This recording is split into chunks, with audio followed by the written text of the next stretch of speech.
Well, good morning and a very warm welcome from Southport and Birkdale Cricket Club. And this is a much healthier scene.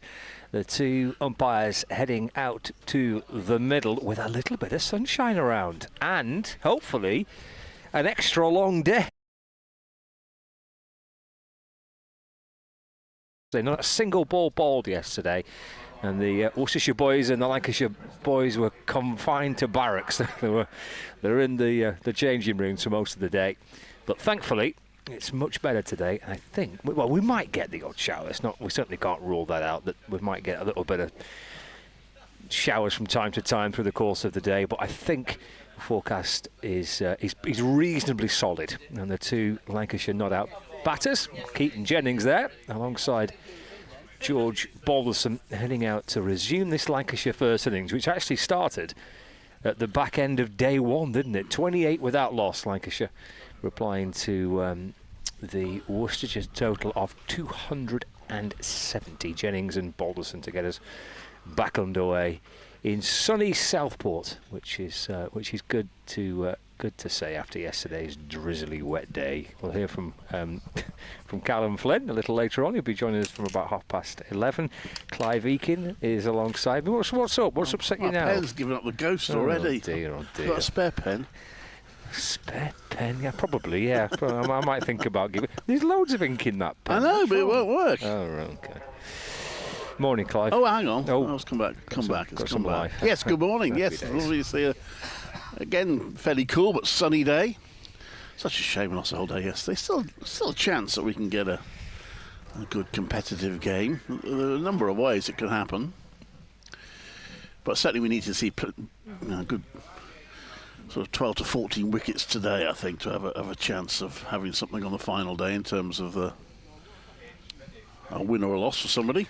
Yes, it does need to kind of advance reasonably quickly, doesn't it, through the course of today? But we'll see. Like I should be hoping that they can, at the very least, bat all day and make sure that they make this game safe. They're still 242 runs behind, so a bit of work to do with the bat. Swally Paul in and starts with a no ball. It wasn't a bad looking delivery. It was left comfortably enough by Jennings, but a no ball. That's the first no ball of the innings. Lancashire did bowl 6 no balls, so the umpires have clearly been sharp on those front foot. Swally Paul, the South African, coming up the hill. Number 8 on his back, 3 slips in place. Right arm over, and that's short, and it's like an odd shot from Jennings, where he sort of wheels round and pulls it into the ground, down to long leg for the... And he scores as many as United Kingdom got in the Eurovision Song Contest last night. Oh, 1. Right. That doesn't seem like it was a particularly successful night. No, they got 1 point. Right. Is that better than last year? I'm not sure. Okay. Who won it? A few. Bulgaria. Bulgaria, right. There you go. Okay. Very good. Swally pulls in the bowl. And that's a play and a miss. Just a little defensive prod by Balderson. He misses. So it wasn't a very good song, was it not? Well, I haven't. Do you know what? I haven't heard it. I only got back in time for the scoring. Right. So I haven't actually heard the song. Wasn't well received, clearly. It was done by a YouTube performer. Oh, so, goodness, right. Yeah, quite. Anyway, Swally Paul comes into bowl, and again he defends that. I'm pretty sure he did play at that Balderson and misses. Okay, Worcestershire were frustrated not to get a wicket before the close on the first day in the 11 overs. Caused some problems, beat the bat a few times.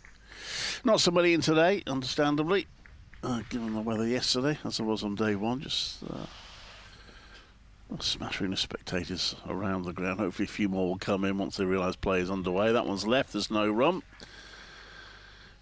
And it remains 31 without loss.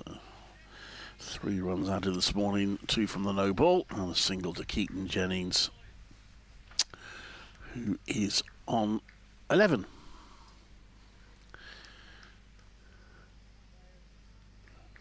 And Balderson has overnight 17. It's poised and gets bat on that and plays it to the onside where it's fielded. There's no run. A lot of the Worcestershire players are wearing sweaters, wearing the cable knit sweaters. One or two brave short-sleeved ones, but it's still pretty cool out there. Actually, I think most of them, looking closer, have got sleeveless jumpers. As in comes Swanepoel, and that's left by Balderson. End of a testing over. And the first over of the morning, yielding those 3 runs, taking Lancashire to 31 without loss. First target should be fairly straightforward, but they need to get to 121 to avoid any prospect of a follow-on. Something fairly dramatic would have to happen for that to become an issue. Tom Taylor.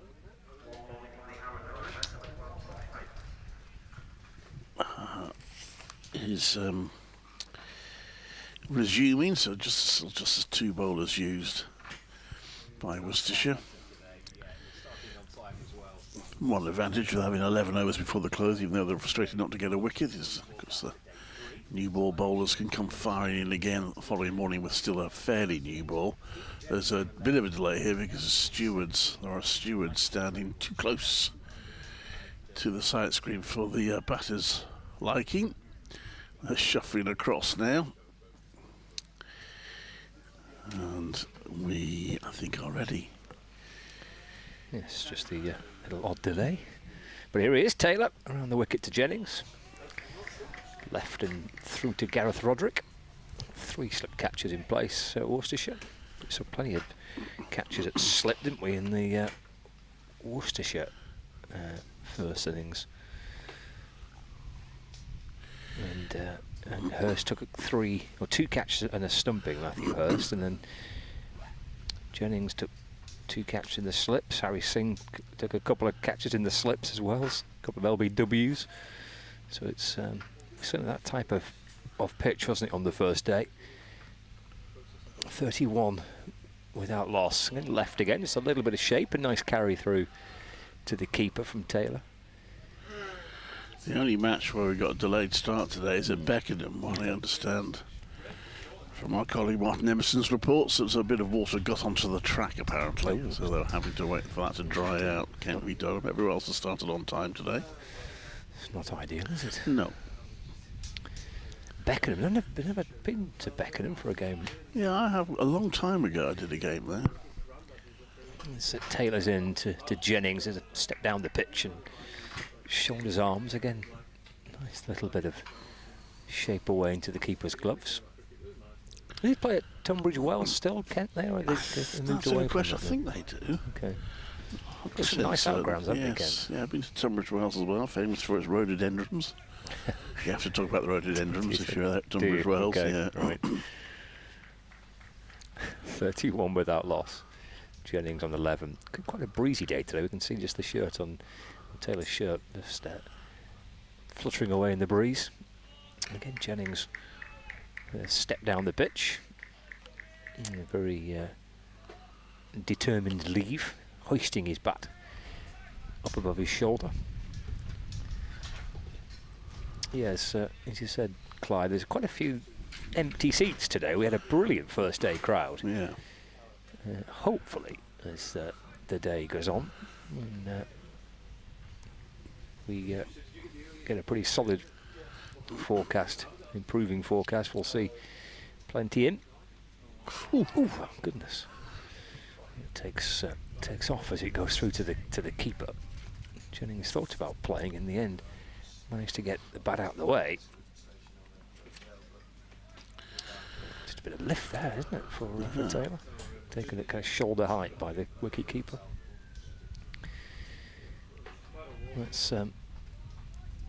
It was good fun on the first day. There's some runs in the pitch. We saw for Matthew Waite, for Daniel Latigan. Just got in there and stuck it at it. You could get some runs, and then obviously plenty of wickets as well. And nicely from Taylor, just left by Jennings. And did the over and maiden them for Tom Taylor to get his day up and running. Lancashire 31 without loss. His two openers, Balderson and Jennings now. Had I think the third game on the spin that these two have opened the batting for Lancashire. Lancashire having to adjust their batting lineup with the injury to Luke Wells, and Balderson promoted to open the batting.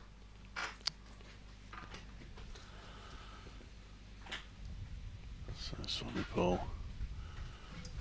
into Balderson, who hits it into the ground and away through mid-off. It will be cut off there. They get one. They thought about it second.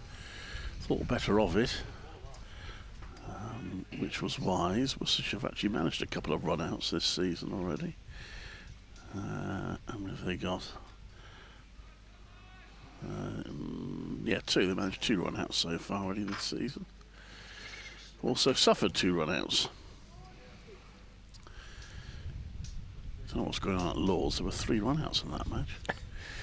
In comes Swallowpole the bowl, and he tries to turn it around his pads there, Jennings, but hits him and rolls away.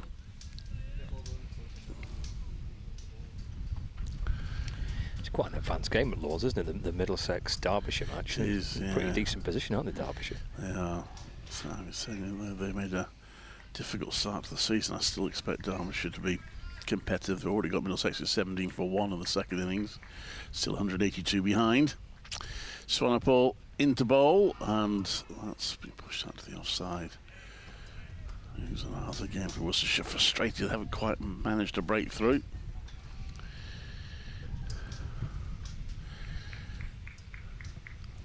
And it's quite a windy morning. 2 big trees away on our left. The leaves are blowing pretty keenly. Swanepoel in again. That's gone past the outside edge. I think Jennings, did he play that or did he keep his bat inside the line? I think he probably played at it, and he's going down the track to do a bit of gardening. So yes, that just moved away from him a little bit. Made 187 last time Lancashire played on this ground 2 years ago. Yes, they made a triple century here in 2022, I think. 300 in a game against Somerset. Just remarking his guard. Swanepoel waiting at the end of his run-up. And in he comes. And well, that wanted to keep very low. It's gone through everything. It's gone away for 4. I think it just come off the bat as the runs have been awarded. So just got a little, possibly bottom edge onto it there. Look at the replay of that. What happened there? Well, just a low inside edge, almost onto his stumps. It's gone down to fine leg for 4. But he was fortunate to survive that. Just as Scott was looking up when he scored 300, he was almost out. Swanepoel in to bowl. This one he pushes up to the offside. There's no run. Yes, he won't appreciate this at all, will he, Keaton? As I go through the batting records. Yes, 2022, he got 318 against Somerset here at Southport and Birkdale. So yeah, he's got pretty happy memories, hasn't he, of batting here, Keaton Jennings? Another over goes by. Still no success for Worcestershire. 14 overs bowled, 36 without loss. A couple of Worcestershire fans there, I think, weren't they? That we saw on the pictures on the live stream. They had the Worcestershire green caps on. It would have been a day wandering around Southport for spectators yesterday. That beats Bolson again. It's a good lift there from Taylor. Maybe actually Bolson just playing inside the line of that. Yeah, it may have been a day on the arcades or wandering around the shops. And, I mean, there's plenty to see in a seaside town like Southport. For those that didn't leave their B&Bs maybe yesterday. There was a few inside the ground yesterday, and then pretty much everyone disappeared at kind of lunchtime. Pushed away by Balderson into the offside for no run. Yeah, it was one of those frustrating days because the rain was, for the most part, was rarely heavy. It was just light rain, but it was persistent. So there was always that hope that it might clear, but it never did. And it was pure coincidence the umpires called it off half an hour before the FA Cup final. It was excellent timing, wasn't it? That, yeah, it was. The Celtic game was on, wasn't it, in the clubhouse? So across the way. Plenty of people watching the Celtic match yesterday. Oh, that's a lovely ball. Just nips away from Balderson. Started nicely here, Taylor. Really nice rhythm. Good delivery, this. Nice carry through to Gareth Roderick. A lovely start from Taylor. Ball's pretty new, isn't it? It's only into the 15th over, so expect that. Well, it did plenty through the course of the entire first day, whether the ball was new or not. On Friday, you'd expect it to be a little lively this morning in particular. It's tucked away down to fine leg. Used to 19, 37 without loss. It was actually quite busy in Southport yesterday when I drove back from the ground to the place I'm staying. Even though it was a bit of a wet, soggy day, there's lots of families knocking around. I know the hotels were very busy last night. Yeah. Because the prices shot up for the Saturday night compared to the Friday and the Sunday. Jennings on strike. Allows that one to go through to the keeper. So no run. Well, next weekend I noticed in the pub we're in last night, next weekend is the beer festival in Southport. So that'll be pretty popular as well, I would have thought. Southport's beer festival. Yes.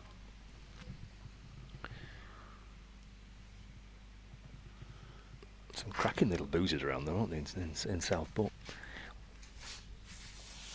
37 without loss. There's Taylor to Jennings. It's tapped away into the offside, no run. Is that the end of the over? Looks like it is.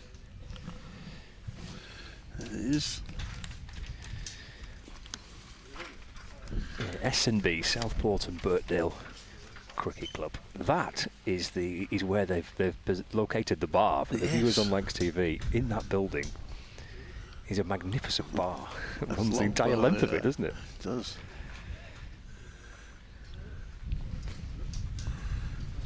So Swanee ball into bowl to Balderson, who pushes that out onto the covers for no run. 37 without loss, so 9 runs out of this morning, so it's a cautious start by Lancashire. Just want to see this new ball, still relatively new ball off, the morning off. They can bat all day, it'll pretty much make their game safe. Swanepoel comes into bowl. And that's edged and taken, is it? It is. Balderson has gone for 19. So we're just having a slight chuckle because we've just been handed opening partnership figures, which seems to have brought the wicket. Not that I believe in commentators' curse, but Balderson's gone for 19. And Swanepoel finally making the breakthrough that Worcestershire threatened. And Gareth Roderick diving in front of Slip, the wicketkeeper, to take the catch. And Lancashire 37 for 1.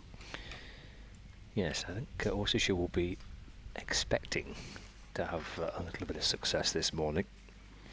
They're running the 16th over of this ball. Pitch is offering some good assistance to the bowlers. Good catch. Good catch.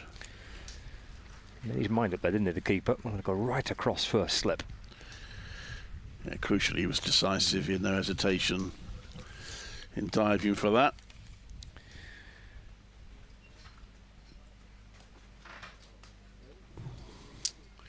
A good start for Worcestershire. This will be pretty tricky. I mean, Lancashire, I thought we were a touch unlucky on the first day. I mean, there was 60 on the board. Latigan and Libby it was one of those mornings where they could have had a wicket or two. In the end, they got a couple before lunch on the first day, Lancashire, and the 4 quick wickets after lunch, which pretty decisively swung it Lancashire's favour before those partnerships that Matthew Waite was involved in. I say it's been on the evidence of what we've seen from this game, which is not that much cricket, is it? Kind of 100 overs at most. There's a bit in it for the bowlers, but as Latigan and Waite proved, there's a bit in it for the batters too. Sorry, ball in again, and that's defended by the new batter, Josh Bohannon. Feels like, potentially ball is just on top of bat in this match, which I suppose is kind of the balance you just about want, isn't it? Not too much, but just ball slightly dominating bat. I mean, 270 is the Worcestershire first innings score. Could yet prove to be a decent score, that. Sorry, ball that Bohannon beats him outside. Beats the outside edge. Gareth Roderick's catch was his 21st of the season, which does put him top of the second division's most dismissals.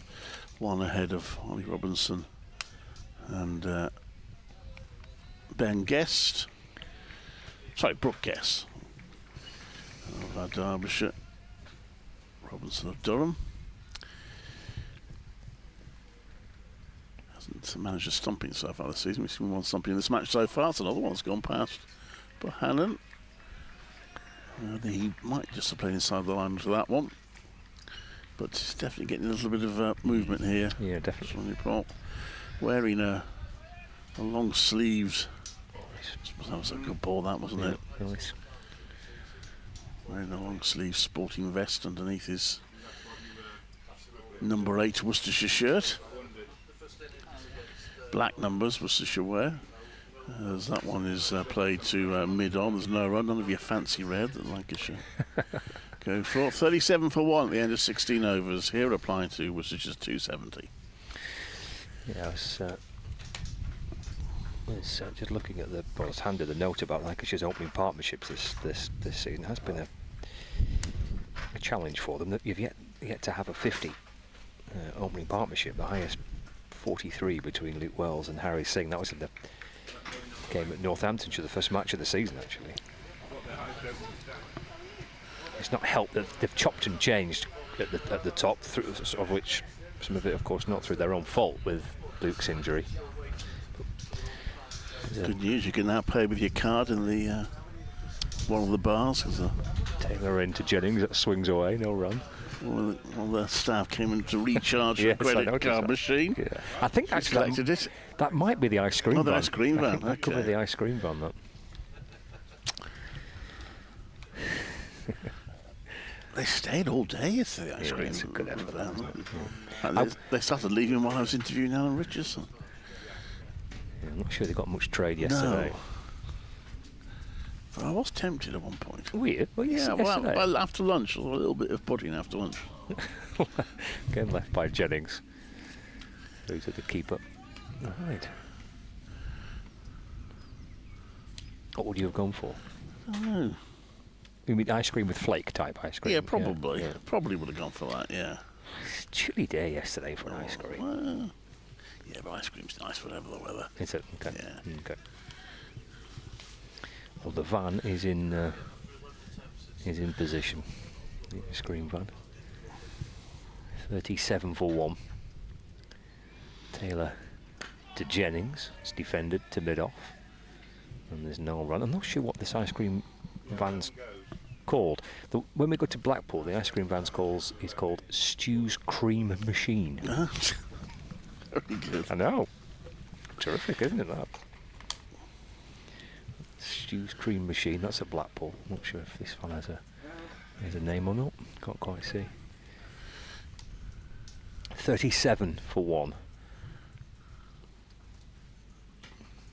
Taylor sets off again. Jennings on 15. Jennings looking to leave it. Yeah, as he tries to get the bat away, just deflects off the face of the bat.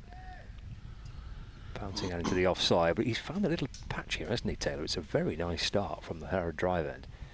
Both batters coming down to take a look. Taylor wanders back to his mark. Just found a little patch here, which is making life tricky for the Lancashire batters, and especially for Jennings, who Taylor's bowled at predominantly this morning. In he comes again. Jennings on the walk this time in defence. Back to Taylor. And there's no run. Worcestershire's top wicket taker with 21. It's 4th season at the club now, having settled down, having had spells at Derbyshire, Leicestershire and Northants. He's done the rounds a bit, hasn't he? He does, yeah. He's found a nice home at New Road. Good start to this opening spell this morning for Taylor. Here he is to complete the over. Clipped away by Jennings. Ball just comes back in towards Jennings and he works it off his hip. Out towards deep backward square leg for a single. Essentially he'll be on strike, Keaton Jennings. He's on to 16. Lancashire 38 for 1. 17 overs gone. We've had about 20 minutes of play on this third day. Is that jacket coming on or jacket going off for that lady in the hospitality? Jacket off. He must be warming up. Jacket off. Described himself as actually Tom Taylor's 5th season at Worcestershire, so he has found his cricketing home. Nice. Lovely. Swanepoel, in his first season, overseas player, comes in. Well, almost seems to keep a bit low as it goes past Jennings' outside edge. It's quite an examining morning for the Lancashire batters. Jennings has survived, but he's not found it easy on the inside edge, which nearly just stumps. He just looks down the pitch, shakes his head after that one. It's been a little bit of variable bounce. Southport and Birkdale as Swanepoel bowls, and that one is just nudged onto the onside again. Didn't get up much, but Jennings managed to turn it around onto the onside to secure only the 11th run, 9th run off the bat this morning. 39 for 1. And he's on to 17. Keaton Jennings. Josh Bohannon yet to score now to face. So we've got a right-hand, left-hand combination now. Right-handed Bohannon. 3 slips in place. Going down the leg side. Thought about playing at it, but in the end, shoulders, arms as it goes past the leg stump, and Roderick dives to his left to stop it. Umpire just having a look at, now what's he looking at? Is it the follow through, or was it where the front foot's landing? He's called Swanepoel for 1 no ball already this morning. Umpires Jack Sentry and Chris Watts. I think that's Chris Watts, is it, at this end? It is, yep. Swanepoel is into bowl, and that's played off the back foot onto the offside by Bohannon, who remains without a run.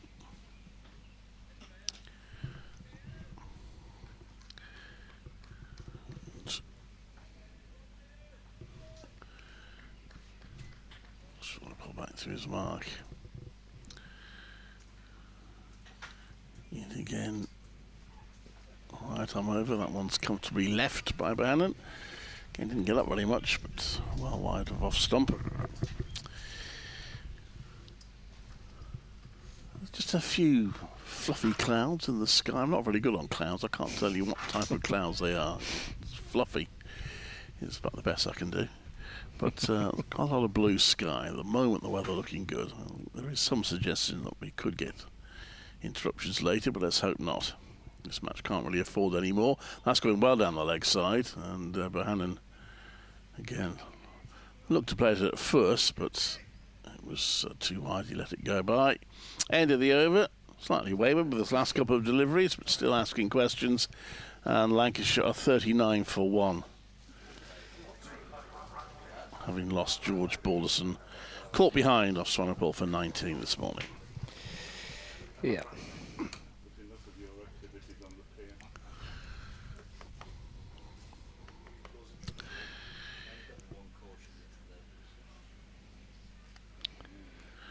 Still having problems with the steward standing. He's scuttling to his side now, sitting down.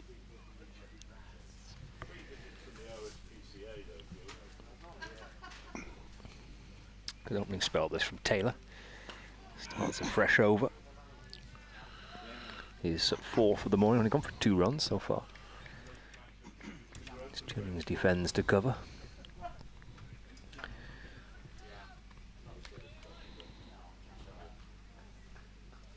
$39 for 1. Jennings on 17. Elsewhere, Leicestershire bowled Essex out for 293, giving Leicestershire a 40-run first innings lead. And Chelmsford. Taylor bowls again. Jennings calmly in behind it, defends to mid-on, no run.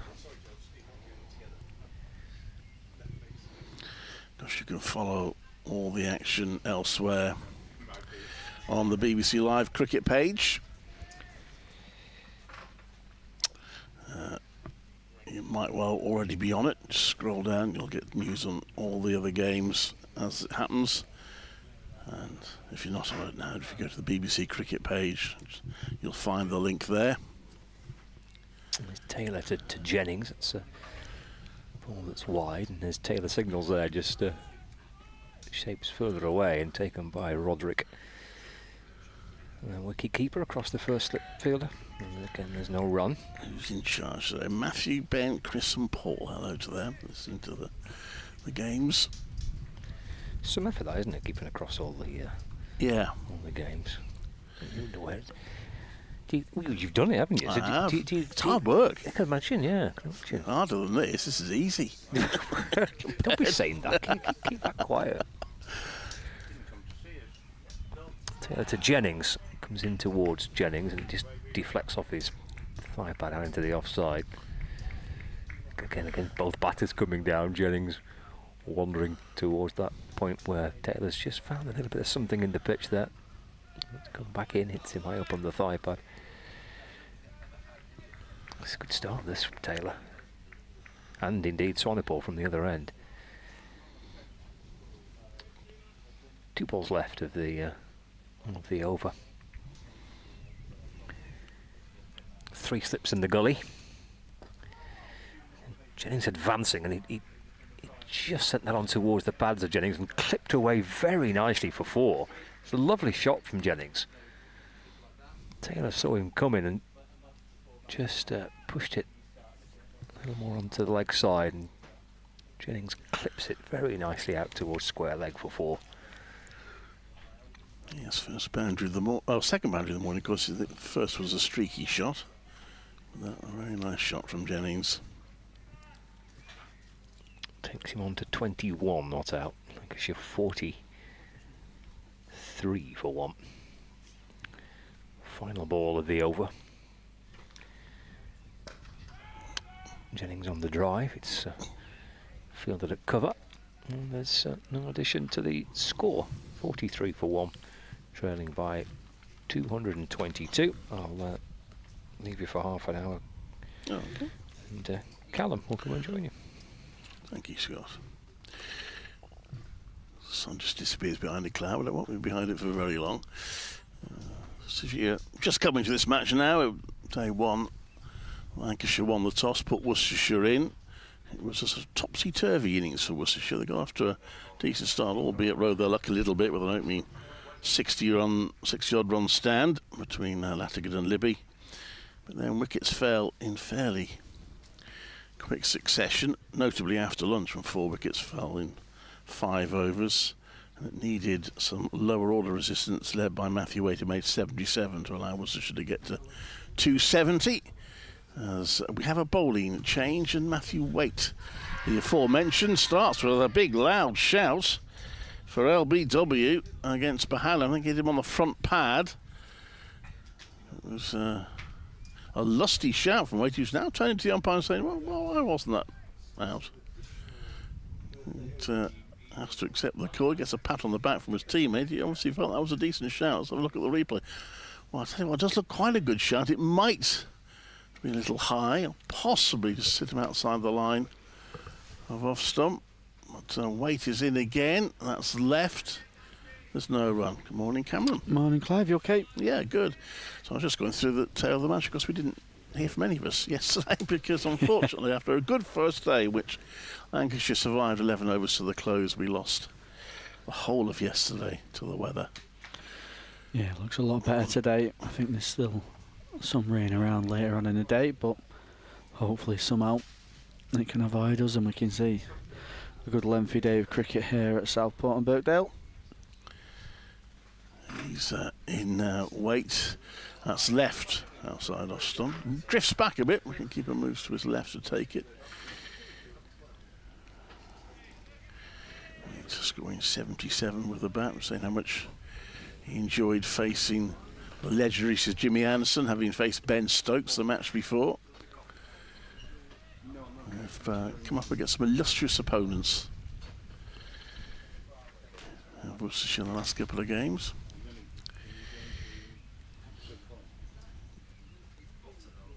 He's in again. And the ball's just on the leg stump. It's turned around to mid-on by Bohannon. Couldn't quite get it round enough to beat mid-on.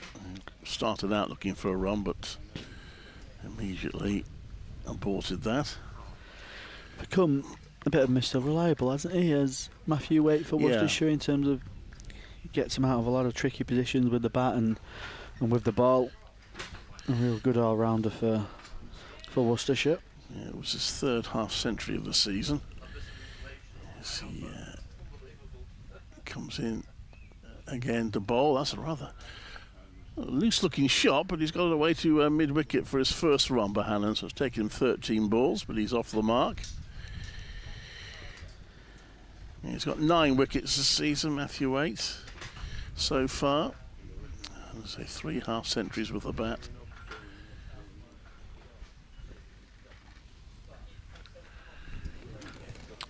Wonder how many coaches across the years have tried to get that little sidestep of his run up out of it, especially when he was younger. Yeah, it's a distinctive run up. You can describe it as he comes in here. Wanda leans forward, and that little sidestep, start of his run, and then that one keeps low, hits the pads, might have come off bat because there's no appeal from Waite. There was shouts of anguish, but no appeal. And I was having a word with Waite. I'm hoping he didn't overdo his reaction to the not out call first ball. Trusting that's just a polite chat. And it's 44 for 1 after 20 overs. Yeah, I think just a little bit of bat on that from Keaton Jennings. Did look like it stayed a little bit low, didn't it? It was full of a length, but still, like it just went a little bit underground. Obviously, no play at all yesterday, so the wicket was under covers all day. There'll be a little bit of moisture in the surface. Taylor's going to continue. 44 for 1 Lancashire. And he comes to Bohannon, who defends back towards the bowler for no run. Bohannon will he'll be desperate to spend some time at the creases. Not had a great time of it lately. He'll be desperate to try and stand up for Lancashire and put some runs on the board. No Marcus Harris, of course, who fell ill in the morning of the game, so Taylor in, Bohannon allowing that one through to the wicketkeeper. Nice bounce and carry. Taylor's 11th over. So he had a good night's sleep in the middle of the spell, but he's feel really unfortunate not to have struck so far. Yes, Sonny Ball getting the 1 wicket to fall.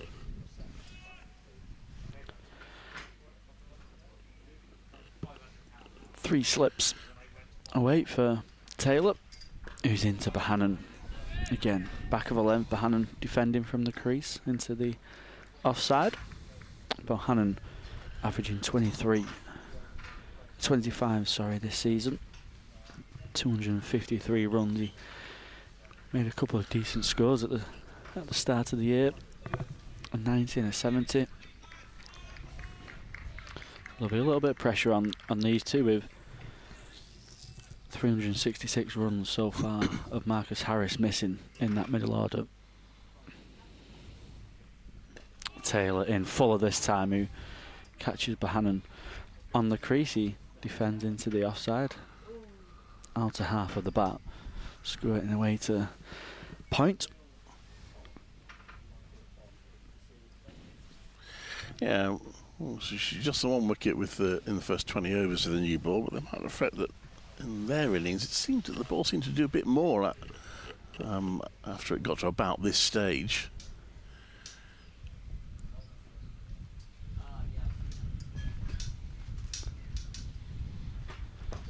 Taylor in straight and full to Bohannon, who plays it to mid-on. There was a few oohs and ahs from the bowler. Thought at one stage he might have been in with an LBW shout. Yeah, it looked like it got more difficult, didn't it, between that 20 and 30 over period. Yeah. Just wondering how much water is sort of on the outfield on top of the grass at the start of the day. Will it have made the ball a little bit softer, a little bit quicker? Will that come into play? Taylor in, Bohannon defending back past the ball. That's the end of the 21st over. Lancashire 44 for 1. Yes, before the start of play, Worcestershire just down in front of us at the media tent were playing a bit of foot volleyball. Actually did churn the outfield up just a little bit. Very energetic, wasn't it? It was, yeah, and loud as well. But you see little slight scuff marks where they played that.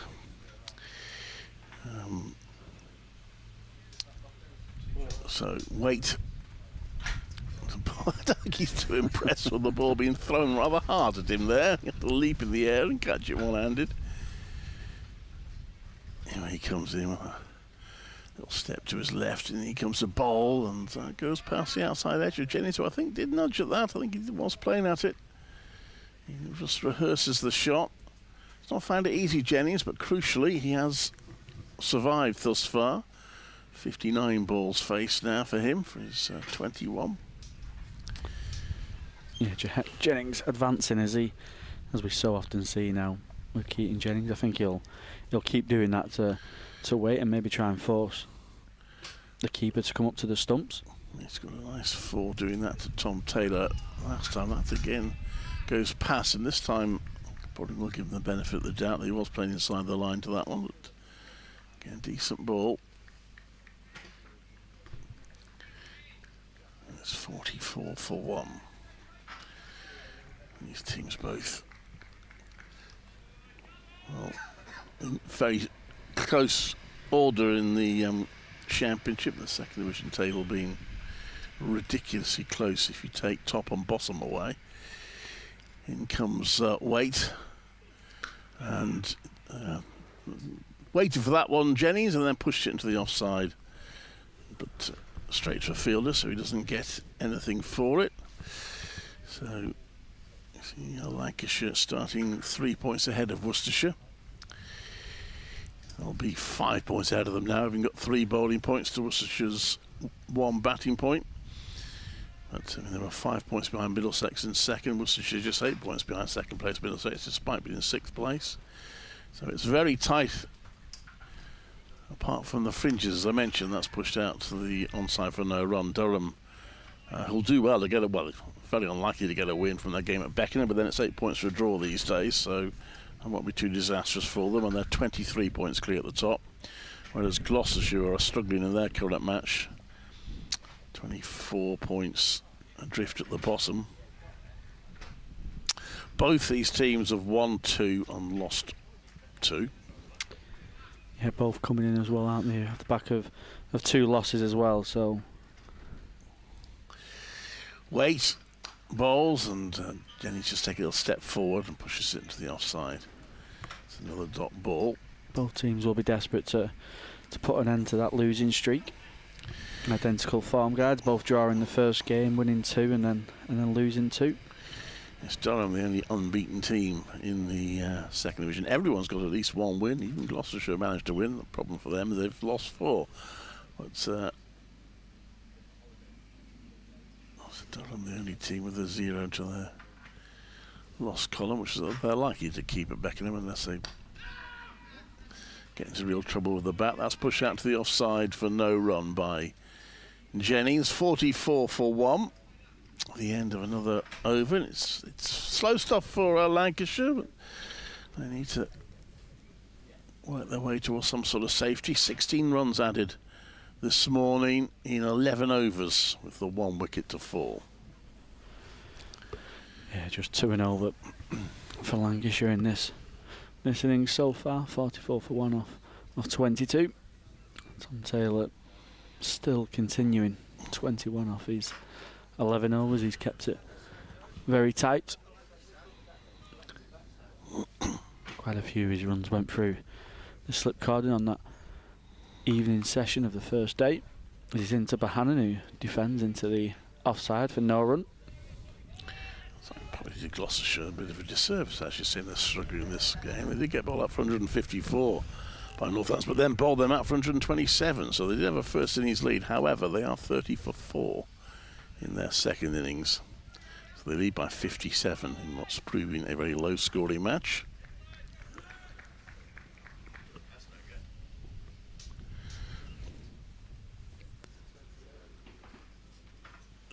Three slips still to Bohannon, who pushes forward on the front foot into the offside, but still no run. 1 off 21 deliveries for Lancashire's number 3.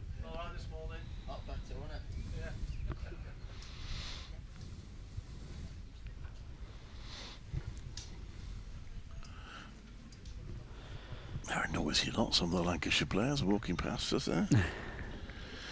Some of the medical staff as well. It's a good thing about out-ground cricket to get the laps in. Taylor into Bohannon, who tucks that away off his legs. He's just going to get a single.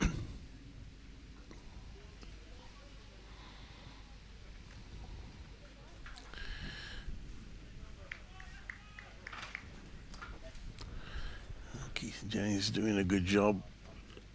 Bohannon's faced 22 balls now, so trying to prevent Worcestershire getting wickets in quick succession, which is what happened on Worcestershire's innings. They lost the first 2 fairly quickly after a good start, and then lost the next 5 in a fairly alarming order.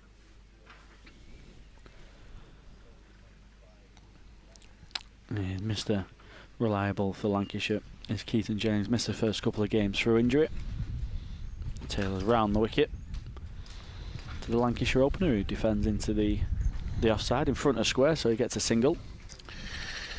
You can probably hear the wind picking up here, and there is quite a grey cloud, slightly worryingly grey cloud overhead, but hopefully that'll blow across quickly before it deposits any of its contents on us.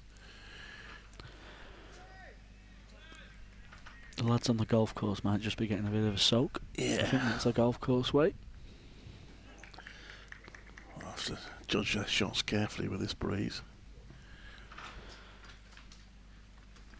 Taylor in, driven by Bohannon. Very nicely as well, but Taylor sticking the boot out. Stops that for going any runs.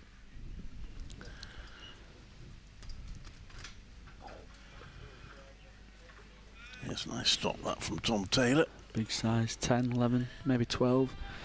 Big lad is Taylor. 12th consecutive over now. Oh, that's number 12 on his back as well.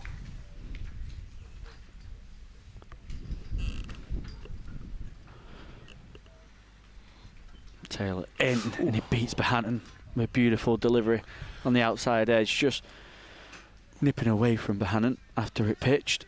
Bohannon just defending from the crease. It's the end of another good over from Taylor. 46 for 1. That might be maybe his last over in the spell. Will he be asking for another one? Well, he'll be frustrated not to have got a wicket. He's certainly come close a few times, but no cigar. Still just the 1 wicket for Worcestershire. Need wickets pretty quickly if they'd have a chance of winning this match. Having lost a whole day. Maybe that will be the end of Taylor. Maybe Matthew Waite swapping ends. Yes, because Swanepoel is back in and plays that one. Well, that was played to mid-wicket by Keaton Jennings. So, yeah, Waite just bowled the 2 overs for 1 run. So it could be a change of ends. Swanepoel returning after just a 2-over rest. This is his 10th over and he's 1 for 21 so far.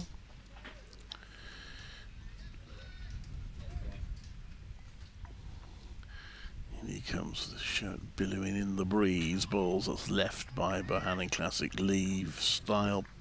Bat held high over his head, pads put in front of the stumps to guard, and the ball whistled past to the wicket keeper. Could be a good little battle, this one. I think Swanepoel a little bit fuller than Taylor, not as tall of a release, a bit more skiddier as well, so might try and get Josh Bohannon driving. He'll certainly play his shots. He plays that one around his pads and will get 1. He wants a second. Keaton Jennings says no thank you because the fielder was quickly onto the ball, so it's just a single. It's 48 for 1.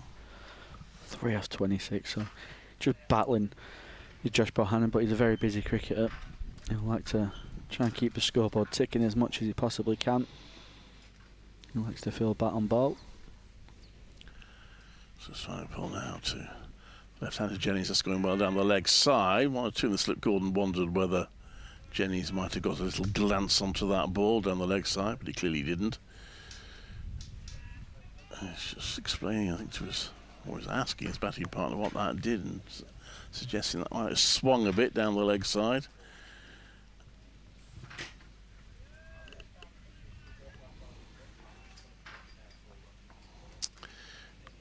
Swanepoel is in again. Jennings gets back behind that, plays it down the pitch. So dot balls, another train. These yellow trains, Merseyrail trains, that was 2 trains tied to each other, heading for Liverpool.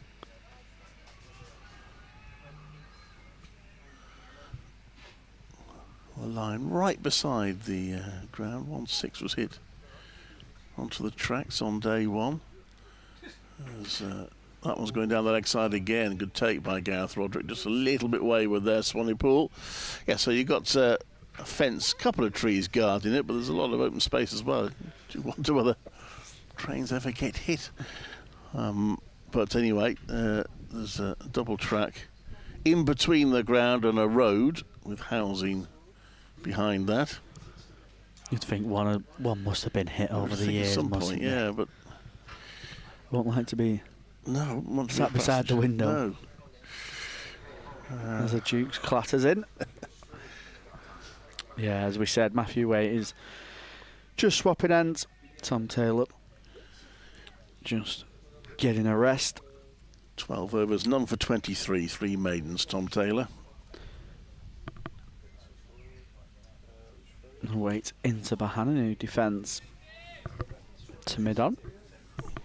3 slips, a point, cover, mid-off, mid-on, mid-wicket, and a fine leg.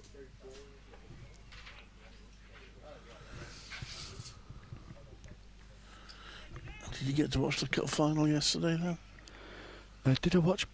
No, I don't think I did watch any of it, actually. I listened to it on the radio a bit on the drive home. Waite in, back of 11. Bohannon tries to turn that away into the leg side, but he finds the Worcestershire captain. As I said earlier, it was pure coincidence, I'm sure, that the umpires called play off half an hour before the FA Cup final was due to kick off, but it wasn't a thrill. I've seen worse, it but it wasn't a thriller. thrilling. Still, there were 1 or 2 in this tent who were happy, because Manchester City won it. Yeah, Kent had his scarf on yesterday, a big Manchester City fan. Waite in, Josh Bohannon on the drive. Times it nicely, but finds the fielder. cover. Yeah, a fair bit of football on today as well. Coming to the end of the football season. Yeah. Yeah. Well, rugby as well. I was pleased to with both the results of the championship playoffs yesterday. Wait, in Bohannon. He was batting way outside his crease for any viewers on Lancs TV. He might have just seen before that ball was delivered. He just leaves that one through to the wicket keeper for no run. Yeah, so for those who aren't familiar with the way rugby union works, the championship is the second tier underneath the premiership. Alas, there's no automatic promotion these days, but the championship, as the premiership, is now will be decided on playoffs. And once again, allowed through to the wicketkeeper. A bit of lift, nice bit of carry. Just Jennings indicating to his partner just a bit of signs of extra bounce. And Worcester Warriors won their. They've came from 8 points behind to beat Chinnor at 6 ways yesterday, so they're through to the semi-finals. Will be away to Ealing Trailfinders. Does top of the league automatically go up though? Nope. No. Ooh. No. And not at all. What's the opinions on that? Oh dear. How long have we got? Wait, in fuller of a length, and Bohannon drives nicely, but again, the Worcestershire bowler's doing a chunk of the fielding off their own bowl, and he stops any runs. That's 48 for 1 Lancashire. It's been a bone of contention for a while. In theory, this season, whoever won the championship, not finished top of the table, but won the championship, which you win by winning the playoffs, would have gone into a promotion playoff for the team finishing bottom of the premiership. However, there are a lot of hurdles that you have to clear to qualify for promotion in terms of capacity of the stadium and all these sorts of things. And I think only 2 teams even applied for promotion as Swanepoel comes in, and that's left outside off stump. There's no run. I think it's left. He did point his bat at it, but he was keeping his bat inside the line. And so the only 2 teams I believe that applied, I know Worcester Warriors didn't. It's their first season after they went bust and came back, and they just felt they didn't want to overstretch themselves too quickly, so they didn't apply for promotion. Doncaster, the one team who would have got it, I think, in terms of facilities, but they were well off the pace in the table, didn't make the playoffs, and that one is played out to the offside for a single. Ealing Trailfinders, who've won every match in the regulation season, did apply, but they don't have the required facilities, and has changed anyway for next season. Now it's going to be a sort of franchise system where you apply for promotion. The Premiership say that performance in the Championship will have a bearing on whether you're a chance, but it doesn't guarantee anything. So there we are. Swanepoel comes into bowl, and that is played. Oh, is it caught? Oh no, I don't think backward point claimed it in the end. I think it was a bump ball, wasn't it? Yeah, it made a great effort to take it, but see a little replay on that. There was a bit of excitement initially. It hit it into the ground, the batter, because I think the catch was taken, but it had bounced underneath the bat.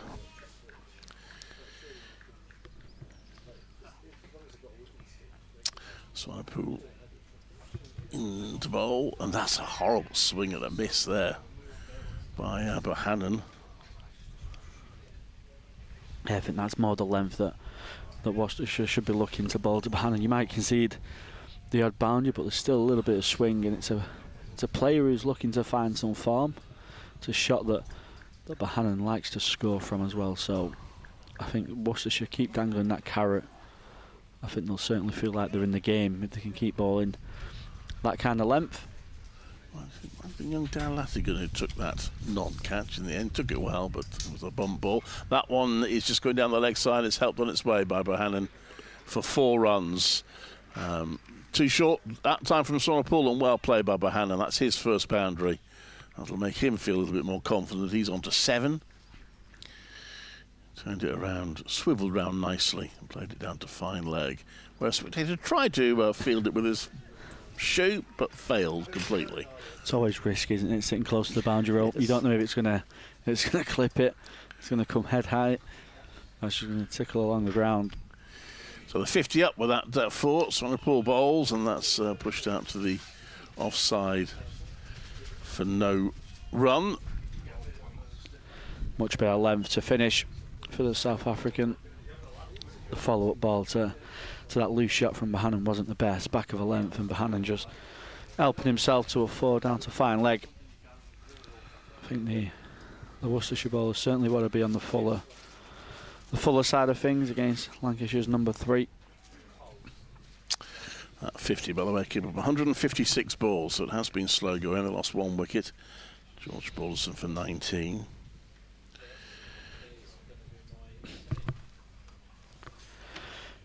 Waite, of course, is going to continue none for 1 off his 3 overs so far. He's kept it incredibly tight. So you're talking about the football today. Yes, there's 6 Premiership games at various times. Well, I say various times. 4 of them at 3 o'clock. United, Nottingham Forest is the 12:30 kick-off. Newcastle play West Ham later. FA Trophy final as well. Southend United against Wealdstone, 4:30. Wembley. 3 slips to Jennings, who advances straight away, but he's beaten on the outside edge. Wait, sticking with his line of length when Jennings advances. He isn't changing for the Lancashire opener. He's saying, if you want to hit me off my length. None for 1 off 3.1. Kept the stumps in play. Bowled a lovely length, nothing sharp, everything on the front foot. Jennings this time playing from the crease, but allows that one through to the wicket-keeper. Elsewhere, Leicestershire, after getting that 40-run first innings leader, are in a little bit of early trouble at Chelmsford. 18 for 2, the lead Essex by 58. Nottinghamshire 149 for 6, 65 behind Hampshire at Southampton. Warwickshire find it tough going, 196 for 7 now. Behind Glamorgan's 360. Scott's completely in my way now. Sorry, 61 for 2, replied to Yorkshire's 486. Jennings turns this one away into the onside, where the deep square fielder comes in. He gets a single. And Sussex 67 for 2, replying to Somerset's 526 straight. Couple of centuries in that Somerset innings. Still haven't started at Beckenham, where a bit of rain got underneath the covers, I understand, there between Kent and Durham. Gloucestershire in big trouble now, 38 for 5. They lead Northants by 65, so that could well be the first match to finish in this round. And Middlesex 40 for 2, still 159 behind Derbyshire. Wait into Bohannon, who defends off the face of the bat. Nice and late. Thrillers in the men's T20 World Cup Regional Europe Qualifiers A later today. Austria plays Slovenia and Cyprus take on Jersey. There we go. Are you back in Austria or Slovenia? I'll go for a tie. Super over. Bangladesh are playing Pakistan with a test match. They're in day 2. They're already in the 3rd innings there. Wait, straight onto the pads of Bohannon. Gets a very fine tickle on it. He finds himself with another 4 down to the fine leg region. Bangladesh 92 for 2. Lead Pakistan by 138 in that test match.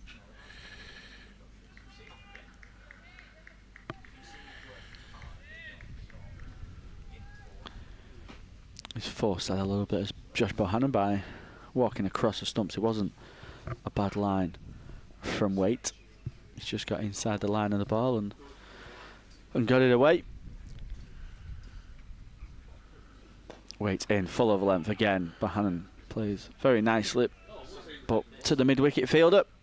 It's the end of the 27th over, 58 for 1 Lancashire. Josh Bohannon on 11 and Keaton Jennings on 25.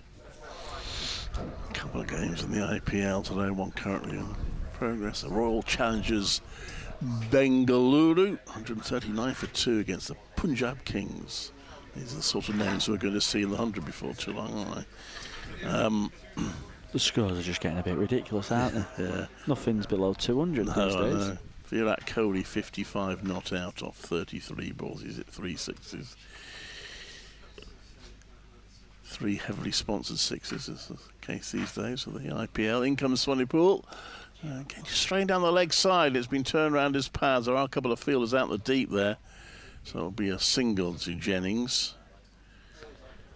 See if anyone of interest has played. No English players, I don't think, involved in that game. Has Jacob Bethel played for the RCB? Oh, he is. Yes. I beg your pardon. Well spotted. He made 11 off 7 balls. Opened the batting for RCB. When he could be playing county championship cricket for Warwickshire, but such is the modern game. Swanepoel in. That's left. Outside off stump. There's no run. Yeah, it's a conversation that divides a lot of opinions, isn't it? Whether he should be playing red ball cricket and preparing for the Test series to come, or whether being with all the international superstars in India is going to bring his game on better. Yeah. Certainly pros and cons for both arguments. Swanepoel in. He's appealing for an LBW here. Both arms outstretched. Now they're both on his knees, as the umpire says, not out. We'll see a replay. Was it a bit high? Yeah, not a bad shout, but it did hit him quite high over the roll. Definitely worth a shout. Might be reviewing that if we had a review. Didn't get forward, did he? It feels like an umpire's call, clipping the bails kind of decision, doesn't it? A couple of LBW shouts turned down for Worcestershire, just adding to their frustration as that's pushed out to the offside for a quick single. By Bohannon and moves on to 12. And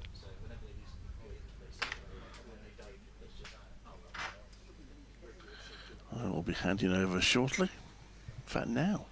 I'll just do this ball because it's going to be a wicket-taking ball, this one. I'm confident. There's 2 balls left this over. So let's finish this over and then we'll get Scott Reed back in here. And he comes in, Swanepoel the ball. That's left by Jennings, lifting his bat high above his head. There's another double train going to Liverpool Central from Southport. There's a few stations in Liverpool. Lime Street, of course, the famous one. We've got Liverpool Central. More fields as well.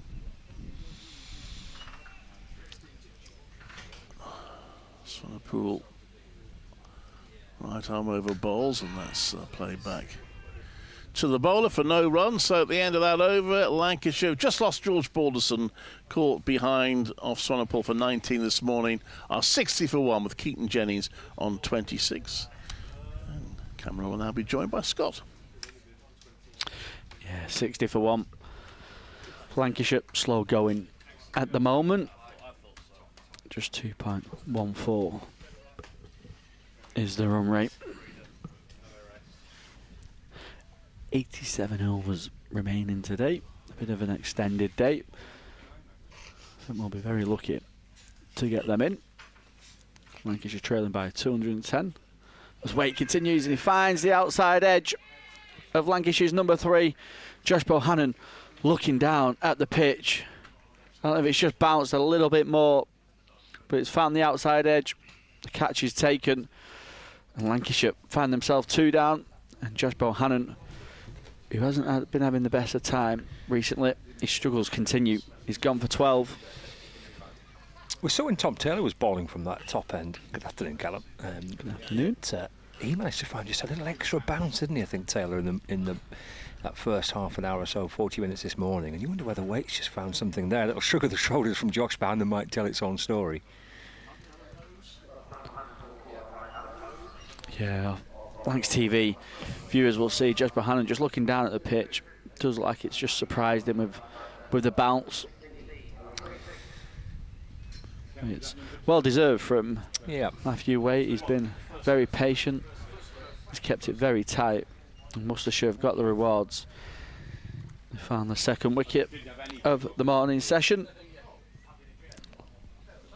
Yes, they've bowled very nicely, haven't they, through the first hour and 10 minutes this morning. Prized out their second wicket. It's been tough going, hasn't it? Jennings, 26 from 77. Bohannon doing his best to try and get in and scrap and battle and find a way to score some runs. Picked up 2 wickets now. Harry Singh coming in at number 4 for Lancashire. There's no Marcus Harris. It feels like an age when the teams in the toss were announced at 10:30 on Friday morning. I've been sat around all day yesterday, but yeah, no Marcus Harris in this game through illness. So Harry Singh coming into the side and batting at 4. Tough test for Singh. Yeah, it could be a big 50 minutes this, couldn't it, before lunch with Harry Singh and Jones and Matty Hurst in that middle order. Like you say, you've not got the class of Marcus Harris. Wait into Singh. And a big stride forward. Defends solidly into the offside. It's coming off a big 100 for the second 11. Is Harry Singh. Yeah, I'm sure that would have done him a power of good. A couple of low scores in first team in recent weeks. Getting some runs for the seconds. Hopefully helping him this week. Well, this is a tough challenge, isn't it, against some very good bowlers here. Wait in. Singh defends into the offside. They think about a single, but it's cut off and there's no run. It's been a scrap, hasn't it, for both sides? The batters on both sides. Yeah, Worcestershire, that first hour on Friday made it look like it was a really good wicket, didn't it? It was 60 for none, going at a nice healthy rate, over 4 and over. But then Lancashire battled back, and it was around this stage when it was, you know, the ball was around 20 to 30 overs old. That's when it just seemed to get a little bit. Harry Singh, the ball goes along the ground. It's just going to be cut short of the boundary. They get a couple of runs. Yeah, that first hour on the first day was it's a bit odd, isn't it, compared to what we've seen for in the rest of the following 3 sessions, the afternoon and evening on the first day, and what we've seen so far this morning. Yeah, you feel like the bowlers have been in the game since that first hour, don't you? You feel like you say, it's been a struggle. It's been a real grind out kind of wicket for the batters. The seamers have enjoyed some good perches off the wicket, which that one's beaten. Harry Singh on the outside edge again. Jennings again just indicating a little bit of extra bounce to his partner from the non-striker's end. I remember when was there 2 years ago and Jimmy took that 6 for, he was really finding some lift off a length as well. Yeah, it was from that same end. Yeah. Well, it's definitely been a little bit more from what we've seen in the first hour and 10 minutes from that Harrow drive end, both for Taylor and for Waite. Waite in, and Singh pushes up into the offside. It's the end of a very good over from Waite. He picks up a big wicket. Lancashire's number 3, Josh Bohannon.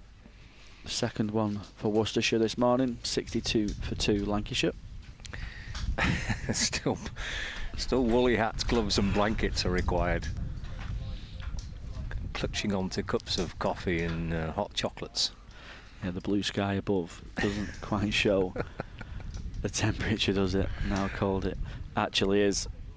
Yeah, I spoke to my dad on the Friday. He was watching Lancs TV on Friday at home. He said that I couldn't quite understand it. It looked absolutely gorgeous. And every time you cut to the crowd, it was everyone looked frozen, didn't they? Yeah. I said, I promise you it was chilly in the breeze. Yeah. But it's dry. And we've got, at least there's some sunshine as well, just to try and take a bit of the edge off the chill. All right, bowling change. First time today will be Finch from the Grosvenor Road end. Jennings on strike. It's chipped in the air out towards square leg against the cry of catch, but they feel the set back on the boundary. Single for Jennings, who moves on to 27. 63 for 2, so an hour and 10 minutes this morning. Resumed on 28 without loss. Now 63 for 2, so that's a reflection, I think, on just how tough it's been. How well Worcestershire have bowled and how tricky it's been to try and get in and get some runs, but it's produced pretty compelling cricket this morning. It's been very good stuff to watch. Harry Singh's on strike. There's 3 slips in place. It's Finch over the wicket to Singh. It's nicely played. That'll run away through the offside. Lovely looking shot. And I'm sure Singh will feel a lot better about things now he's timed that beautifully through extra cover for 4. 67 for 2. Yeah, shot of the morning, probably shot of the innings for Lancashire. Harry Singh just taking advantage of an over-pitch delivery. Gets a nice stride, weight into the ball and punched it beautifully through covers. Finch back in to Singh, playing missing. Taken by Roderick, who in the end takes a pace or 2 to his right, across first slip. And pushing at that delivery again, did Singh. It was a lovely shot watching it back on the replay, wasn't it, the 4? Yeah, sound off the bat as well. Yeah. The fielders didn't even move. They just took a gentle jog back to the boundary to collect the ball. No chance for any of the fielders. There's Adam Finch again in and ball, just back of a length to Singh, up on his toes this time, and pushes up to mid-off, and there's no run. 67 for 2, live on Lancs TV and across the BBC Sport website and app. Third day of the Rothesay County Championship fixture between Lancashire and Worcestershire. If the weather stays like this, then we're going to be pretty set to get a full day's play. Let's see how this day unfolds. Finch in to Singh, defends off the inner half of the bat.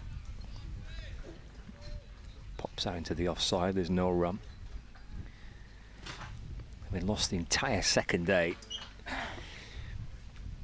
you're kind of already thinking maybe the draw's the favourite outcome here, but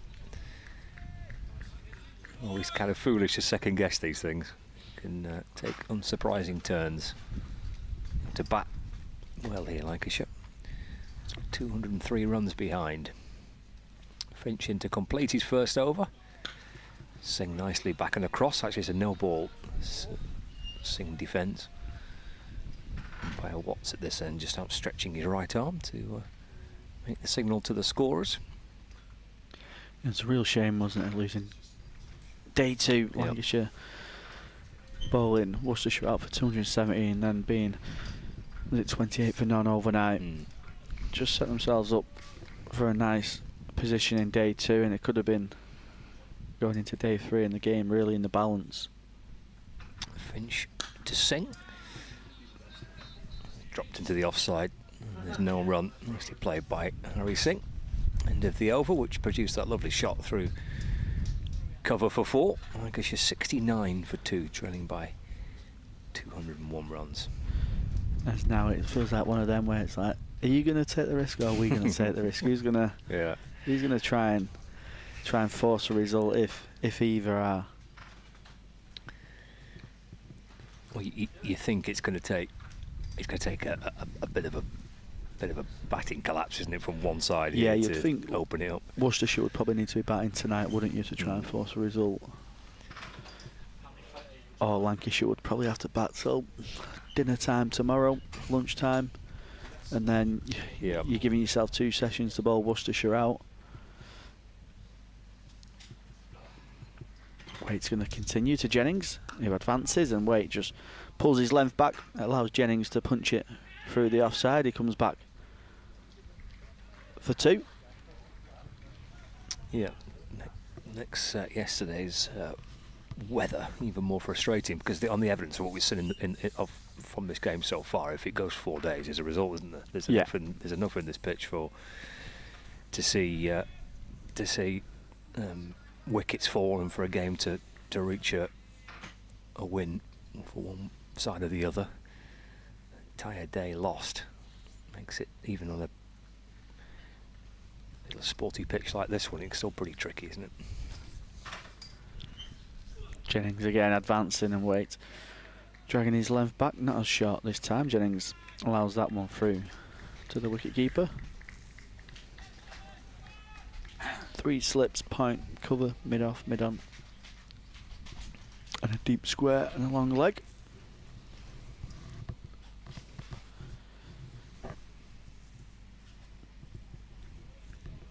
Lancashire trailing by 199.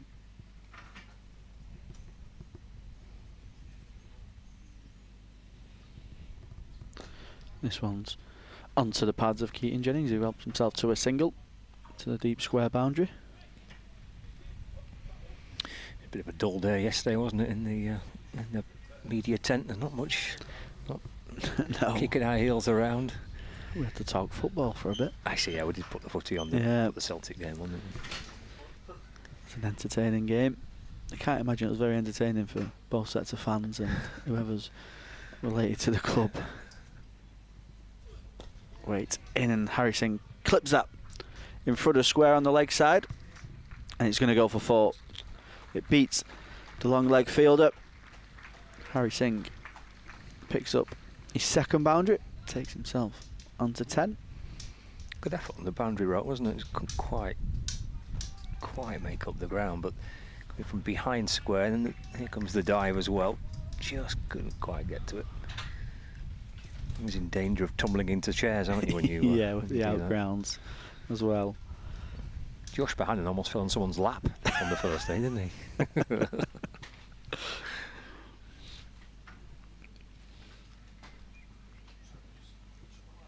Wait, into Harry Singh. Nice little bit of shape away on a length. Singh defending into the offside. Yesterday there was a young family that were here. Dad brought his, the dad brought his 2 daughters. Can't be more than, I don't know, 8 or 7 or 8, something like that. And they had the full picnic out, and they were all set up and just huddled under the rain jackets, and they all looked a bit miserable. You think, oh goodness, waiting for a day out of the cricket with his kids, and chucks it down. Singh punching that into the offside, shot of length from Waite to show signs of frustration with that over. Kicks the footholes. Yeah, it was very frustrating. I imagine it could have been a nice healthy crowd again yesterday if the weather showed any signs of what it is today. There was a good crowd on day 1. It was it 1,500 we was hearing? Think about that, yep. Yeah, it's pretty decent on the first day. 1 or 2 Worcestershire fans have made the trip. See a few Worcestershire supporters dotted around in their green caps. There's Finch in and bowling to Jennings, but down the leg side. Taken by Gareth Roderick. And there's no run. It's a 76 for 2. It's the 32nd over of this first innings, Lancashire. Trail by 194. Finch loops back round and sets off again. Umpire Watts is all wrapped up as he comes in past him. It's left alone by Jennings.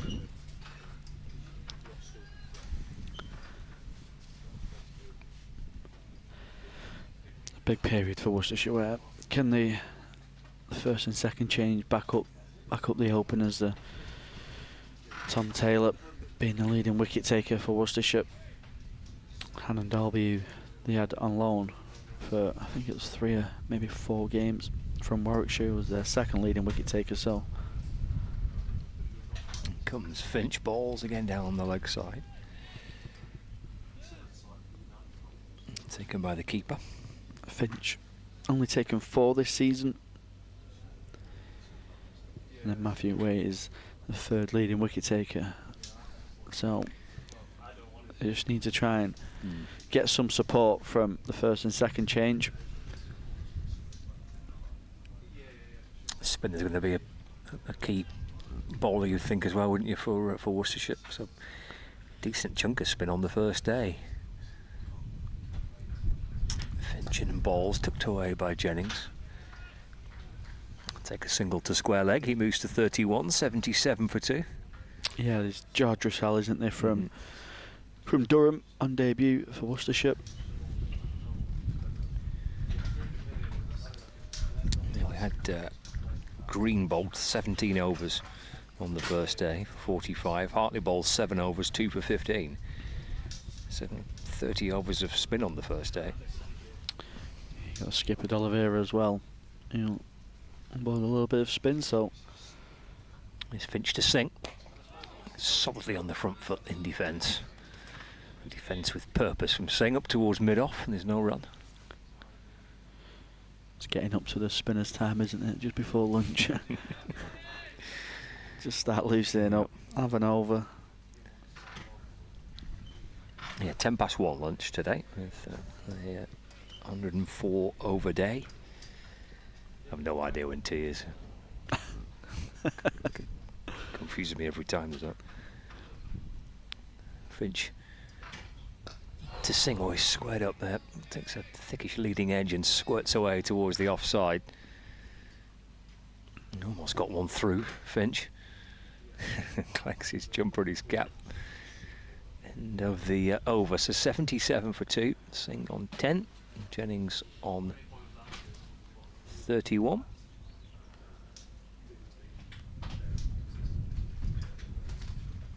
Trail by 193 runs, Lancashire.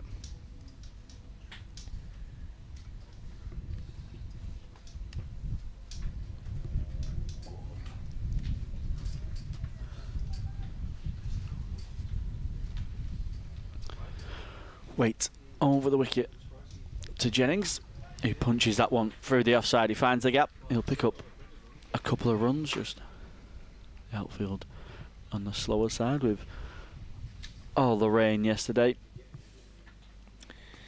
Yes, it was pretty non-stop, wasn't it?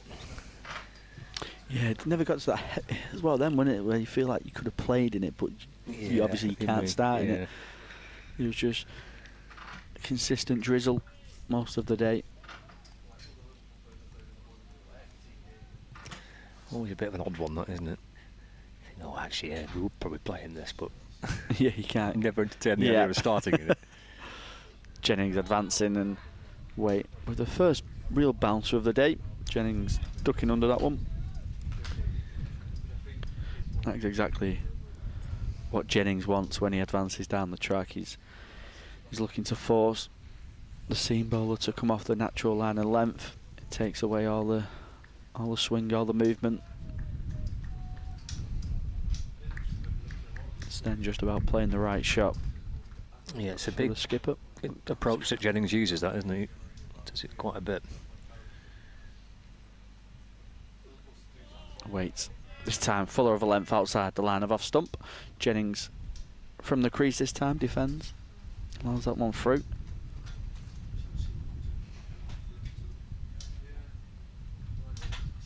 Yeah, it's been a scrap this, hasn't it? 88 balls for his 33, but doing a fine job here for Lancashire. It's been hard work for batters. A couple of 50s in that Worcestershire's first innings. Yeah, Daniel Lattigham 53, Matthew Waite 77. One score of 40 from Tom Taylor. That's about your lot. Again, this one's wide of a length. Jennings not being tempted into the drive. He allows that one through. Yeah, do you think the omission of Harris as well will certainly be playing on his mind, won't it? In terms of a lot of pressure is on Keaton to stay there and bat through for a long period. Look to try and score, way above 50. Can he get a century for Lancashire and lead the way as he so often does? Jennings again advancing and leaves that one through again. Just a signal from the umpire. One for the over. Yeah, Jack Shantrick, the umpire at the Herod Drive end.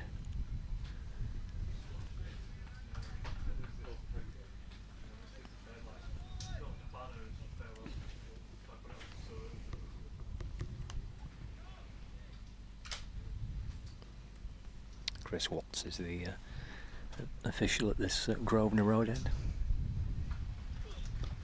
Jennings turning that one away off his hip for a single. Matthew Wages not quite finding the line and length that he's been delivering for the previous overs. Turned off the hip, gets a single, keeps a strike, does Keaton Jennings, takes the score on to 80 for 2 off 33. Jennings on to 34.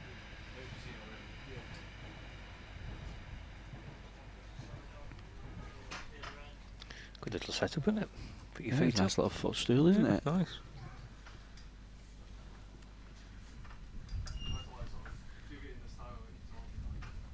Third over on the spin, this from Adam Finch. It's Waits bowled in that spell from the other end. He's bowled Finch into the toes of Jennings, clipped out to square leg for a single. Waits bowled 5 overs in the spell from the Harrow drive end, 1 for 16.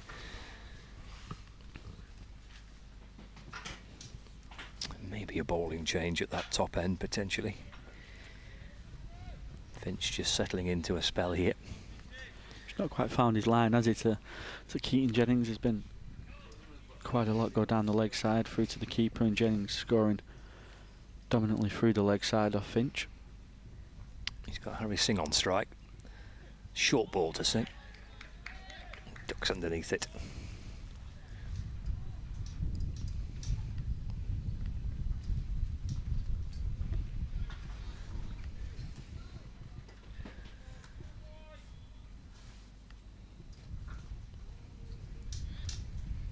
One for 2.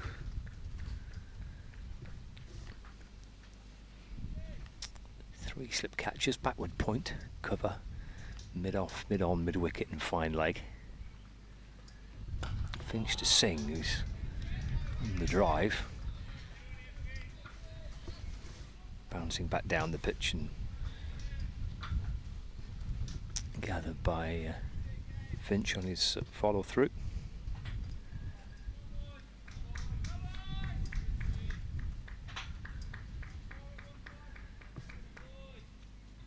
Singh on 10, he's played one beautiful cover drive.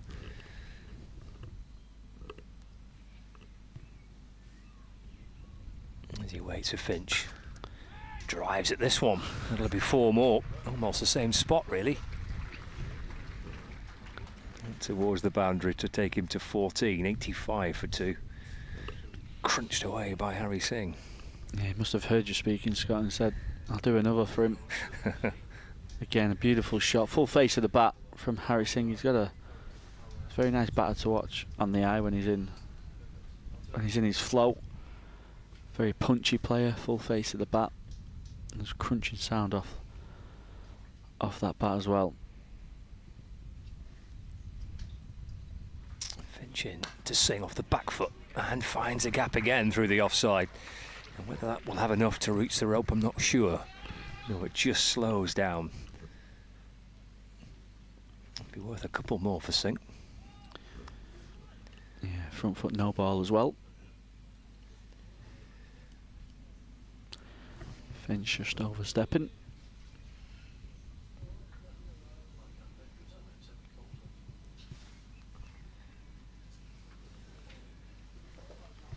Fourth game of the campaign for Finch. Picked up 4 wickets so far. Leading wicket takers Tom Taylor, 21 this season for Worcestershire. Back and across, and very pleasantly in behind it. Harry Singh to defend to mid off, no run. It's that type of shot that probably gives you just as much confidence as the cover drives. He was beautifully in play, defending it solidly off the face of the bat. It looked to be quite positive both in attack and defence, as Harry Singh. Finch in, short, and he sways back this time. There's that one to go through. Decent over for Singh and for Lancashire, 89 for 2. At the end of it, Lancashire trailing by 181 runs. Bumped into Harry Singh in January in India when was on tour. He was over Rudgery's dad, who was a fabulous cricketer as well. In his time, he did a lot of work for Lancashire throughout age group cricket and the community side of things. I think he's got a cricket sort of academy over there. So Harry took the opportunity to go over and do some extra training and playing.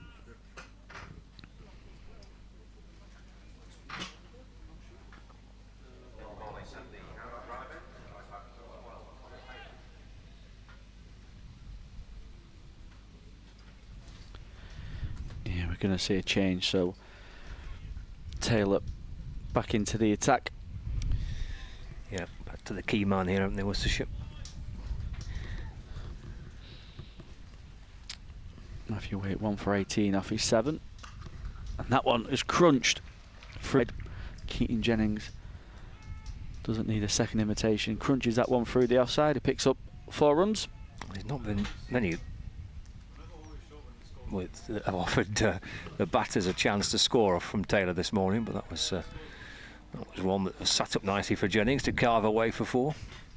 Bowled a beautiful opening spell this morning, Tom Taylor. 3 slips for the Worcestershire man. He straightens his line straight away. Keaton Jennings in defence. Had a fabulous year last year in Division 1, even though Worcestershire struggled and ultimately relegated. He finished the season with 58 wickets. He was the leading wicket taker. Had a fabulous chat before with Clive. He has bounced around for a few different counties, but I think 4th or 5th season now with Worcestershire. Had a great year last year. He's got lovely action and shape. This one's strangling away from Keaton Jennings, who allows that one through to the wicket keeper. It's been round the wicket to the left-handers straight away throughout this innings. Just looks like he wants to angle it into the stumps, and then with his natural seam position and shape, he gets it nipping away back towards the cordon.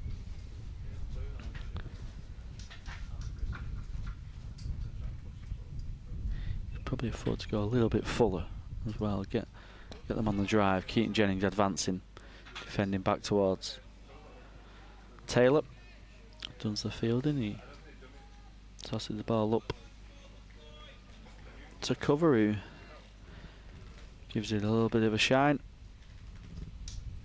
35 overs old, this ball after this one. Still be in good shape. Maybe a little bit softer with the rain than we had yesterday. Taylor's in. It's fuller of a length this time. Jennings just pushing into the offside. 93 for 2. Trailing by 177 now. Lancashire.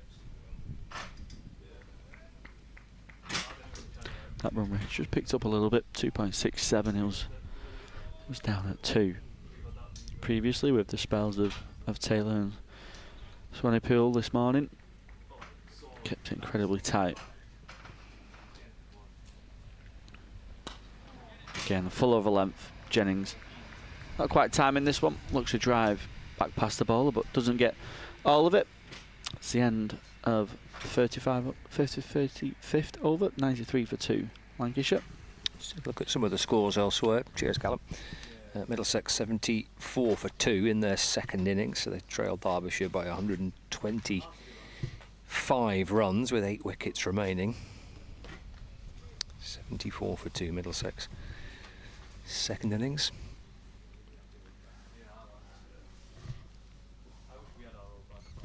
There's a delay in Beckenham where Kent are taking on Durham.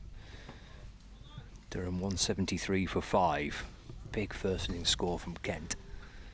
Finch is in again to sing. Up on his toes and defends it to mid-wicket. Kent making 523. And then Durham 173 for 5. So still 350 behind, but there's rain in Beckenham.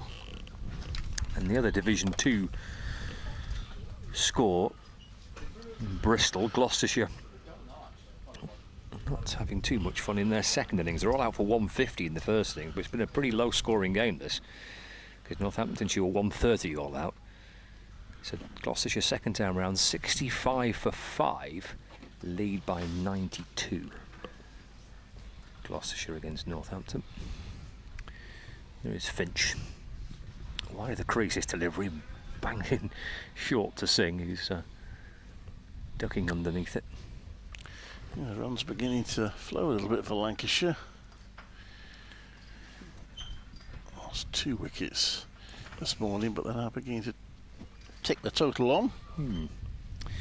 Yeah, Singh 16 not out, had a couple of lovely shots through the offside. Finch bowling that quite wide of the crease and banging it in and angling it right across Singh. Chopped into the offside this time. Picked up at mid-off and there's no run. Remains on 16. A few more people have come in, I think, this morning, haven't they? Still nothing like what we had on the first day. Yeah, it's just thickened out a little bit, hasn't it? Maybe a lazy Sunday morning and drift to the cricket for the afternoon.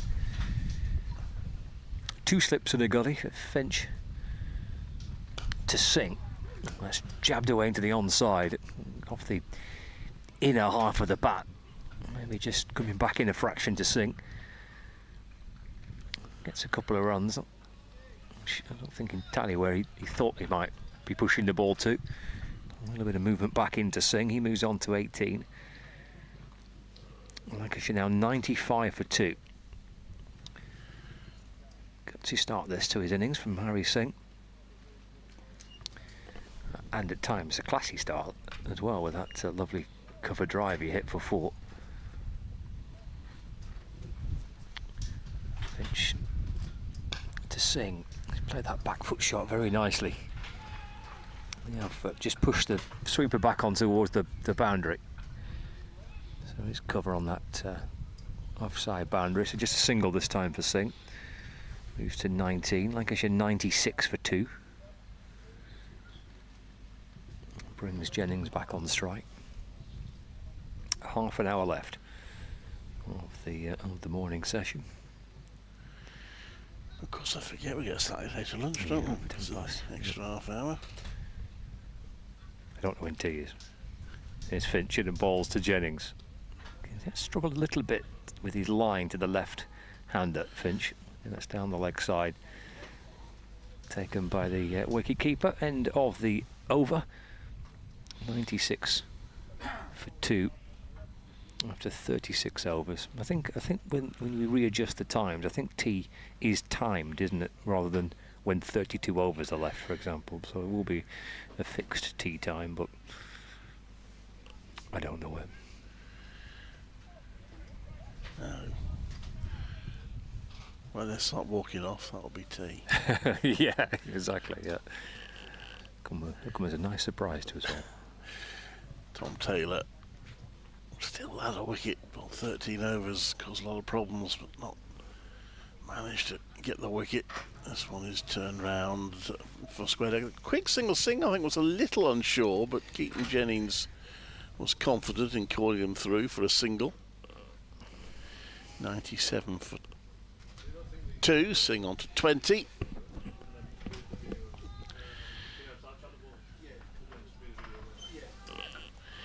Lancashire could get to lunch without any further loss. I think they'll feel they've had a pretty decent morning. Lost George Balderson and Josh Bohannon.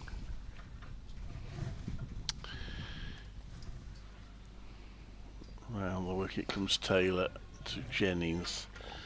The left-hander drives that back to the bowler.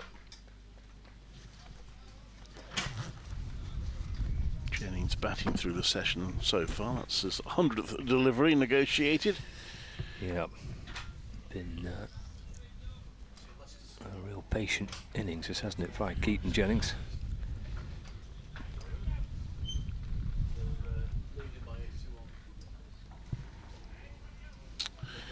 Yeah.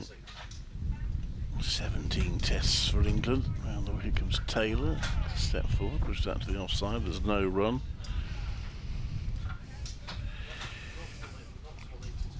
I think his last Test match was 2019. A little unlucky not to get back at some point. Yeah, he's last season especially, 1,000 runs for Lancashire last season, as I think he did the season before that as well. So he's consistency for Keaton Jennings. Managed 2 Test entries. Oh, he swished that away. That's no apologies for that shot. He's given that a fair belt and it's gone through point for 4. Yeah, brings up the 100 for Lancashire. 101 for 2. Crunched away, wasn't it? Carved out through the offside for 4, rattling over the rope. And the 100 coming in 223 balls, which means that the second 50 a lot quicker than the first, as this next one is defended. Let's make it just 67 balls for the second 50. First 50 took 156. Well, okay,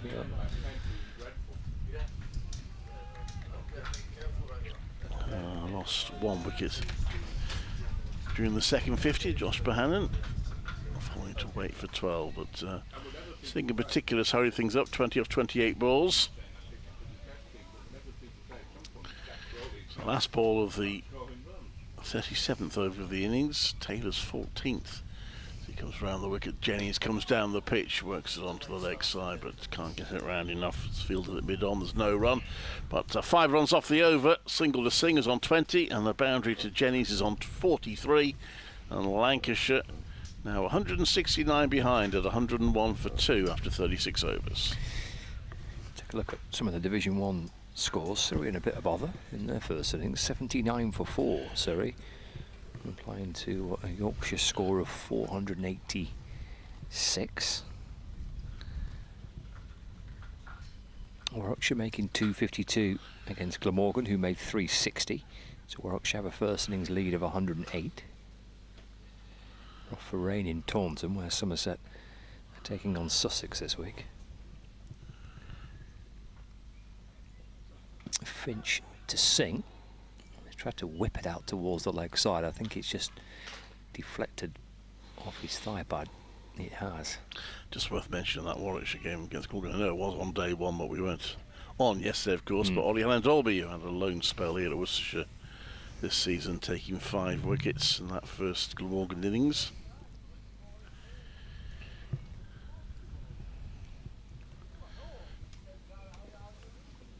He's into the evergreen category now, isn't he? Yeah, I just don't want to do Ashley Johnson's job for him, but Finch to Jennings, it's left. I wonder whether they might be having a little chat with him for next season. You come to us and you'll be playing every game, pretty much. Yes, he's very much part of a bowling unit in Yeah. Warwickshire, isn't he? Plenty of options the Bears have got. Could perhaps tempt him also by saying we're playing in the Blast, which he doesn't do for the Bears. Or rarely does, anyway. 102 for 2. Jennings on 43. Here's Finch for Worcestershire with a wicket to the left-hander. Plays forward in defence. Holds the pose to defended full face of the bat. Back past the bowler. So I'm sure Ashley Giles, the CEO, will be listening. Oh, that's a good idea, Clive. Yeah. well, look at that. I'll make a note of that one in his diary. Yeah. Clive made a good came with a good suggestion at 10 to 1 on the Sunday afternoon. Nelson, Ashley, is he here this week or not? I haven't seen him. No, I haven't. 102 for 2. Finch in and balls, fires one in full and straight to Jennings. I mean, he's got a book to sell, so he should be here. Exactly, yeah. And there's a lovely golf course just across the way. Yeah, Yeah, that's right. Perhaps that's where he is. It's a couple of perfectly good reasons to be here. 102 for 2. What's his book called? King of Spain. Oh, of course, yeah. which I think he was a bit irritated with at the time, but he's exploited it for commercial. Why not? Oh, well, if we see him, we just have to try and see if we can drag him on and he can tell us all about his book.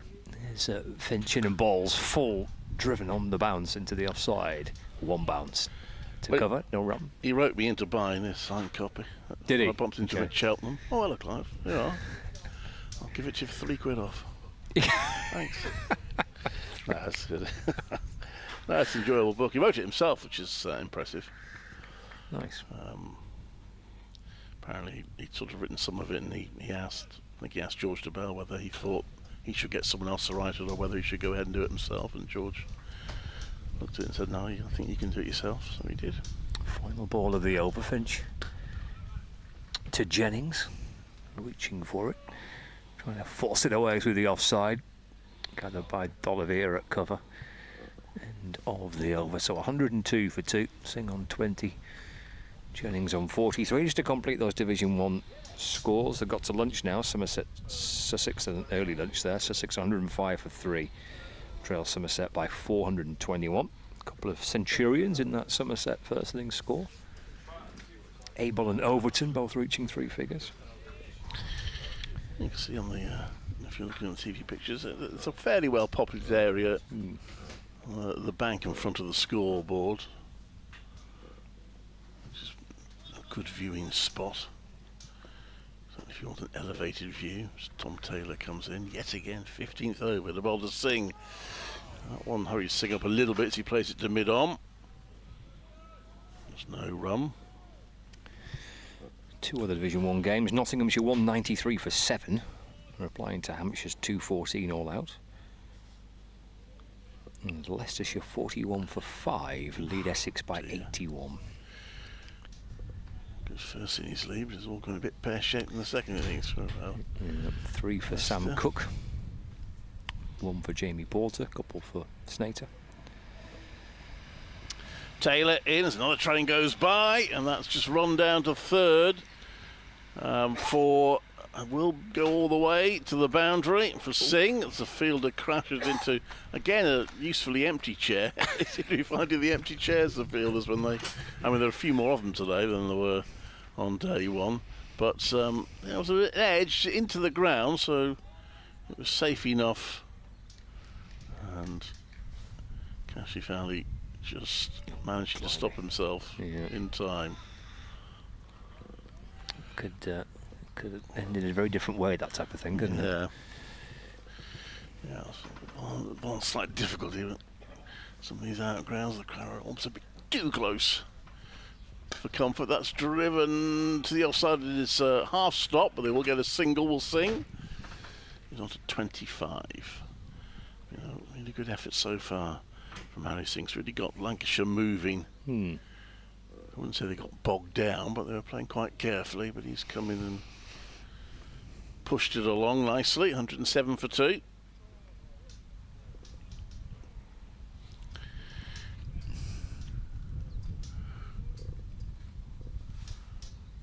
Hales is facing the ground directly opposite us. Can't see anyone looking out of their windows or on the balconies to watch the cricket. This is push that to Wildish mid-on for a single. Jennings moves on to 44. 108 for 2.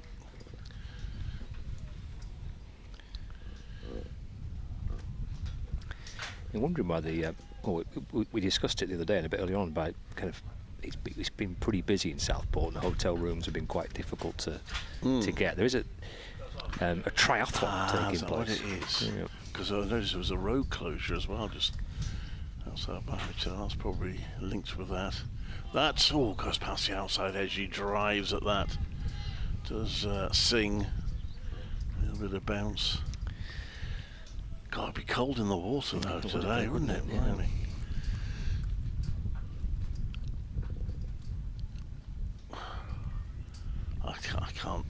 I can't get my head around running, cycling, swimming long distances in one go.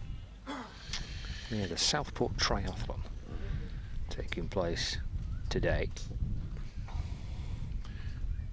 That one is pushed out to the offside for no run by Singh. So this involves a 750-metre swim, 20k bike ride and a 5k run.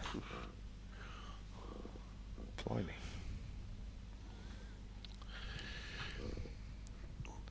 $108 for 2 off 39 overs.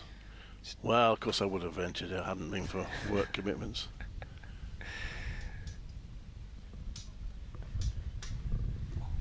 Yeah, seems like a bit of a tough gig, doesn't it? Say it'll be chilly in the water.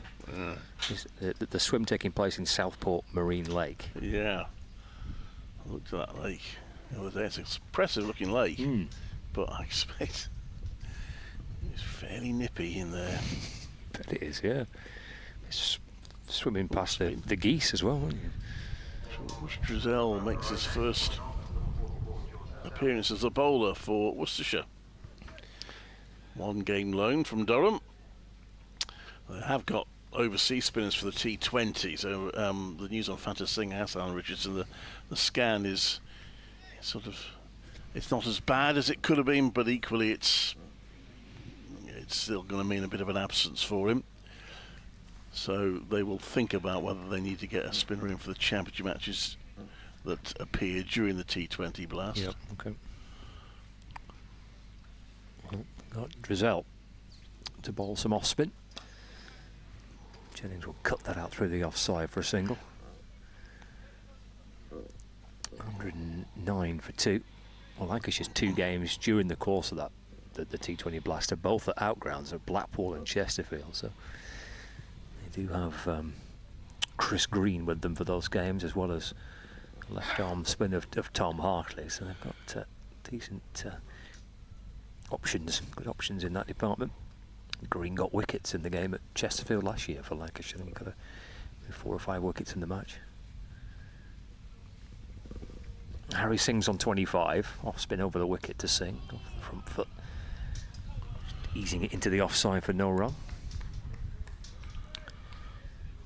109 for 2. Drizel just slowly creeping in past the umpire balls again. Back and across goes Singh, watchful, tapping it into the offside. And there's no run. Slip catcher in place. There's a short mid-wicket. Short fine leg, deep backward point.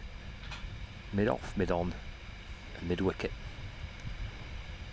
He's gone for the LBW there as Singh tries to whip it out towards the leg side. It was a solitary appeal from George Drizel. But an elegant one, typical spinners down on one knee, arms in the air. Yeah, it did look good, that, didn't it? Yeah. There you go, spin round. How about that? Well, a pretty optimistic shout as well, I would suggest. Perfect looking appeal, though. Nice to fiddle this out through the leg side as Harry Singh for a single. 110 for 2. Moves on to 26. Brings Keaton Jennings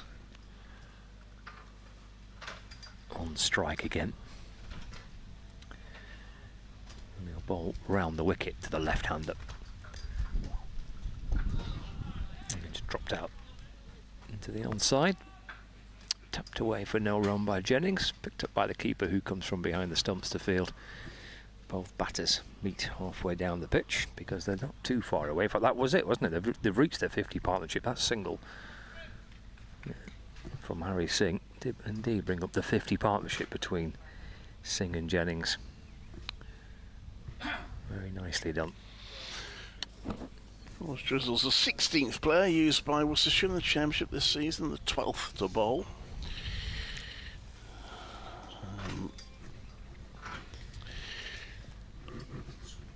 Tom Taylor continuing to do a lot of the work. His 16th over as he comes into bowl. That's left.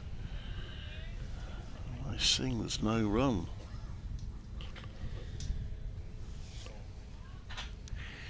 So 110 for 2. Lancashire should be reasonably happy with that. If they could bat well, maybe get a bit ahead, put a bit of pressure on Worcestershire third innings, and Worcestershire, of course, are off the back of a third innings calamity against Durham. Might be Lancashire's best chance of forcing a win. That one's left by Singh. Roderick takes it. Umpire Santry just pointedly looking at where the front foot is landing. Yes, he'll have any happy memories of being a Worcestershire player, Jack Chantry. Fine career at New Road. It was him and Adam, of course. Adam at Warwickshire. A helicopter up ahead. There's, this one is just pushed out into the offside. There's no chance the run as it's cut off. A helicopter or a drone? I think it's a helicopter. Quite a small one. I say it's either a small helicopter or a big drone. Yeah. Don't fancy being up there in that. No. Clear skies overhead. Just the old wispy cloud now.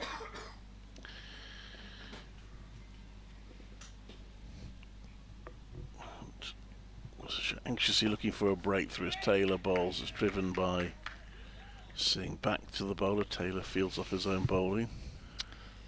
Yeah, looks like they could just do one before lunch just to try and pick them up a little bit. Lancashire should be pretty happy with this morning session.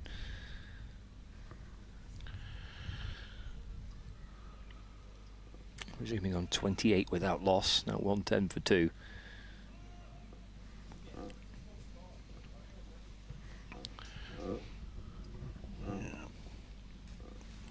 What's that, 82 for 2 this morning thus far. Taylor bowls and that's played to backward point. Tumbling stop. Any runs? Oh, we've got news on tea. So Oh, go on. tea will be at 4 o'clock. So 10 past 1 lunch and 4 o'clock tea. Excellent.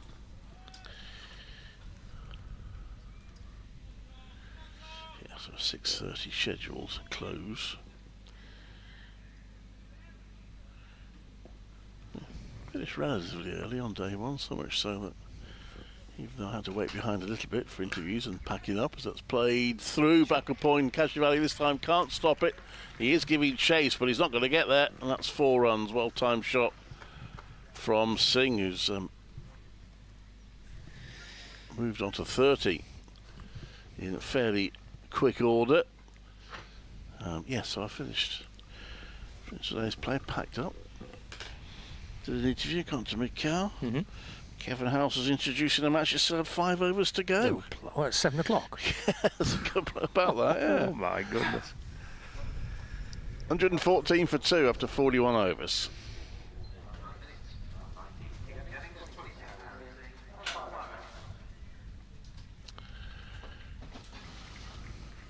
Yeah, 10 to go until the break. 14 for 2. There is Drizzle to continue with Jennings on strike. Slip into place, in place rather, as Jennings eases that away into the offside. And there's no run. It's a 50 partnership between these two.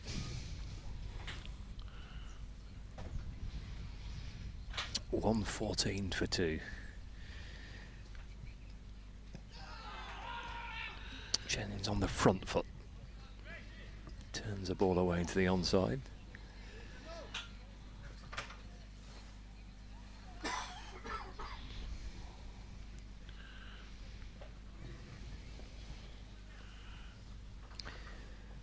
And again, off spin up.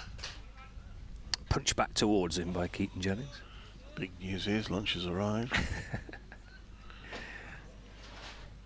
It was a welcome lunch yesterday, wasn't it? Because we were huddled in this tent and it was cold and wet, and lunch came and warmed us up. Gratefully received. Played away through the offside by Jennings for 1. So he's on 46. Lancashire 115 for 2. Brings Harry Singh back on strike.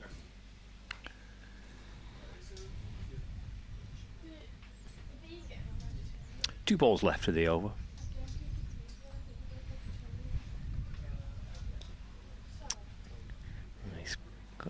potentially 2 here. Yeah, it does come back, gets a couple. It's actually his highest first-class score, that, for Harry Singh. Previous highest score was 31. He's batted well. Yes, these will be very, very important runs for Harry Singh in his start to his career. Back and defends that delivery. He's not played much first-team cricket. Really has just been the odd chance here and there for him, but he's played 6 first-class games. But in his fledgling career, this will be potentially an important knock for him. He's played very nice. He's looked lovely off the back and front foot. Played some good shots. 117 for 2. So, probably got probably 2 overs before lunch, and Tom Taylor, who was but almost uninterrupted in this session, had a few overs off, and Matthew Waite came in. Comes in to bowl to Keaton Jennings. Just 2 slips on a gully now in place for Jennings, who plays that one from quite high on the bat into the ground. Brett D'Oliveira, the Worcestershire captain, fields it in the covers. It remains 117 for 2. Feels like this will be Lancashire's session as long as they don't lose another wicket in the probably last 11 balls of the session.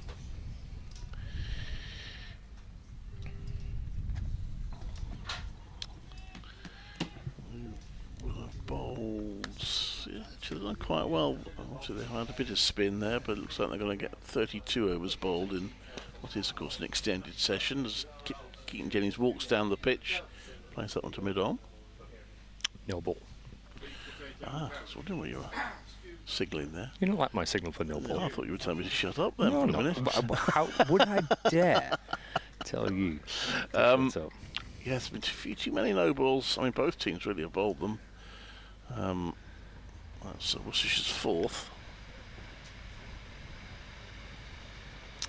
There's another train heading for Liverpool.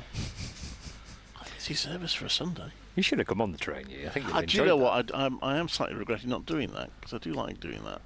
That's played down to 3rd for a single. I even contemplated whether it was worth me coming from my hotel by train, but I'd have had to have walked for about 15 minutes, then got on a train for 1 stop, and then walked a similar length. It didn't seemed a bit pointless. A bit pointless, I mean.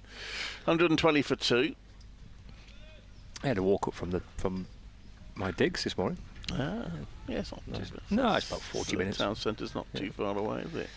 I noticed the Worcestershire boys were wandering back to their hotel last night. They didn't bother with their team coach. Quite a few taking a stroll. This next one's played to mid-on for no run by Singh. That no ball just slightly cool. I should get another over in. He's got 3 more balls to bowl. Got about 4 minutes.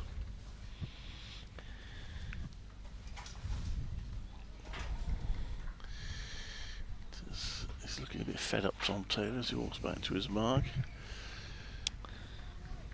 There's all sorts going on in that Yorkshire-Surrey game. Surrey had 97 for 3. Sorry, 93 for 7. Oh, that's a bit different. Yeah, that was played a bit off as no run. So George Hill was on the hat-trick. He's taken 4 for 10 for Yorkshire. Surrey 93 for 7, replying to Yorkshire's 486.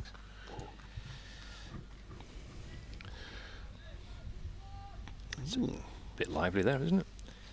It is.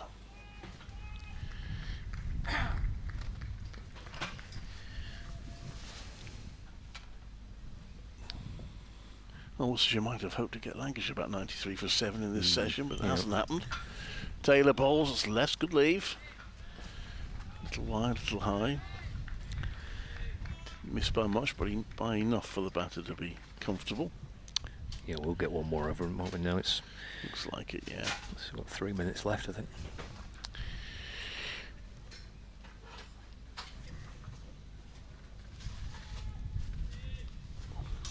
Taylor's last chance to get a wicket this session. He's been in the wickets this season, as I mentioned earlier, 21, but hasn't happened from in this innings, but not for the want of trying. He comes in again, and that's slightly over pitch. It's hit to mid-on.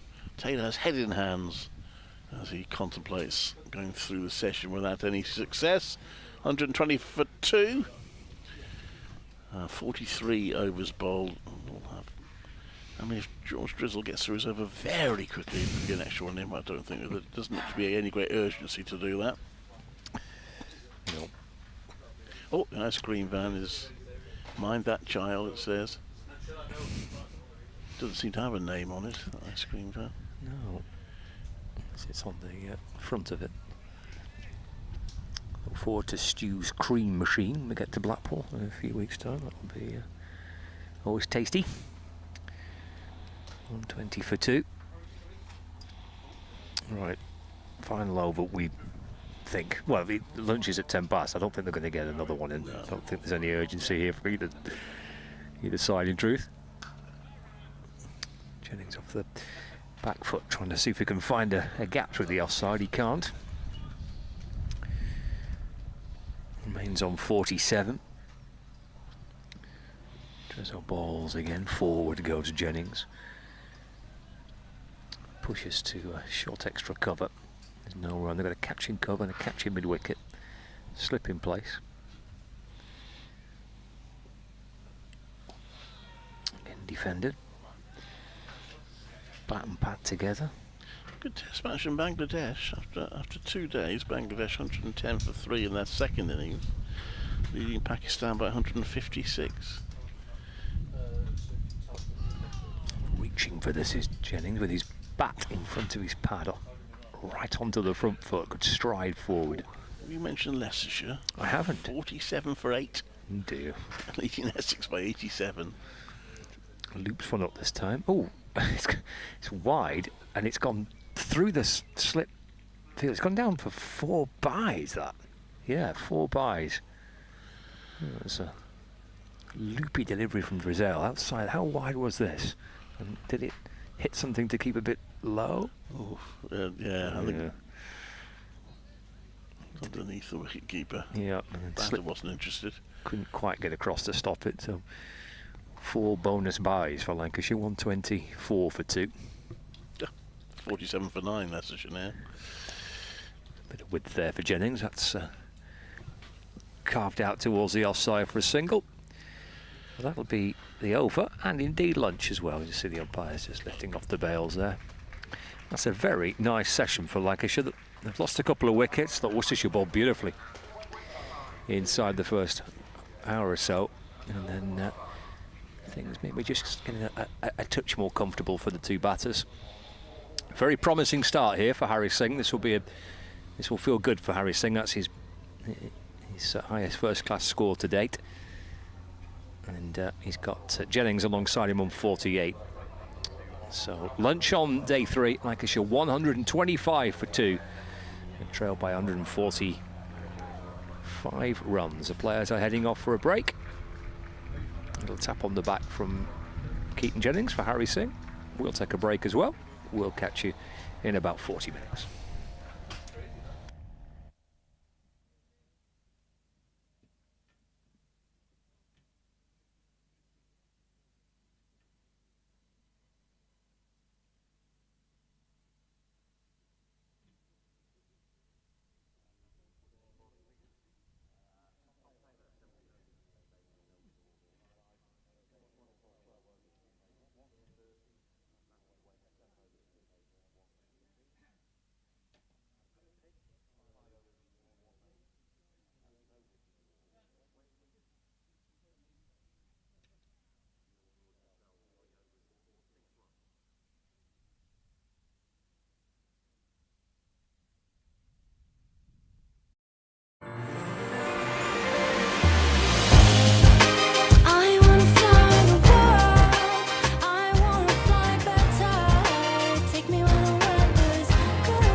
Have you heard of United 2 before? Do you like exams? Because we don't do any traditional end-of-year exams. If you're having a bad day, that shouldn't dictate whether or not you pass or fail a year. We have 4 main subject areas. Business, media, digital and sport. You work directly with our industry partners to make sure you're ready for the real world. Teaching across 4 different campuses. The Old Trafford campus, UA92 Business School, the Player and Media Centre at Lancashire Cricket Club and the Old Trafford Stadium. You'll study 1 module at a time, as well as studying half days only. Making time for work, hobbies, socialising, or your side hustles. You'll secure a degree awarded by Lancaster University. So what are you waiting for? Join us at UA92.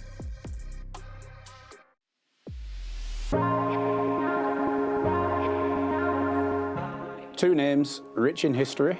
Barton's, our family-run business with over 100 years of experience in drinks distribution, and Lancashire Cricket, a club drenched in tradition, heritage and globally recognised moments.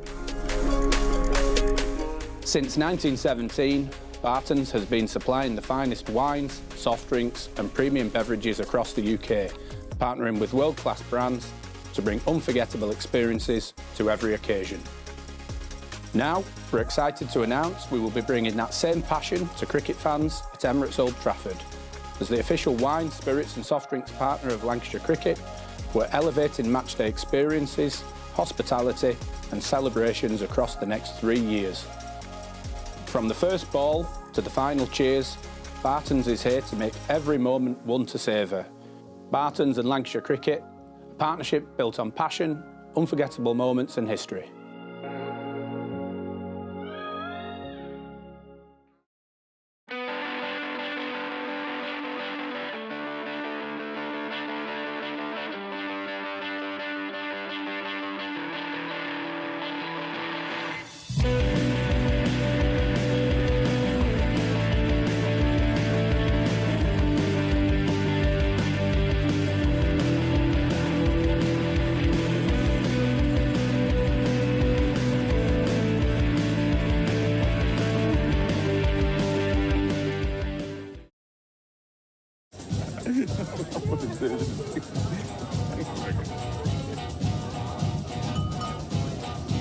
Guys, make way for the designated driver.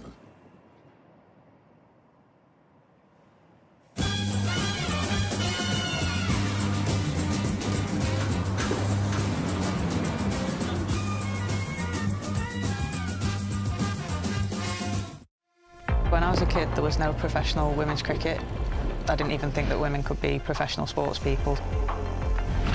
Especially early on, it just didn't really seem like there was a career in it. To support myself around cricket, I had to work at the petrol garage. I was the only girl, so I stood out. I'd love for young girls to be able to dream about being an athlete and it to be achievable. Thanks to the Hilton funding my contract, it's allowed me to play the game that I love all day, every day. We're like an engine and we need to be fueled with the right gas. Without funding, we can't be visible. You can't be what you can't see. As a team, it feels like we're breaking boundaries. Thunder and Lancashire always want to put women's cricket at the forefront, and now I think that's really shining through.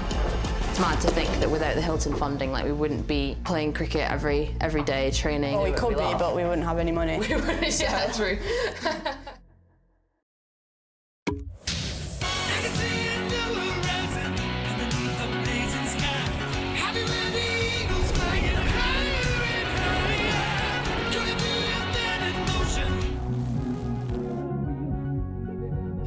Pasta Pringles!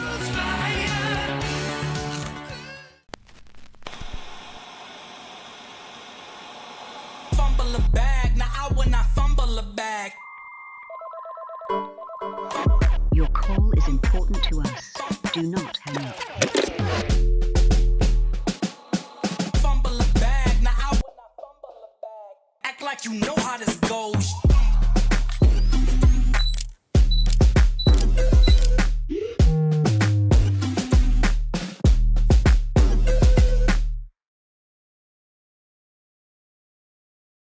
Welcome to the opening day.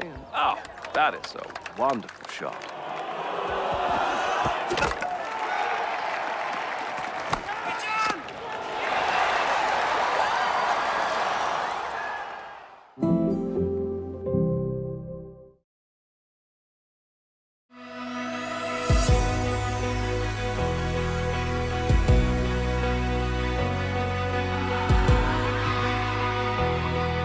Introducing Lancs TV Plus, dedicated area for members, bringing you closer to the game than ever before.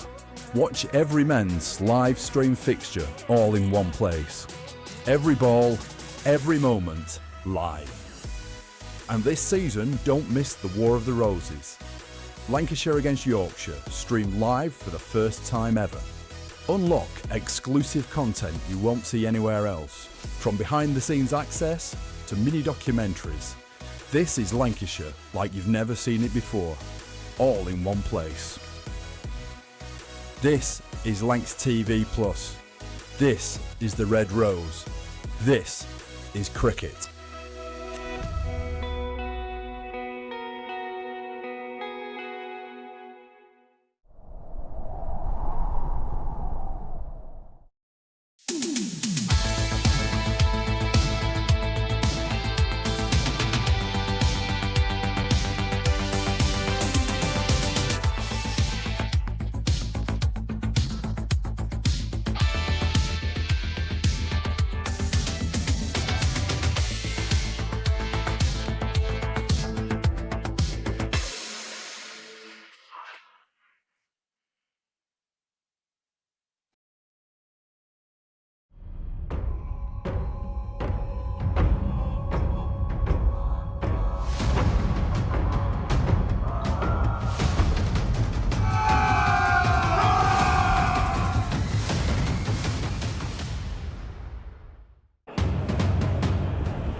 welcome back to Southport and Birkdale Cricket Club for coverage of the afternoon session on the third day between Lancashire and Worcestershire, live across Lancs TV and across the BBC Sport website and app as well, where Lancashire are 125 for 2 in their first innings. Harry Singh heading out with his highest first-class score to date. He's on 32. Pretty good morning for Harry Singh, and he'll be hoping for more, of course, this afternoon. And alongside him is Keaton Jennings, who's 48, not out. But look at the number of balls faced. Maybe a reflection as to how tricky it was in that morning session, especially in the first hour or so. 125 balls he's faced for his 48. Lancashire trailed by 145 runs. Well, they've avoided the follow-on. Yes. Not that ever looked likely, even when they lost a couple of wickets. So their next job is to try and match Worcestershire's first innings total and maybe get a bit ahead, and who knows. Obviously we lost a whole day in the game, but can they put pressure on Worcestershire third innings? Yeah, I suppose that's the strategy going forward. I mean, Lancashire should be kind of hoping to bat basically for the day, won't they? And then seeing if something untoward can happen tomorrow. Still got 71 overs because we are making up the additional time from the first day. So, from the second day. But Matthew Waite from the Harrod Drive end, and a run for Jennings straight after lunch. Just tucks it off his hip down to fine leg for a single, so he moves on to 49, 126 for 2. Let's walk around the ground at lunch. I mean, there are a fair number of people in here, all sort of moving about. It's not what we had in the first day by any means, but there's a decent smattering of people. I noticed that we were wondering about the ice cream van selling all day yesterday. Yeah. They do sell coffees as well, so that may be what their main business was yesterday. Wait to sing. How's that one to go through? Yeah, I reckon that's probably more coffees sold than ice creams yesterday. Yeah.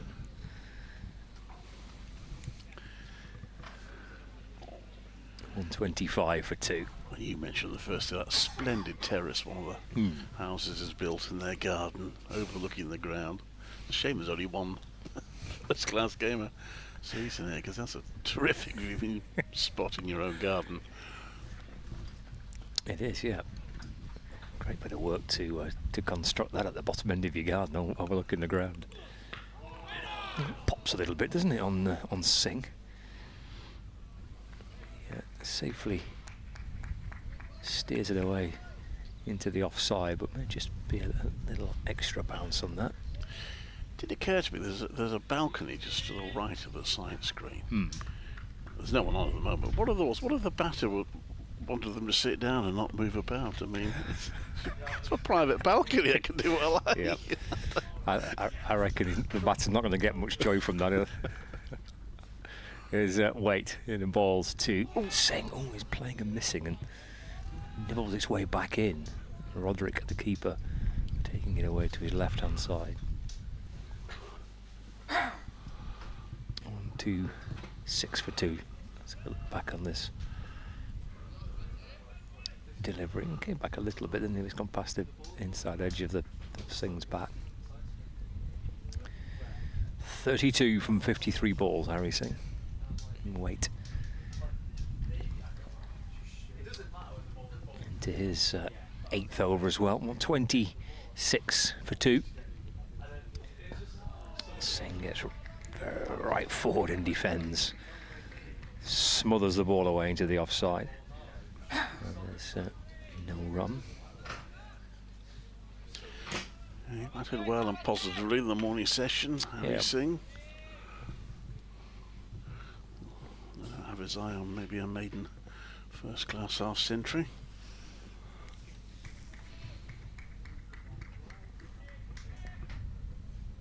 Final ball of the opening over of the afternoon. Wait to Singh. Drops back down the pitch as Singh tries to work it to leg and just rattles onto his thigh pad.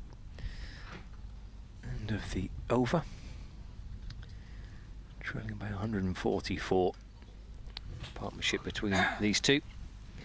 Going along quite healthily. 66 they've put on together. Harry Singh and Keaton Jennings.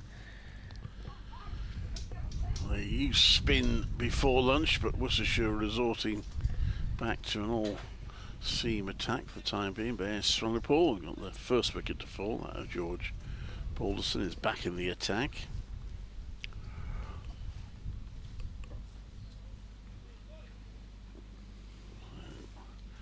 There's a couple of practice deliveries. George Griswold bowled 3 overs for 6 runs. Swanepoel in, and that's worked away through mid-wicket. Just to help the ball on its way. Keaton Jennings to bring up his half-century off 127 balls, 4 fours. There's an echo in here. Yeah, so good hard-working half-century. He had a few scares, particularly this morning when the ball was doing a bit in the inside edge, which narrowly missed the stumps. But he's battled away well. He has that, yeah. Where did they put you for press? In the press box? In the old press box? And, Which I thought was condemned. Swanepoel balls, that's driven. Comes off the edge of the bat down to a wide third for a single to Singh, who moves on to 33.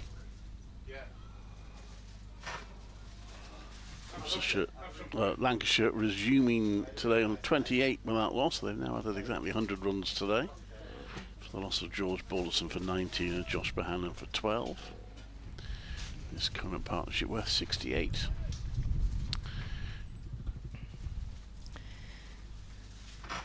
Swanepoel balls, that's left, there's no run.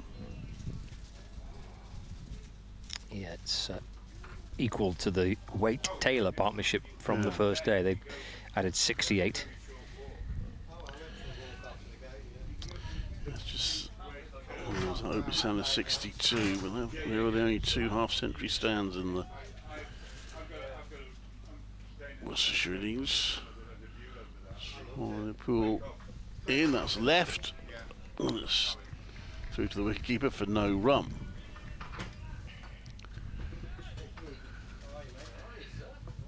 Sun shining still, it's fairly cool. I haven't actually taken my coat off since I arrived.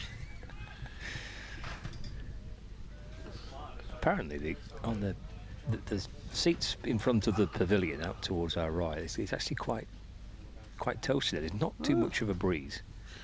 Swanepoel in, that's going down there. Straight a little bit down the leg side. To the left-handed Jennings is Swanepoel. Roderick moves across and stops that. So that looks like quite a decent little spot to position yourself if you're planning on heading across the Southport. Is it members only there, or maybe? I think just in front of the bar as well to our right. Apparently, it's quite a nice little spot as well, away from the breeze. Swanepoel bowls, and that's jabbed out to point for a single to Jennings, who moves on to 51, end of the over. 129 for 2 or 46 are Lancashire.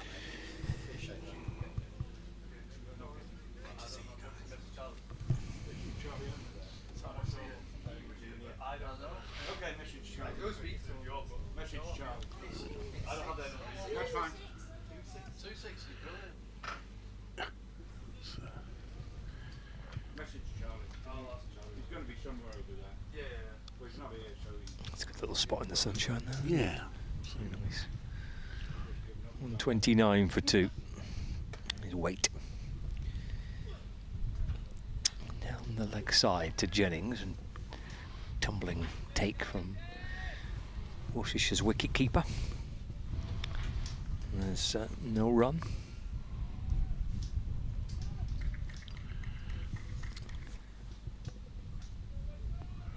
Two slip catches, and then a ring of 3 on the offside at backward point cover and a mid-off. There's a mid-on, there's a deep square leg, and now a short fine leg as well. Defended by Jennings just raises it up onto his toes and drops it back down the pitch. It's become a bit frustrating for Worcestershire. So it caused problems in the morning. It did get those couple of wickets. But the batters have looked increasingly comfortable. Yes, especially in the kind of that second hour of the morning session. Runs here for Jennings, turns it into the onside.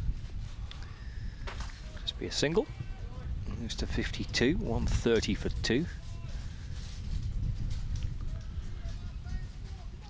Brings Harry Singh back on strike.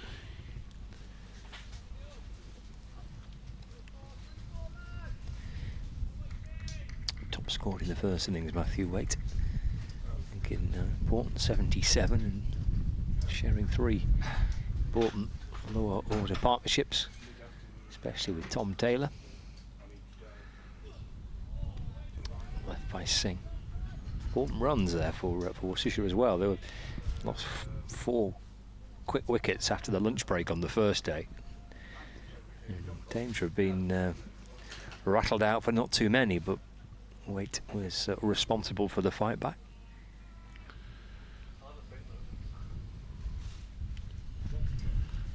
And he's got 1 wicket so far with the ball as well, just sending fielder out towards the leg side boundaries. There's 2 on the leg side boundary.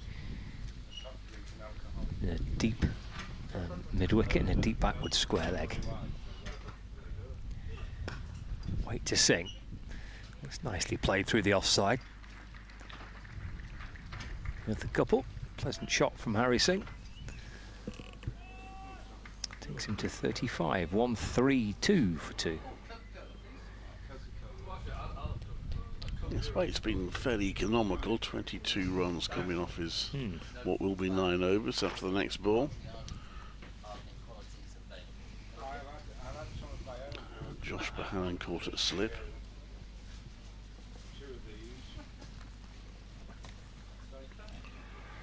Here's Singh waiting for Waite. Punches this one to the left of mid-off. Scampers through for a quick single. That's the end of the over as well. 133 for 2. 47 overs gone in this Lancashire first innings. 137 runs behind. Yeah, I feel there's too much going on out there at the moment from the bowling side's point of view. They've got to keep plugging away. And Sunnypool will bowl the next over, his 14th. 1 for 33. Wind, if anything, picking up a little bit here at Southport and Birkdale. Sunnypool is in. Oh, he's chopped on! And Singh goes for 36, inside edge, onto his stumps. Swanepoel has his 2nd wicket. And Worcestershire have broken up this partnership, 133 for 3.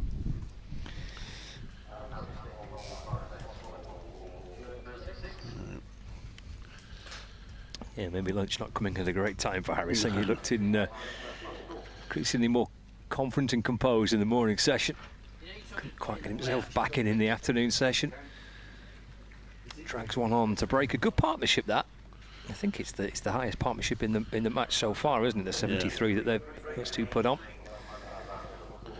Did it in 19 overs. Yeah, I'll be frustrated at that dismissal. Maybe a little unlucky because they often miss, don't they, those inside edges. That one's crashing to his middle stump. Shame for Harry Singh. It's an encouraging start, that. He's found the going tough at the top when he's had the chances to open the batting, but a little more pleasant for him a little bit further down the batting order. Brings out Michael Jones to join Keaton Jennings. Now, Jones is quite a positive player, Michael Jones. Trying to see what his approach will be alongside Keaton Jennings, but a welcome breakthrough for Worcestershire. Took some breaking in that partnership. 73 they added for that 3rd wicket. Yeah, Michael Jones, look at his form. His mix, he's got 2 70s, a 71 and a 72. So he's got 3 ducks this season. 27 and 10 against Middlesex at Old Trafford. First bowling point then for Worcestershire to go with their 1 batting point. Lancashire, of course, got the maximum 3 bowling points, still some way away from their first batting point. Swanepoel's in, and Jones plays that away to mid-wicket. So he pitched up, I might have kept it a little bit low, and he played across his pass, but got decent bat on the ball, Jones. And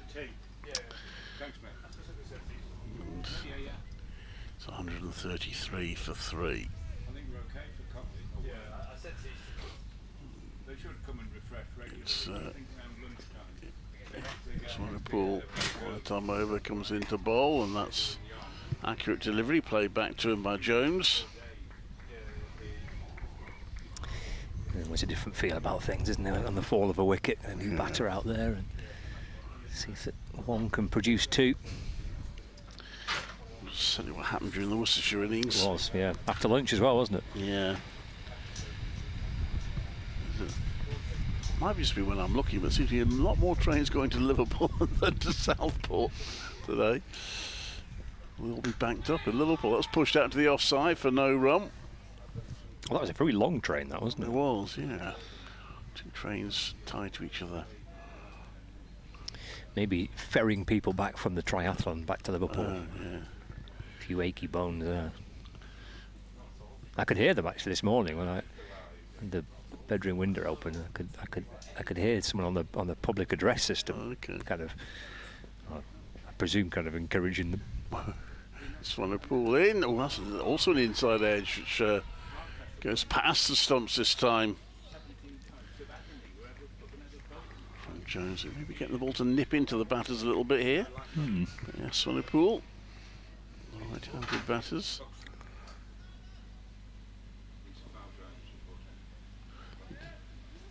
Hang his bat out to try a little bit there, Jones, a little bit away from his body. Got the inside edge to miss the stump, so he survives.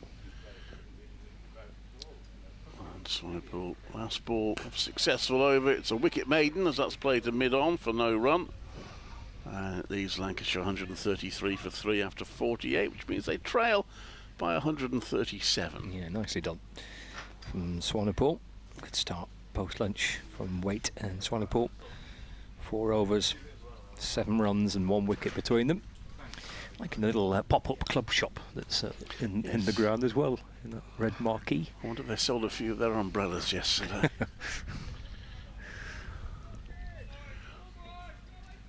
Well, I did see on the first day that quite a lot of school kids came in, and there were plenty carrying these, the little mini bats. So maybe they did a good trade on the mini bats. Jimmy's autograph was proving quite popular. As Jennings defends as Waite comes in. Dabbed into the onside for no run.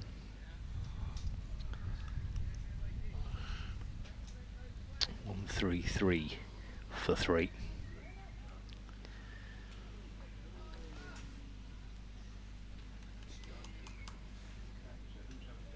For Keaton Jennings. Got the leg slip in place again, haven't they, for Jennings, as well as the fine leg and a deep square leg. Angled across Lancashire's left-hander by Waite and left.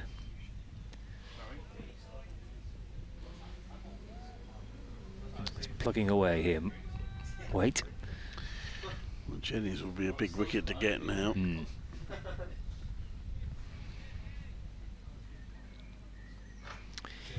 He definitely would.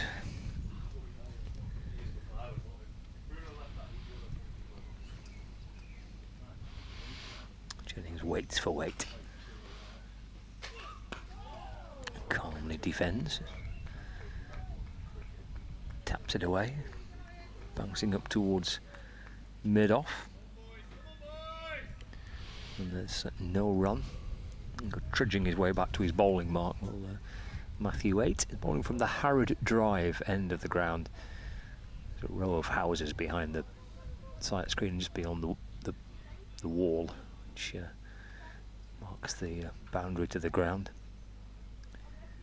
And he's running in towards us. bustles in, balls turned into the onside by Jennings. Single for the Lancashire opener, takes him to 53. Score moves to 134 for 3. Yeah,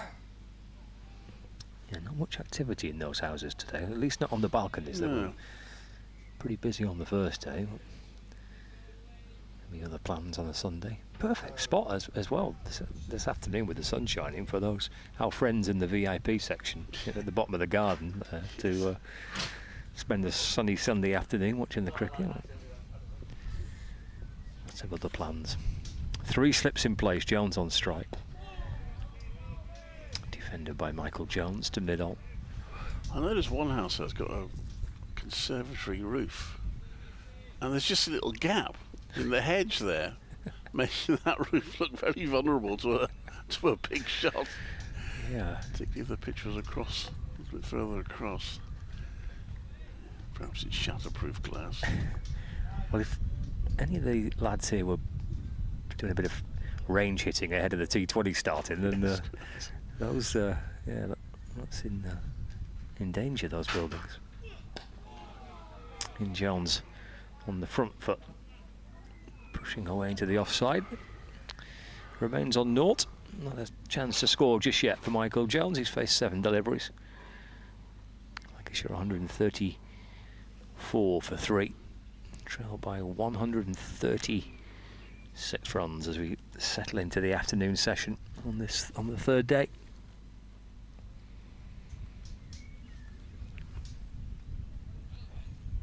It will be Swanepoel to continue in this opening spell with weight.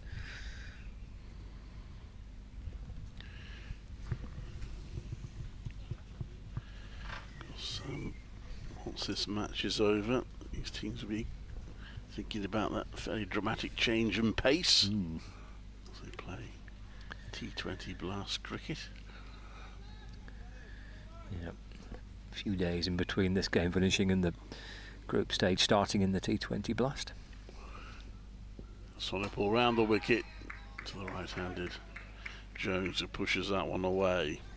Bit odd not travelling to New Road for a T20 game. Yeah, because back to the sort of gone back and forth, hasn't it, between regional groups and whether it's just north and south or north, south and Midlands, as it's going back to. Swanepoel player that's driven to the offside, there's no run. Worcestershire play Leicestershire on Friday away at Graceford, and what's a double header? The women also play. Women play first, same 2 teams, Leicestershire, Worcestershire, and the men play. Yeah, it's the same for Lancashire. Their trip to Surrey, men's and women's sides playing on the same day. Around the wicket he comes, bowls off left. There's no run. And the first home game at New Road, again it's a double header. 10:30 start for the women and 2:30 start for the men against Northamptonshire Steelbacks in both cases. Is that the bank holiday Monday? Sunday the 24th. So, yeah. In comes Swanepoel round the wicket. It's played the offside for no run. Looking forward to that. But it will be a change of pace for the players. Obviously, slightly different teams these days. So.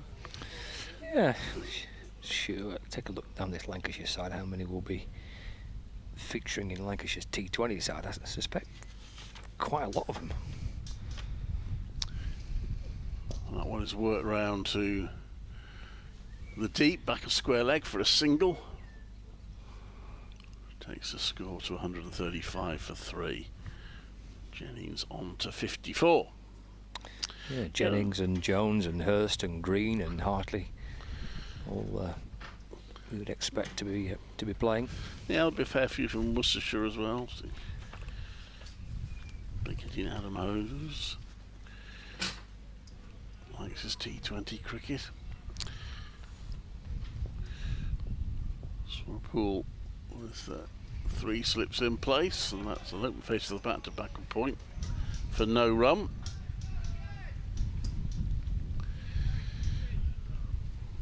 Wonder if Jimmy fancies some T20 cricket again this year. Played last year for Lancashire in the Blast. I think for Lancashire's women's side, the T20 Blast have probably come at a decent side. They've had a bit of a tough start to their defence of the one day cup. They're actually bottom of the group, 6 defeats in 8 for the holders who won it last year. So maybe a break and some T20 cricket for Lancashire Thunder will be a welcome one. Tight little spell this, isn't it? They've bowled nicely here. They've obviously got the wicket of Harry Singh and then continuing to keep the pressure on. Turned away to the onside by Jennings for a single. He conceded 10 runs in 6 overs and the 1 wicket as well. So Waite and Swanepoel working well in tandem. 135 for 3. Wasn't a single there, apologies. I thought. Oh no, there was. It was a single. 136 for 3. Brings Jones on strike. 3 slips in place. Jones looking for his first run of the game. Might find it here. He does. And finds it very well. Easing the ball away through a wide mid-off. He wants the third, running towards the bowler's end. Maybe just had to get his skates on a little bit.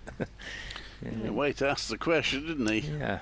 I think he rather accidentally knocked the bails off the balls. It landed his hands in front of it.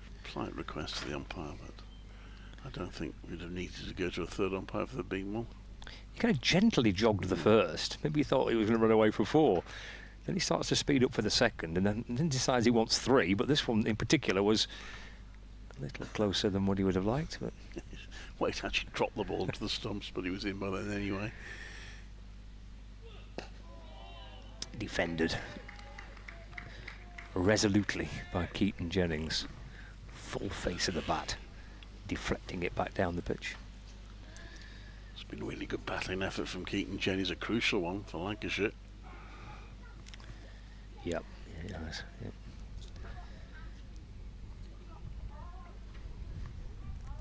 $132 behind.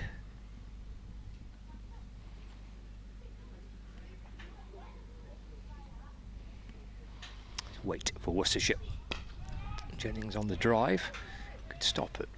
Short extra cover. It's a good shot and a stop rather on a used wicket there. So it'll be a tough fall for D'Oliveira. Yes, D'Oliveira. He hurt his hands a little bit, I think, in doing that. He's stuffed his hands in his pockets now. He was, yeah, he's just looking at his left hand. I think he's okay. Well, he certainly saved some runs for his side there. Matthew Waite's going to have a change of angle here. Come around the wicket to the left-hander Keaton Jennings. You can nibble this away off his pads out towards backward square leg for 1. Takes him to 58, 140 for 3. Brings Jones back on strike.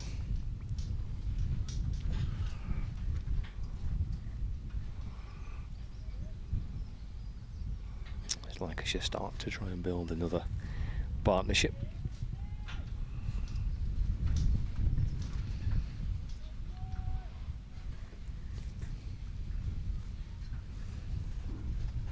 Three slip catches. All get themselves into position. Because here's Waite again. Jones turns it to mid-wicket. D'Oliveira fields on this occasion without much damage done, having hurt his finger, caught his hand in the delivery of 2 ago. End of the over. 140 for 3. Trail by 130 Lancashire. Yes, trying to make sure that they don't lose wickets in quick succession. Now to the 4th over, so not in service. It's not much use, is it?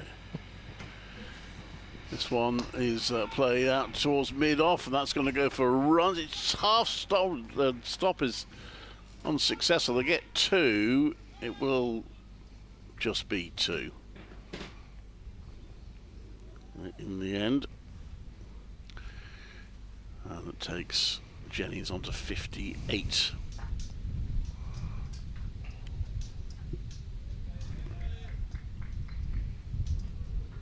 I looked at the that you mentioned about coming from the train from Southport to Birkdale. It's only about 4 minutes, isn't it? Yeah, that train? that's right. Yeah, that's why I decided it wasn't really worth. Swallowpool coming into bowl, and that's played. Oh, it's the bowler's mark, sort of an unused pitch that hit there, but. Yeah, I think that pitch there was the second one that was prepared by Southport. Lancashire asked for 2 pitches to be prepared leading into this week. It's bounced off one of the footmarks there, hasn't it? No damage done. Swallowpool round the wicket bowls into the blocker. That's nicely dug out by Jennings, and that's going to go all the way. That might even come into here. It does, right in front of the effects mic. There you go. You get a good view of the ball there. Just down by. He didn't quite come into the tent. It hit the post. Was nicely dug out, wasn't it, by Keegan Jennings? Good shot. Just had enough to keep the fielder interested, then quickly realising that was going to rattle into the tent. Yeah, Matthew H chasing it, couldn't reach it. I thought for a minute I was going to have to field it. Steady on. That one's left. There's no run. Viewers on Lancs TV had a little glimpse there of where we're broadcasting from in this tent. Tent's doing it a bit of a disservice, isn't it? It's a slightly, it's a kind of a marquee type thing, isn't it? Yeah. Thankfully, it's not too windy. Otherwise, it starts to clatter and squeak. Well, it did creak a little bit this morning. I was getting slightly concerned this morning. This next one from Swallowpool is left by Jennings, who remains on 62. 146 for 3.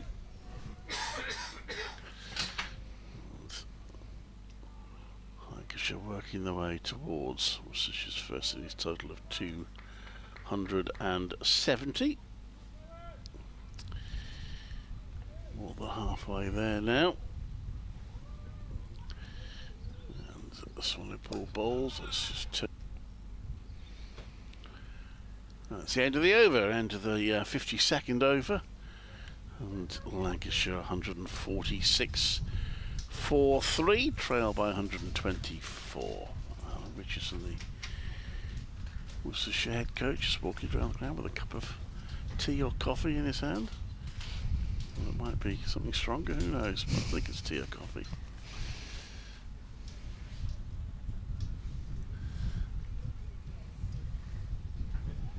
Chatted to him at the end of, the end of play yesterday. One play was declared closed. He says it's been a mixed start to the season. That's how he assesses it.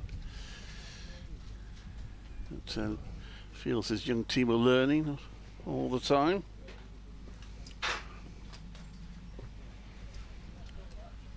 His weight to continue. Clipped into the onside by Jones, who fancied for a second or two about trying to run. Jennings sends him back. I did ask Alan Richards actually whether he thought the second division was stronger than when they were last in it 3 years ago. He was very non-committal on that. It's always pretty competitive. Just feels it to me a little bit. I said this last season that for Lancashire, I think I mentioned it the first day, the previous 3 occasions that Lancashire have been relegated from Division 1, they've gone straight back up.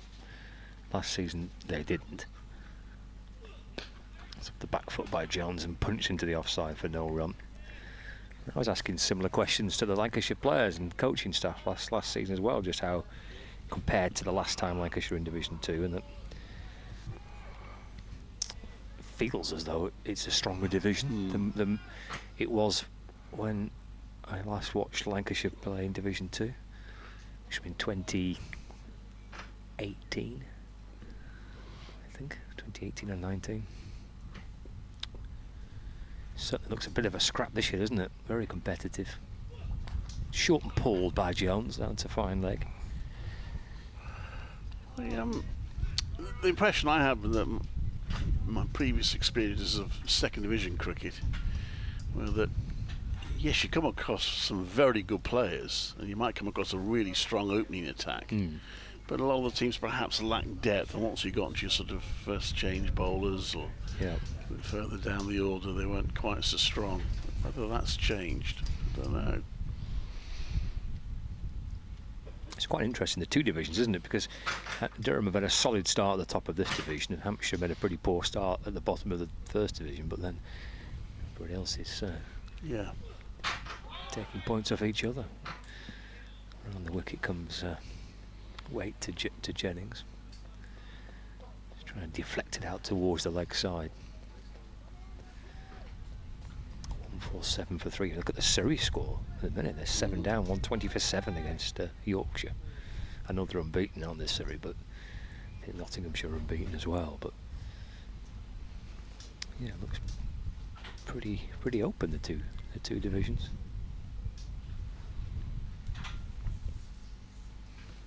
Waite sets off. He's around the wicket. It's a nice shot from Jennings. He's tucked into that to pull it kind of just below waist height down towards backward square leg for a single. Moves on to 63. 148 for 3. Brings Jones on strike.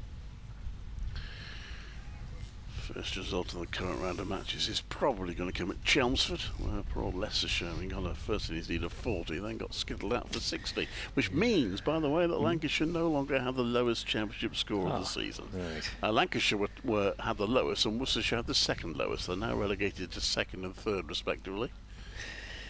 Wait. Oh, to Jones, who I think's gone to leave it, and in the end he's got a little thin bottom edge.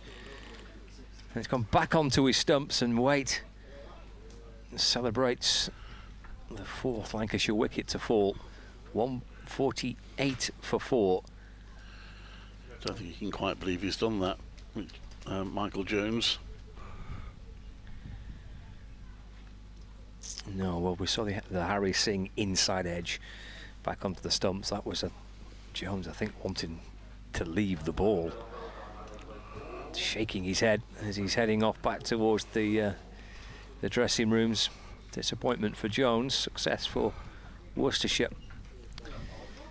But Jones, looking to try in the end leave the ball, but in the process of doing that,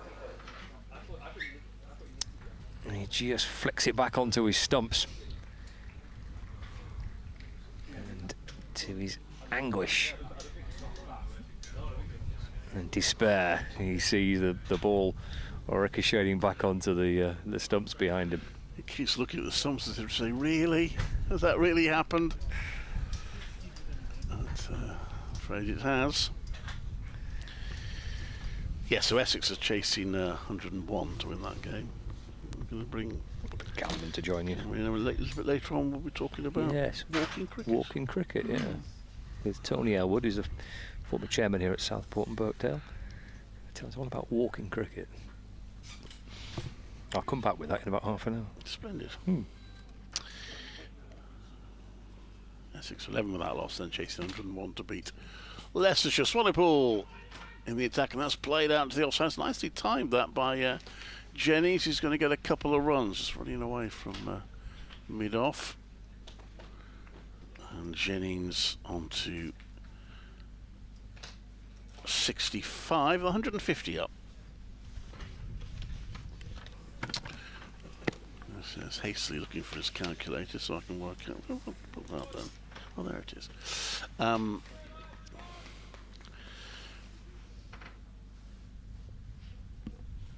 Swally Paul in. Oh, that's a leading edge. It comes out and up in the air but falls short of mid-off. And that is no run, but a bit of a scare. 317 balls for the 150. Which means that the third 50 took, where is it?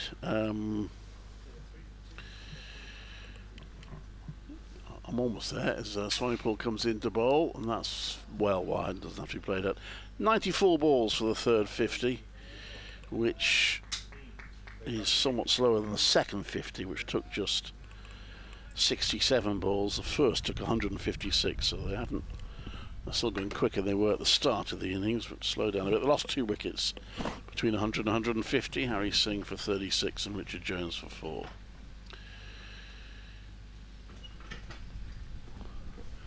As that one is played out onto the offside by Jennings. That was Jennings. There's a single there. Takes him to 66, 151 for 4.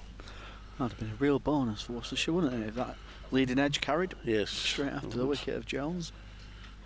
Jennings, the key for Lancashire. He's the glue of this innings. Yeah.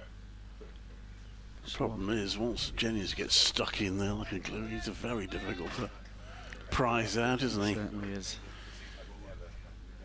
Swanepoel into bowl, and that's solidly defended by Matty Hurst, the Lancashire wicket-keeper.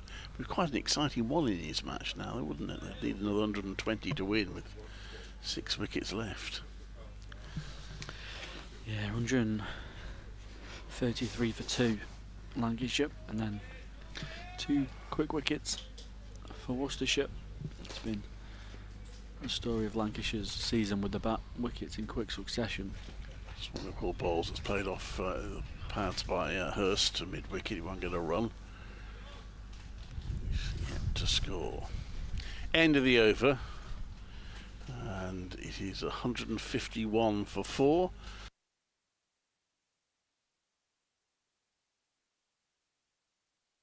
Need a little bit of a period where just rebuild. You've got the experience of Keaton Jennings and the class, and he'll certainly be passing on as much information and knowledge to Matty Hurst as well, who's still very young but still very experienced as well. A number of years now in the county championship side.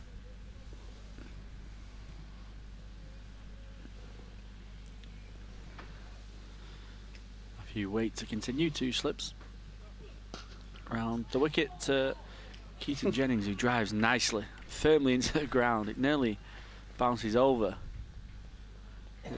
Swanepoel.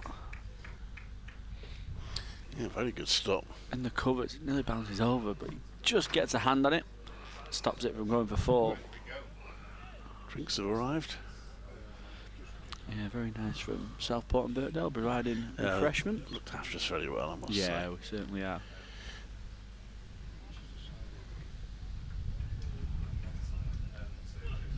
Jennings forward in defence. Matthew Waite just there. Got his tail up a little bit. He's in a nice rhythm. The wicket of Jones.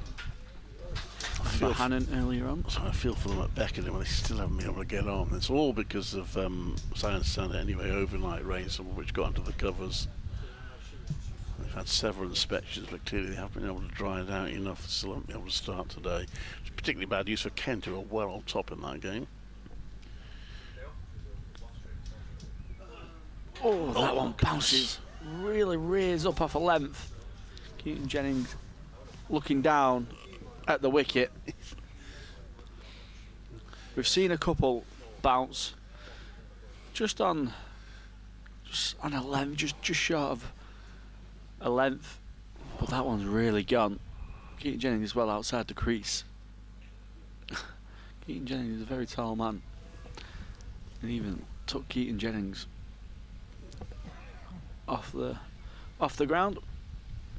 Good take from the keeper. 151 for 4. Weight in. This time fuller of a length. Jennings tucking that away into the onside. He gets a single. They've got a catching square leg for Keaton Jennings, so just needs to be careful when he's just playing off his pads.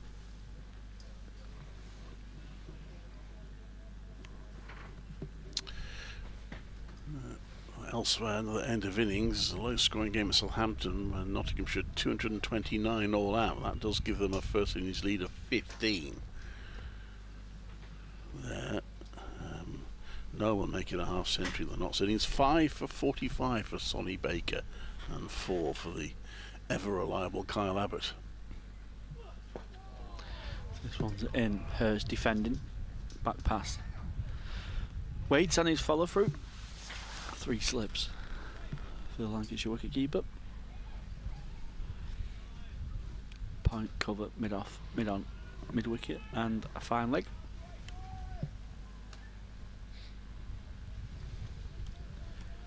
Just a bit of a rebuild here for Lancashire.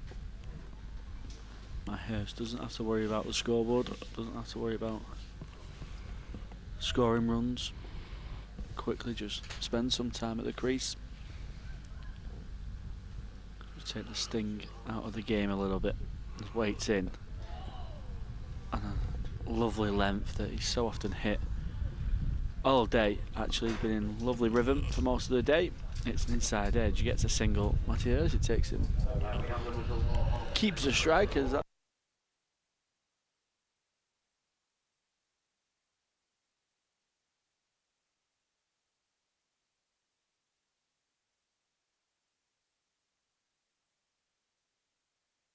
Jennings. It has been a really good innings. Yes, he did maybe get a little bit of good fortune early on, but he's taken full advantage of that and he's holding this innings together.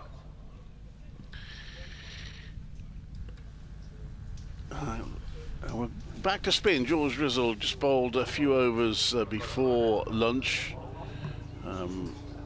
He's going to place Swanepoel 2 for 43. His pair Swanepoel 3 overs for 6 runs in his first spell. The Durham player on loan for 1 match only. That's pushed back to there's no run. Say 1 match only. It might be looked at again when Championship cricket returns during the T20 blast. I don't think Fateh Singh is going to be fit in time for those. So we'll consider their options.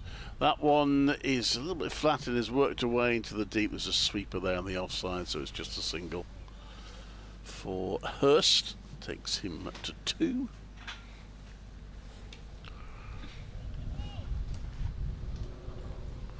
This will now come around the wicket to the left-handed Keaton Jennings.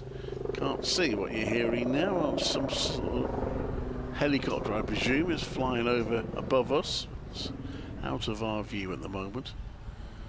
So Rizal bowls, and that puff of dust comes up as that's hit into the ground on away by Keaton Jennings for no run.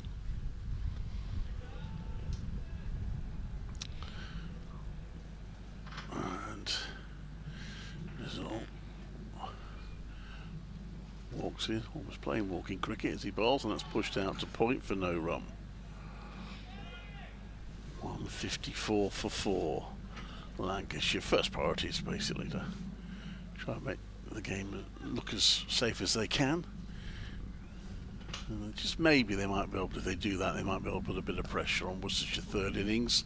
That's worked away into the deep for a single by Jennings onto 68. Worcestershire looking to bowl Lancashire out. And they do bowl Lancashire out. Their best chance of win is probably to be bowled out themselves, because I doubt they'll be too risky with setting a target. But if they were bowled out and set an interesting target, we could have a really good finish tomorrow. Lots of possibilities still in this match, despite losing a whole day's play yesterday. Result gives that a bit of air, and it's played through mid-wicket. It's got through for a single to Hurst, who moves on to 3. And that is the end of that over, which saw 3 singles in it. Double to Hurst is on 3, and one to Jennings is on 68. 156 for 4 after 56 overs. Screen van just starting to get a little bit busier, and it warms up. It's turned into a nice day here in Southport. There's actually a disagreement between the scoreboard and the screen about how many overs, but it is 56. The scoreboard has 55.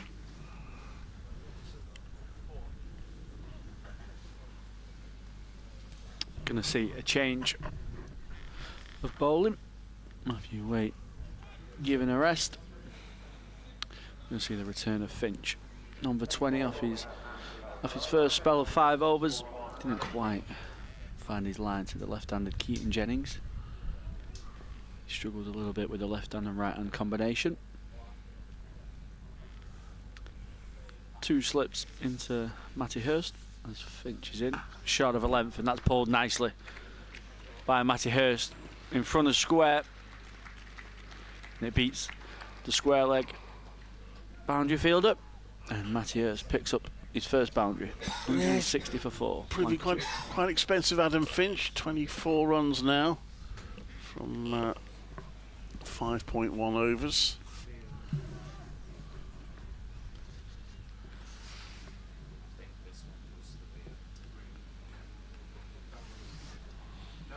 Finch in again. This time fuller of a length. Hurst allowing that one through to the wicketkeeper. Yeah, me and Scott was discussing before, was looking at the stats and the wicket takers. Would it be fair to say, looking at the stats, the sort of first and second change just hasn't quite backed up? Yeah. Sort of the opening spells as much throughout the season. Yeah, I think you could say that. Matthew Waite's got a few wickets. Yeah. But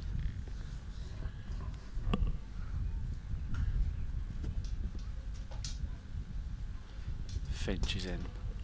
That one's back of a length. Hurst in behind, defending into the offside.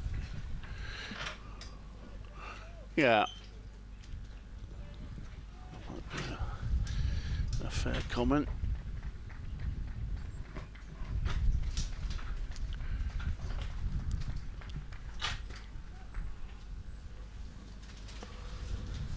Got the square fielder spread.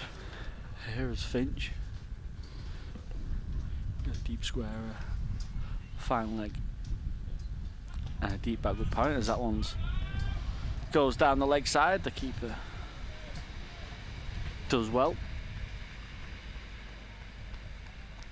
In fairness, in the last game against Durham, they did bowl Durham out in the first innings and give themselves a 40-run lead. And lost the game because they were skittled out in their second innings.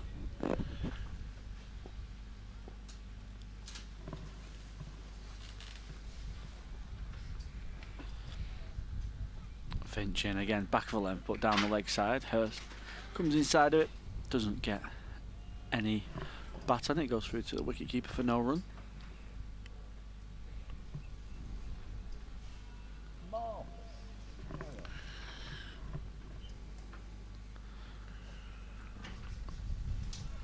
Trailing by 110 now, Lancashire. 6 wickets in hand.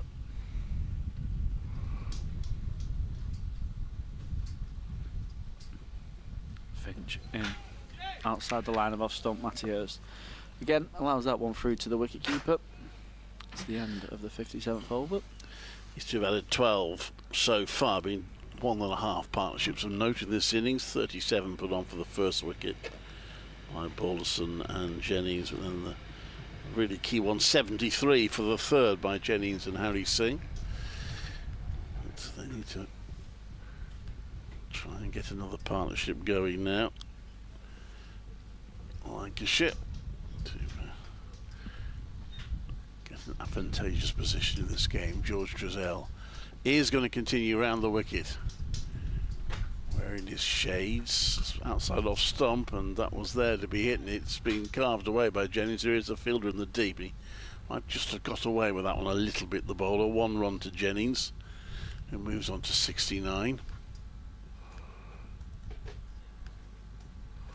1 slip in place for Matty Hurst. He twirls the bat around in his hands. The only catcher is that slip. That one turns into the batter a little bit. It's defended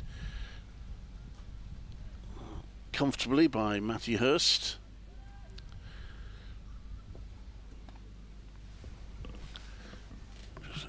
Polishes the ball on the back of his trousers. He's in, and that's pitched up and driven back to the bowler, who cuts it off himself. And it remains 161 for 4. In comes Drizel again has turned round to mid-wicket. They might have got a quick single there, but they didn't. They opted not to risk it. So no change to the score. Blue sky above, sun shining. And it's not exactly balmy, but probably isn't as cold as it was in the first morning when the sun was shining. That's played away to long on for a single by Hurst, who moves on to 8. I might even risk taking my coat off at the end of this stint. Before. It's not been off for 2 days.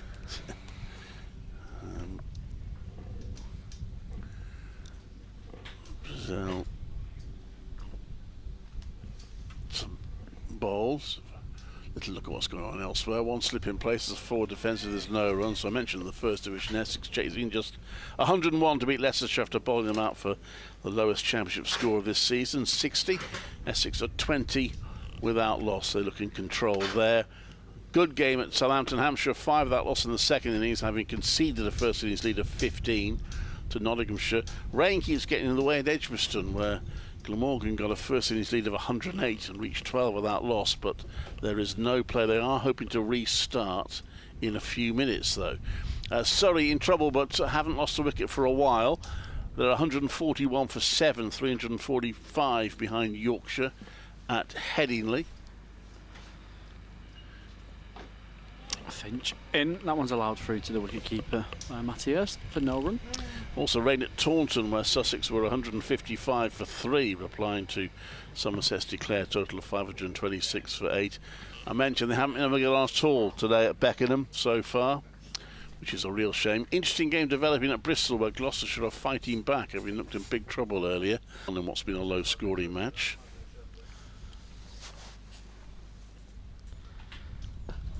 Finch in. Hurst defending back towards the seamer. And could be interesting too at Lords, where Middlesex are rallying a bit in their second innings. They're 143 for 3, but they're still 56 runs behind Derbyshire's first innings total.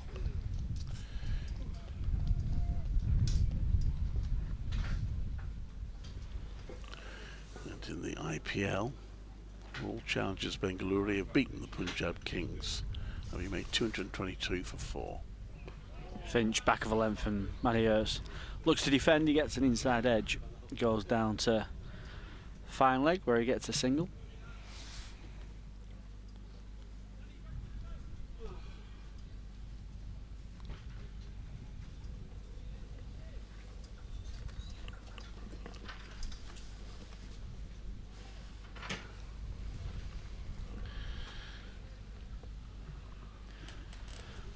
And 63 for 4. Lancashire Jennings on strike, who's played very patiently for his 69 so far, trailing by 107 Lancashire. As Finch beats the bat with a gentle appeal from the fast bowler, but there's no one else in support. No. There's a few people walking around the ground now. People are still fairly well wrapped up today, but there are sun hats as well on. That's the encouraging sign. Much smaller crowd than we got on the first day, but still a decent number of people enjoying the cricket.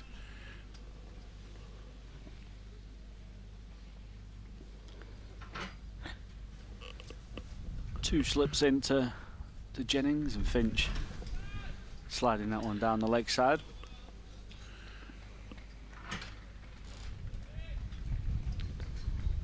One run of the over so far, so he has been expensive, Adam Finch. If he can come away happily from the last ball, he will have reduced his run rate a little bit this over.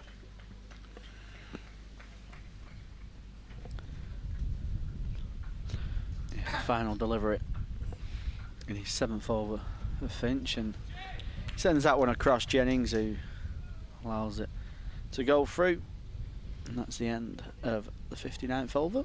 Lancashire 163 for 4 here at Southport and Birkdale. There's blue skies, and the hospitality tent is starting to get busy on the front. Yes, again, not as many people in there today as there were. Well, actually, in the first 2 days, it was quite busy yesterday, despite the fact there was no cricket for them to watch. Not quite so many in today. George Giselle to continue. Matthew Hurst on strike. Lancashire's deficit now 107. There's still 6 wickets in hand. Giselle right arm over to the right-handed Hurst, who gets a bit of an inside edge on that, all along the ground to mid-wicket for a dot ball.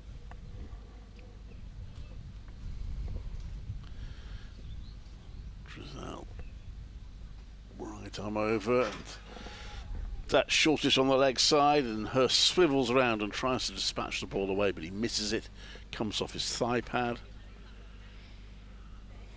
The score remains unchanged.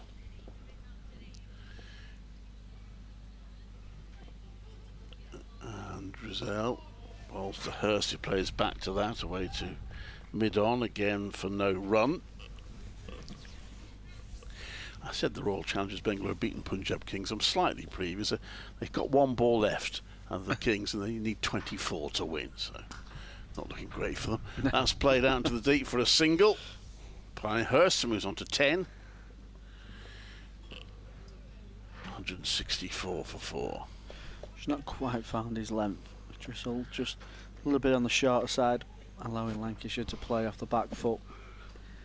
Just wants to try and drag Jennings and Hurst onto that front foot and bring the edge into play. And again, it's played with the back foot, and it's straight to backward point. Jennings can't believe it. He tosses his bat in the air. He's just mishit that, and has gone for 69, having played so well. It's a rather soft dismissal for Keaton Jennings, and it's 164 for 5. Yeah, he certainly brought the edge into play, but again, there's a back of a length delivery that Jennings, when it came down, I'm sure he would have been thinking, punch this out to the deep cover boundary, pick up an easy single and get to the other end. It's a bread and butter shot against the spinner for someone like Keaton Jennings' class, but sadly he's top edged it and it's carried all the way to backward point. He takes a very simple catch, but a massive wicket for Worcestershire. It's Lancashire's main man, Keaton Jennings. Just carved it away, didn't he, straight to backward points. Credit to Drissel, it was a little bit fuller, probably fuller than his previous deliveries, but still Keaton Jennings would have felt very comfortable going on his back foot and trying to punch that through the offside. Just one of them, just misfortunate, he's just mistimed it. But for Worcestershire, it's an absolute gift. 5 down now, Lancashire, and it's going to bring Chris Green to the crease. George Giselle's first wicket then of the season. He hasn't played first-class cricket since towards the end of August last year, when he played for Durham. Well, in fact, that was a List A game. That was barely first-team cricket, I should say, until late August, when he played against Warwickshire in the One-Day Cup at Chester Street for Durham.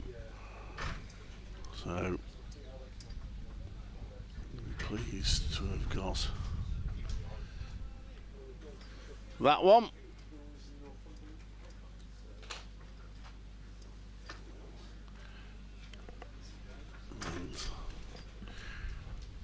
Well, Lancashire still a bit of work to do here.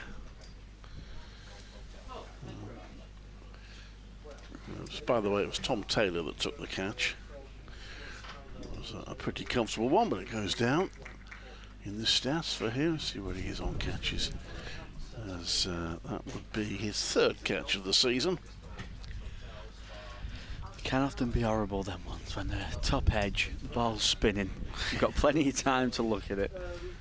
Yes, it's a fair point. He made it look easy, but perhaps it's... Anyway, that's played to point. There's no run. Good innings from Keaton Jennings, notwithstanding the disappointment about getting out. 69 off 172 balls, 5 fours. So he was patient. But it does mean Lancashire have lost 3 wickets for 31 now. in 12 overs. Yeah, and that's something that's been, I'm sure, would have been discussed throughout the season. Sorry, we're just seeing the terraces now occupied, the garden terrace. We were commenting earlier. And the VIP section. I walked past. It's a fantastic setup they got in their garden there, overlooking the ground. And it wasn't in use earlier, but someone now has taken his seat to watch them there. Finch in, and that's a shot of length delivery. It's good pace and good carry, actually. Matt Hurst tries to take it on, but it goes over the top of his left shoulder. Good take in the end. Yes, Gareth Roderick get wicket pretty well. He's gone for 4 byes at one point when a spinning delivery didn't get up as much as he expected, went under his gloves, but he's been pretty tidy. Took one excellent catch as well, diving in front of slip.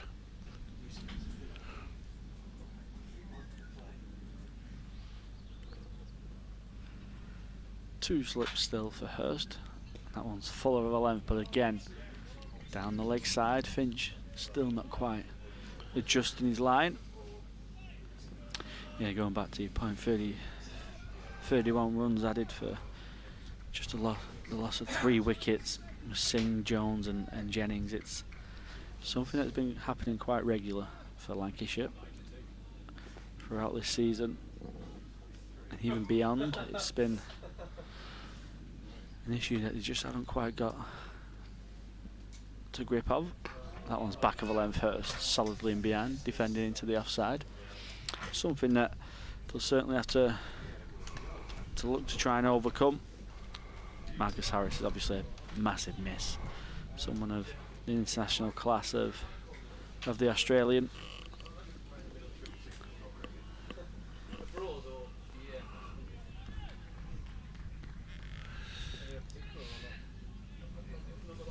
Look at the likes of Paul Coughlin and Tom Hartley and Bailey as well, who can certainly hold a bat as Hurst is defending into the covers for no run. Yes, that's a difficulty in the modern game, isn't it? The lower order batters rather inconsiderately have actually worked on their batting, and there's very few, even genuine number 11s these days. Most number 11s, they might not score many runs, but they can usually hang around for a fair bit. Jimmy Anderson, of course, being a case in point. So increasingly difficult to get a team all out. Finch again down the leg side. I mentioned earlier this would be quite an exciting one innings match. It'll still be the case. They'd now need 107 with 5 wickets in hand to win Lancashire. Where would your money be? I think they'd be favourites, but it's, a couple of wickets would put the pressure on. 1 or 2 wickets. It completely the opposite way, isn't it?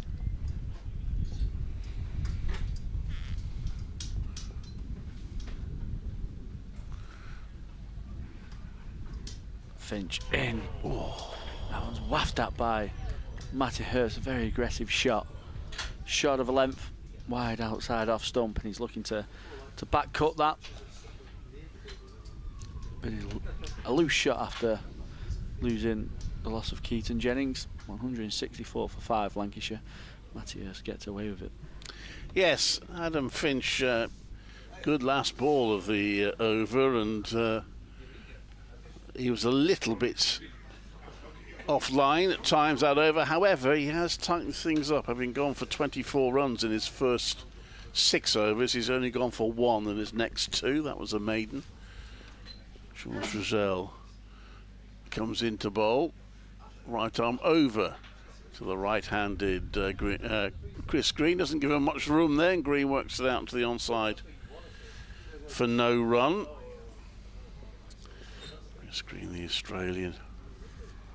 We were commenting before how remarkably few first-class matches he's played, but that was a lovely shot over pitch by Drizzle. It's driven through the covers by Green for 4. And that takes a score to 168 for 5. He just played 26 first-class matches in his career compared to 290 T20s. He defends that. There's no run. He's got 2 first-class centuries to his name, so he's clearly a very accomplished batter.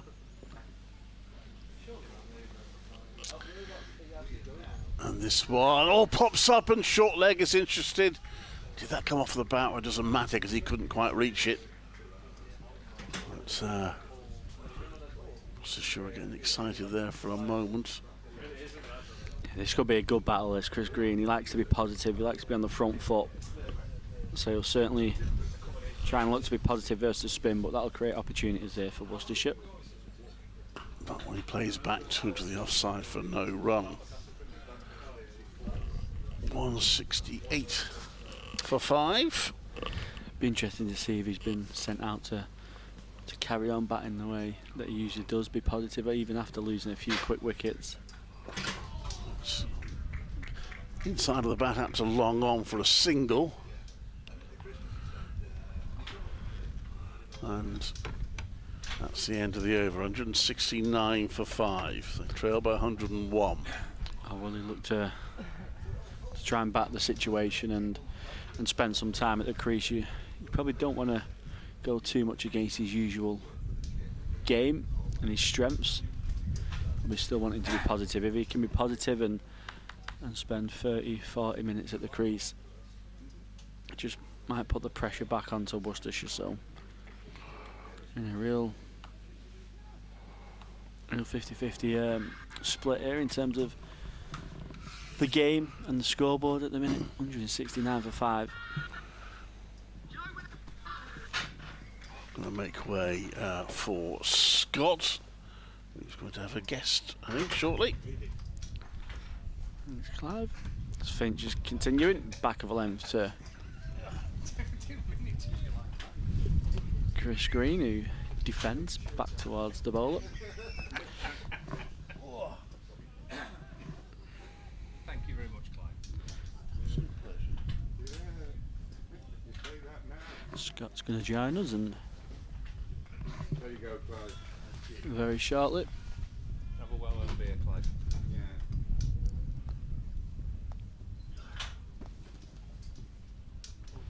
2 slips into Green, and that one's sent down the leg side over the left shoulder of Chris Green. It's the pacey bouncer from Finch. He leaves that through to the wicket keeper. It's really good carry.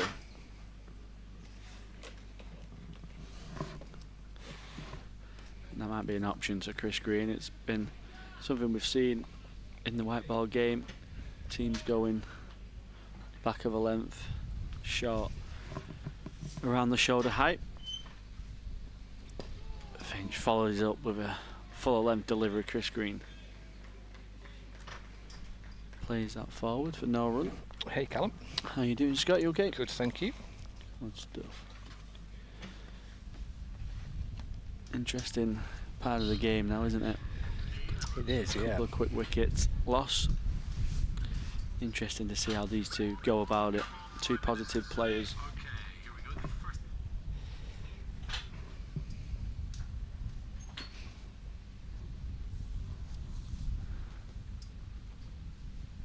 Finch in, shot of a length. Chris Green takes it on, and it's a top edge over the slips, and it's 1 bounce 4. Well, you wonder, Cal, how these two might take it on. The ball short, looks like Chris Green might have a go. Yeah, don't mind that too much. It's how he plays his cricket when he's batting, isn't he? He's very positive. If he can be positive there and come off, Lancashire get some quick runs, put the pressure back on Worcestershire, just settle a few nerves. You often don't want to take them away from the strengths too much. Yeah, the Jennings wicket for Worcestershire was a massive boost, wasn't it? Yeah. Yeah, real gift for Worcestershire. This one's full of a length. Chris Green on the front foot, driving to the fielder, who does the fielding and covers. There's no run. We're going to be chatting about walking cricket shortly. Nice. Hearing all about the Walking Cricket Festival. Yeah, I think it's been going for a number of years now, hasn't it? Walking cricket. We'll find out all about that. The former chairman of Southport and Birkdale Cricket Club, Tony Elwood, will be with us. Just a leg slip. Just come in from mid-wicket. This one's shot over length again down the leg side. Chris Green looking to take it on. Goes through to the wicket-keeper. There's no run. Cheers, Callum. Yep, end of the over, 173 for 5, so trail by 97. Hurst on 10, Green on 9.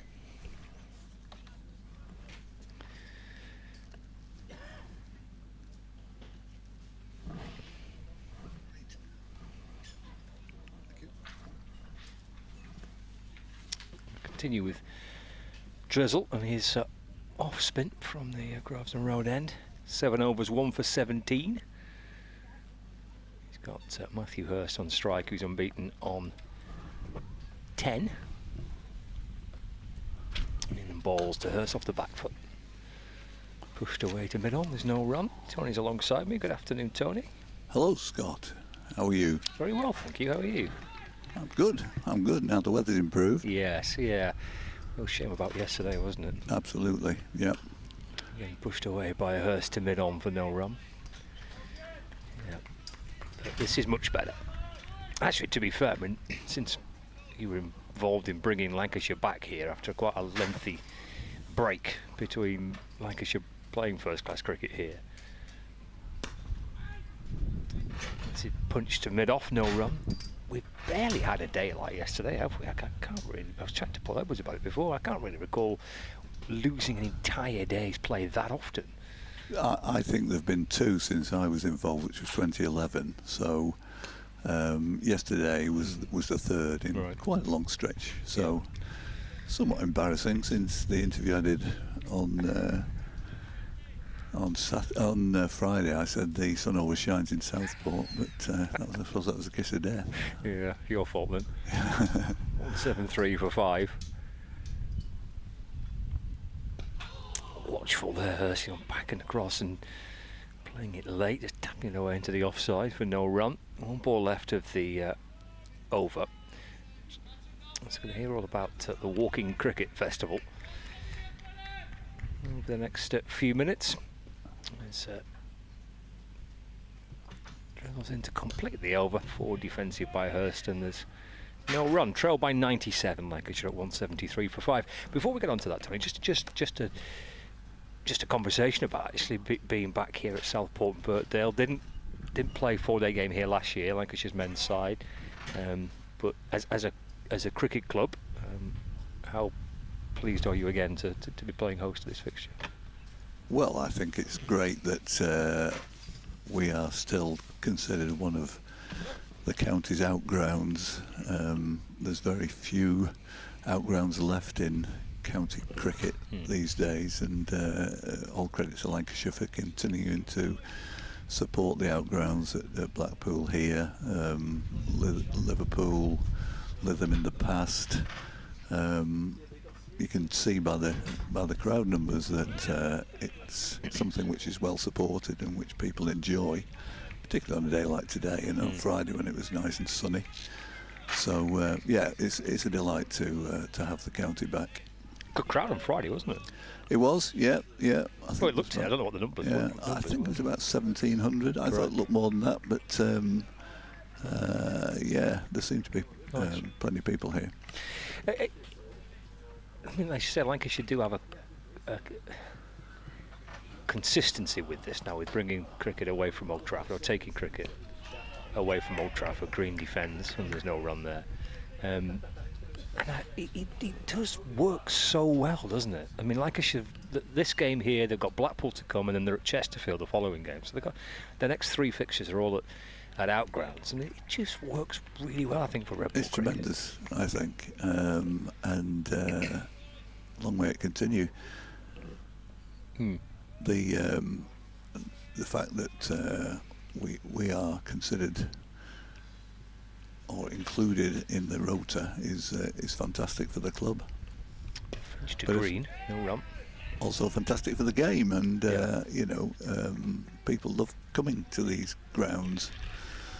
it would be a shame if that were ever to be lost, as it has it with so many other counties. Yeah, but it must be a bit of a logistical operation, though, to get the game on and to get it all successfully concluded. Well, it is, and it requires a huge volunteer deployment to get everything under control. Yesterday, you'll have seen the guys who we call them artisans, who help out on and around the ground, taking the covers on and off. It's a big job. And there's people litter picking, there's people on the gate selling programs, there's people helping out with looking after the umpires.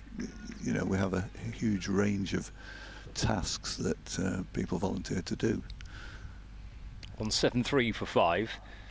Finch to Green, that's deflected down to fine leg. It'll be a leg by, it is. Green remains on 9. The score moves to 174 for 5. Yes, it'd be an army of volunteers and helpers. It's kind of the story of club cricket, isn't it? You need it is the heartbeat of what the sport's about. It is, and people are pleased to do it, and it all adds to the camaraderie of the occasion. Of course, the last time there was a 4-day game here, which is 2024, we had that magical James Anderson spell and the attention that generated as well. Well, we did, and it was voiced in advance that there was a possibility of him playing, and everybody wondered whether in fact he would do it, but it was great that he did, and on that occasion of course we had Nathan Lyon as well, which was two of the great bowlers in world cricket on the same pitch. Fantastic. And I presume that there'll be certain specifications or certain things that Lancashire would request of Southport, and I guess there's certain things that you'd have to be able to supply and support, and that's just a kind of an ongoing conversation, is it? It is.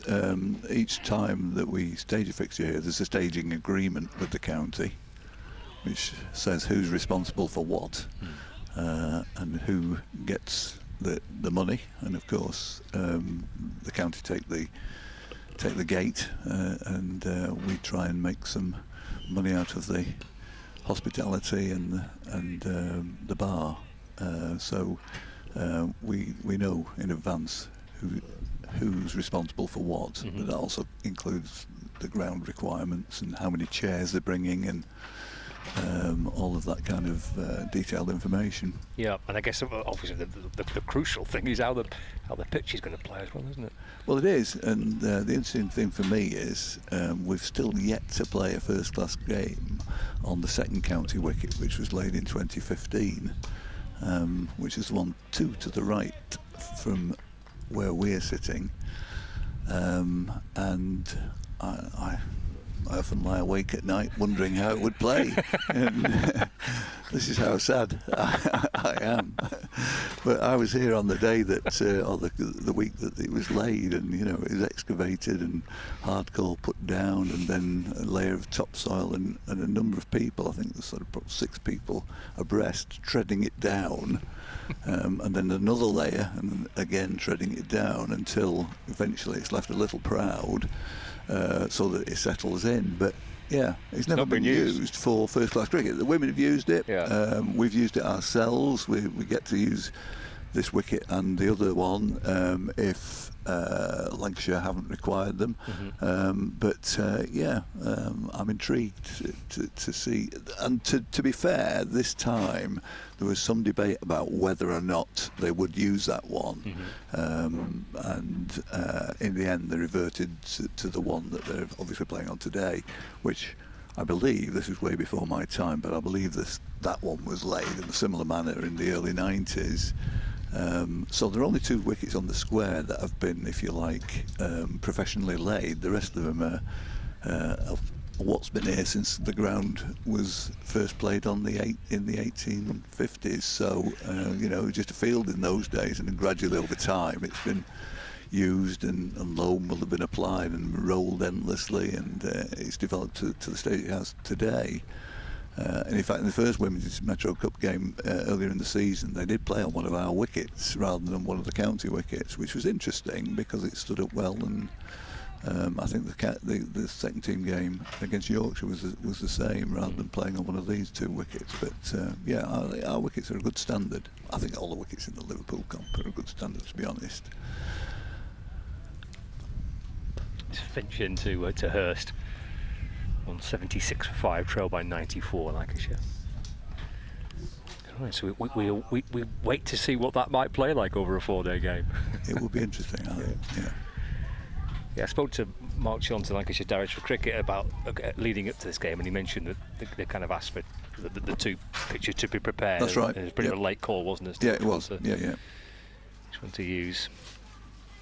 Well, so far from what we've seen, it's producing a pretty interesting cricket. Shame that we lost a full day, but never know, there's still time left. We've still got 49 overs today and a full day tomorrow potentially.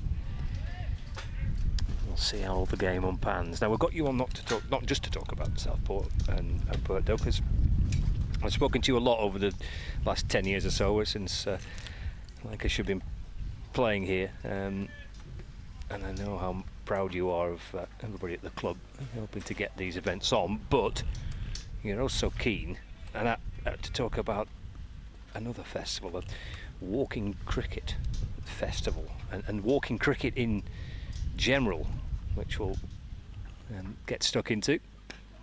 I mentioned earlier today it was a Southport triathlon, so that's quite a high octane, energetic, something that's probably going to be for the slightly more elite sportsman or woman that's taking place in Southport today, the triathlon. Yep. It's slightly different pace to walking cricket, but really interested in this stuff. What's it? Just give us a little insight to walking cricket and when this all kind of all started.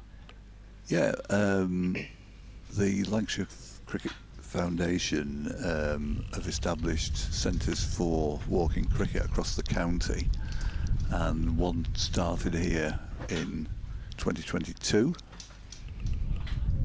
From Finch.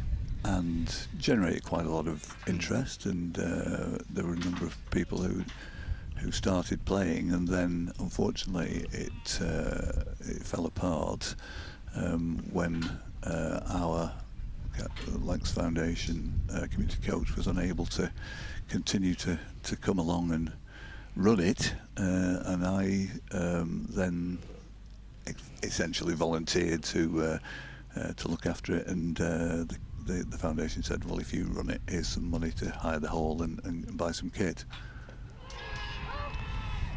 Yorker sent down by Finch and just about dug out by Chris Green in the nick of time, brings his bat down on that, keeps the ball out, end of the over, 177 for 5, trailed by 93. Yeah, and so we restarted in November 2024. I think there were 5 on day 1, and now we've got about 40 people on the books. Thankfully, they don't all turn up together, otherwise it'd be utter chaos. Because we're playing indoors, and we're playing in the sports hall at Dunes Leisure Centre in Southport, and we play a type of indoor cricket rules where you bat in pairs. You lose runs if you're out rather than actually being out. You bat a certain number of overs. Just pause. Yeah, spin continuing, and Hurst taking a single down the ground, 178 for 5. You score runs if you hit the side walls, if you hit the back wall, and any that you manage to walk. Although I have to say that our group tend to ignore the walking cricket restriction. So it becomes a running. Yes, it becomes just normal indoor cricket. Right. But we're aware that other walking cricket groups do religiously enforce the walking restriction, which is a bit of a problem if you come up against them in a tournament like the one that's taking place on Tuesday in Accrington. Yes, well, let's talk about that and actually get into the format of how a game unfolds. There's a conversation here between captain and bowler with a score at 178 for 5. So this is an event taking place in Accrington this coming Tuesday, the 19th of May. Yep, that's right, and this has been organised by the Lancs Foundation's community coach Paul Naylor, and he's got 8 teams involved from all over the county: Eccles, Blackpool, Southport, of course, ourselves, Burnley, Davyhulme, all over the place. So there are 8 teams involved, and they're going to play an 8-a-side match of 8 ball overs, 5 ball overs for some reason. Not quite sure why that is, but you bat in pairs for 2 overs, and scorings, as I suggested, with the addition of extras for wides and no balls, but for which you get 1 run, but there's no additional ball. So it's fairly similar to standard rules of cricket or indoor cricket, and it should be interesting because if the weather's nice, it's going to be played outside. Okay. So we'll have to see how that goes, but it's great that they've been able to get so many teams involved, and in fact the foundation's got walking cricket at various centres in Eccles, Wythenshawe, the Abraham Moss Centre, Lancaster, and there are 2 women-only groups at Old Trafford and at Bolton. So, walking cricket is becoming more established. And it's Finch to start a fresh over. Straight drive by Chris Green. Down towards the boundary rope. Away for 4. Lovely shot by Green. Takes him into 15. Lancashire trail by 87. Would there be spaces still available this coming Tuesday to get involved for anyone watching and listening to us, or is that not I think this possible? is been done and dusted. Right. So the answer to that is no. But hopefully, if this is a success, then there will be other festivals organised. We ourselves have established. Sorry, do you want to say what happened there? Defended by Green, no run. We ourselves established links with St Helens Walking Cricket Group, who've been established over 10 years, and they play at Thatto Heath Amateur Rugby League Club Sports Barn, which is interesting because they play on AstroTurf, and because it's a rugby league facility, the AstroTurf is quite long, and you think this won't work for cricket, but it does. So we, having when we first started out, It's Finch into Green, it's Shawls, he ducks underneath it. When we first started out, some of the St Helens players came up and supported us just until we got off the ground, and since then we've played them a number of times home and away, which is we've developed a good relationship, and there was something on social media about it, and I was contacted by a guy called Paul Skinner from Derbyshire, and said they would be interested in playing against us. So 2 weeks ago we played a triangular tournament in St Helens between St Helens ourselves and a team from Derbyshire. So interest is growing, which is great. So yeah, the idea that's kind of growing and spreading around the country as well, which is good. Very much so.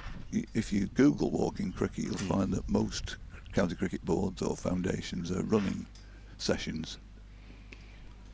It'll be clipped away off the hip by Chris Green. And hit something there, didn't it? It did, yeah. I think the photographer's left some part of his equipment, I think, down there. What's that clattered into? The way to our right. It's 4. That's the main thing for Green. Oh, I think it's his drink. Is it George's drink? Oh dear. Oh, George. Oh, dear. But you didn't get a picture of that. Well, that sums George up.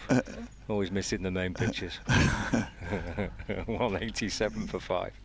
Trail by 83. So that's good. It's obviously the format is clearly developing and growing. I want you to run through it again, if you don't mind. The kind of how it, I know you said how it kind of works. That scoring system again for those that were watching and listening to us. Just paint the picture of the game again. Yeah. Okay. So we regularly get. As I say, we've got about 40 people on our books, but we regularly get attendance of about 20, so we're playing 10 aside. Okay. And then we work out how many, based on the fact that we're probably going to bowl 60 overs in our 2-hour session, we work out how many overs it's going to be per pair, and then you bat as a pair, and you score runs. I'll just wait while Finch comes in. Yeah, balls to green. Allows that to go down the leg side into the over, trail by 83. So so you score any runs that you actually run or walk, depending on who's enforcing the rules, and then you get additional runs. So it's one off the side wall, one off the roof or the ceiling, and then a 4 or a 6, depending on how it connects with the back wall, and you lose 5 runs if you are out during your innings, whereas St Helens play a little bit differently, so they score 2 for any that they run. They want to encourage people to run rather than just hit it to the side walls. But so they score 2 and only lose 4 for an out. So there are don't appear to be any definitive rules for walking cricket yet. The MCC has yet to get involved. They've not drafted the rules for this one, if they're not right. Yeah. So if you look, if you do Google walking cricket, you'll find that there are various different county boards that say running it, and then you look at their particular rules, and they all seem to differ slightly. So yes, it'd be interesting. It would be good to get a consolidated set of rules. It's Hurst defends, is no run. You've handed me a leaflet here with regards to the walking cricket, which is from Lancashire Cricket Foundation. Yep. At June's Leisure Centre in Southport every Thursday between 10 and 12, and I think it's probably worth just highlighting that this basically is open for men and women aged 50 and above, and kind of any kind of physical kind of fitness levels, and just open for basically. Yes, we have people who are the interesting about it, I think, is that we've got people like myself. I've played cricket all my life, and there's a couple of other people who've been regular cricketers in the past. We've got people who haven't played since school, and I recruited quite a number of people from Southport's walking football group. That's well established, isn't it? Yeah, it is. Yeah. Who've never played at all, but they love it. And I've got a guy who plays, and I hope he won't mind me saying this, but he's a fantastic natural leg spinner, and he's 64 years old, and he's never played in his life, but he just naturally bowls leg breaks, and he turns it miles, and like Shane Warne when he was bowling, you can hear it whizzing through the air when he's bowled it. I don't know how he does it, but he loves it, and it's just so fantastic, and the camaraderie that's been established between the group. We go out on socials, and we usually have a coffee and a bacon balm or something after the game. I think everybody who has joined has really appreciated how much it is a benefit from a mental well-being perspective, as well as being good for physical health. I like the idea of this guy, 64-year-old, just decides, fancies bowling some leg spin. Turns out he's really good. Well, I've had him down here, coaching and being coached, and I don't know where you go with that, but maybe Lancashire over 60s might snap him up in a couple of seasons' time. But no, it's really good, and the people. And what I've also noticed is that the people who come regularly have improved over time, and there's no duffers. Everybody who comes, whether they've played in the past or not, quickly gets a grasp of how the game is played, and they've all improved. Change of bowling here with Swanepoel back into the attack. 190 for 5, trail by 80 Lancashire. Right, so if you're in the area then, watching or listening to our coverage on Lancashire TV and the BBC Sport website and app, every Thursday, 10 in the morning till midday at Tunes Leisure Centre, it's £5 per session to get involved with the walking cricket, and you can just get in touch with you, I guess, can't you? Yeah, absolutely. My number's down there. And your email address? Yeah, email address, Tony Elwood, all one word, at AOL.com. Right, well that's... And there'll be more information, I guess, on the Lancashire Cricket Foundation as well. There is, on the LCF website, and I would have to say that there's a young lady at LCF, Kay Floyd, who coordinates all of this, and she's great and very, very accommodating. They very kindly, when we had this triangular tournament, we obviously had to hire the sports barn at Thatto Heath, and Lancashire very kindly, the foundation very kindly underwrote the costs of that and paid us a little bit extra for refreshments for the side travelling from Derbyshire, so that was very generous, and we appreciate all the assistance we can get. But the £5 per session is purely to pay for the sports hall hire. Runs here for Hurst, drives it away through extra cover. He wanted 2, Green sends him back. It's just a single, 191 for 5, and this is for men and women aged 50 or over, and there's you don't need to have played the game at all. Absolutely, and I would encourage any women who are interested to come along, because at the moment we've only got one woman, and she's a very good player, as captain Bootle Ladies in the past, but we could do with some more ladies. That would be good. I'd like to extend it to more people. This defender to end Swanepoel's over, 191 for 5, and we'll clearly have listeners and viewers watching from Worcestershire as well, and I'm sure various other parts of the country, but especially from Worcestershire. And I guess there'll be events like this taking place in different parts of the country as well. Yeah, very much so. As I say, if you Google it, just Google walking cricket, then as most of them are organised by the county boards. So if you link to that, you'll find where they're likely to be playing. I think, for example, we played against Derbyshire. Most of the lads who came up for that were from Alfreton, and a couple from Chesterfield. But I think they've got 4 hubs in Derbyshire. There's obviously about half a dozen in Lancashire. There's a couple that are, if you like, independent, not listed on the Lancashire Cricket Foundation website. There's one at Blackpool that's organised by Bobby Denning, and there's one at the St Helens one, and there's one recently been started at Wavertree Cricket Club in Liverpool, which is playing outside. Most of them are indoors. I know Cheshire have got one outside, I think, at Crewe, but most of them are indoors. But this one at Wavertree Cricket Club is going to be outdoors. They've been going only a couple of weeks, so I'll be interested to catch up with Phil O'Neill, who runs that, to see how it's doing. I know he was trying to devise a format which meant that people weren't smacking the ball all around the ground and wasting time chasing after it.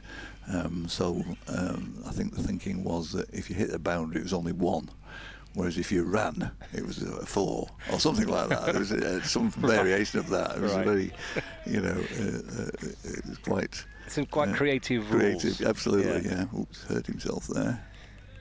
Yes, Rob Jones, who's out there as a 12th man for Worcestershire. Unlike Rob to be in the wars. He's done well to stop the ball, but he's hurt his knee. A compatriot of mine from Toff Cricket Club, Rob Jones, that's where he started his cricket. And I played for Toft over 40s in Cheshire County League for 30 years. So, nice lad, Rob. End of the over, 190.145. Here on Lancs TV and the BBC Sport website and app. Half an hour left of the afternoon session on the third day. 191 for 5. 8 overs away from a second new ball being available as well for Worcestershire. So that probably will be just after the tea break. Hurst and Green put on 27 together.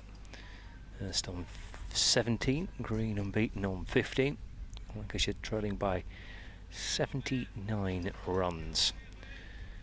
Swanepoel 2 for 46 is in to start a fresh over.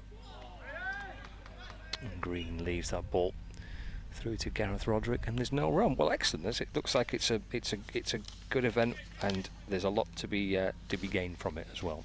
I said not just the physical fitness, but kind of the social aspect of it as well. Yeah, absolutely. And I'd encourage anybody who is interested in playing to either come on down to the one in Southport or find your local walking cricket group and support that. And as Scott says, it doesn't matter. Green has edged. He has, yeah. Swanepoel strikes. Green departs for 15. And Lancashire lose their 6th wicket. Very timely breakthrough for Worcestershire towards the back end of the afternoon session. Green caught behind. 3rd wicket for Swanepoel. Lancashire 6 down, 191 for 6, and the reactions from Chris Green. A little tap on the helmet from him with his fist tells its own story. He'll be very disappointed with that. 191 for 6, trailing by 79. It continues to be a pretty interesting game. It certainly does. Lancashire need to make it a few more runs to make the game of this. Yeah, still trailed by 79. You could tell how disappointed Green was, chasing after that and edging behind. Disappointment for Green, success for Worcestershire. Lancashire now 6 down. Well, thank you for coming on, Tony, and telling us all about it. My pleasure. Very nice to see you. I've become a bit of an ambassador for walking cricket since I started playing. Good. I would welcome anybody who's interested in playing, either get in touch with me or. I don't think you want to give that number out. Yeah, that's absolutely. Your personal number, that though, isn't it? Yeah, it is. But yeah, 07908 786 390 for anybody who's interested. That email address again? Yeah, Tony Elwood, all one word, 1L, Tony Elwood at AOL.com. And the alternative is just to turn up at Southport on Thursday at 10 a.m. or one of your more local group sessions. I'm sure anybody who takes that up will enjoy it. Yeah, so for those in and around this area, it's June's Leisure Centre. It is June Leisure Centre, opposite the entrance to Victoria Park in Southport. Nice. Yeah, it's indoors, so it doesn't matter what the weather's doing, unlike here. Yes, where it continues to be for today. Very nice indeed. Paul Coughlan's the new batter, and he's off the mark straight away. Leg glance down towards the boundary. Just a little thin edge on that. 4 runs. 195 for 6. Coughlan's innings up and running, nicely timed, clipped away down to fine leg for 4 runs. Well, thanks for joining us, Tony. Good luck with walking cricket. Thank you. And let's hope we have a decent day tomorrow and maybe a decent finish to the match as well. That will be good. I'm pleased pleased to be back here at Southport and Birkdale. I think the club does a fabulous job staging these games, and it's good to be back. Appreciate that. Cheers, Tony. Take care. Thank you. Very disappointed with your lack of fancy jacket, though. What's happened to the jacket? Well, as my wife says, you can only have so many silly coats. So, yeah. It's a lovely jacket you had on the first day. Cheers, Tony. Thank you very much. Cheers. Tony Elwood, former chairman here at Southport and Birkdale. As Conklin chases that delivery through to the keeper, telling us all about the walking cricket. There we go. Get yourself in touch with Tony. And if you're in the area, get yourself down to June's Leisure Centre on every Thursday, 10 till midday, to have a go at a bit of walking cricket. Right, we've got about 20 minutes remaining of the afternoon session.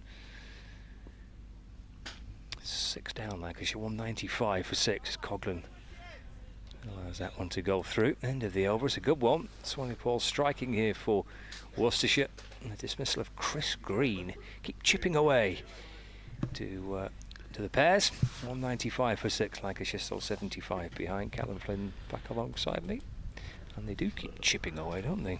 They certainly do. They're getting wickets at really good times, aren't they, when Lancashire then looked to just got something going with Green and Hurst, but found another wicket at the 6th.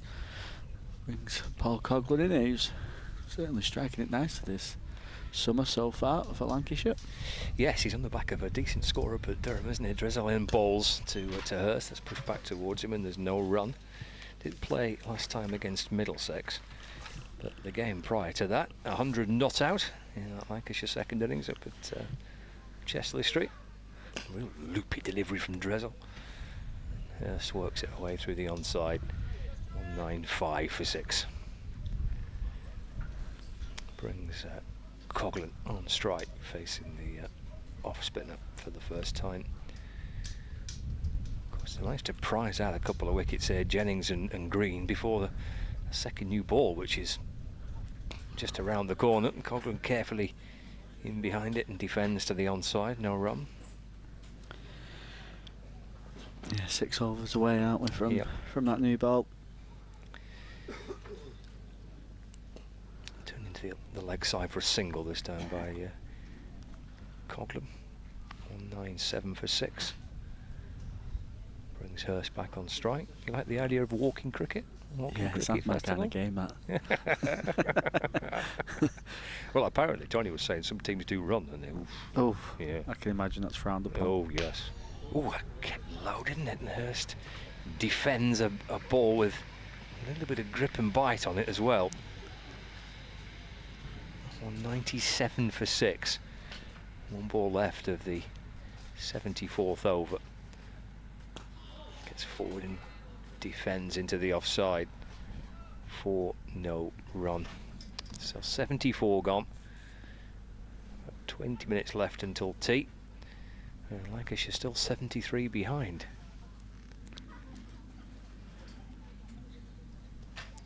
Hurst on 18 and Coghlan unbeaten on 5. Good idea though, isn't it? Yeah, it certainly is making the game isn't it? Yeah. More inclusive as ever, which is brilliant to see. Can you imagine it's up there with the Mancads in the pro game or something, running in walking cricket? Can you imagine it caused the right stir? Swanee Paul to continue, and he beats the outside edge. Coghlan straight away. A little bit of extra bounce.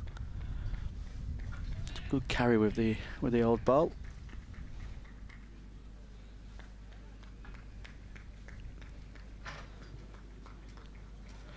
Could work out well for the Worcestershire. This Swanee Paul just having a spell here.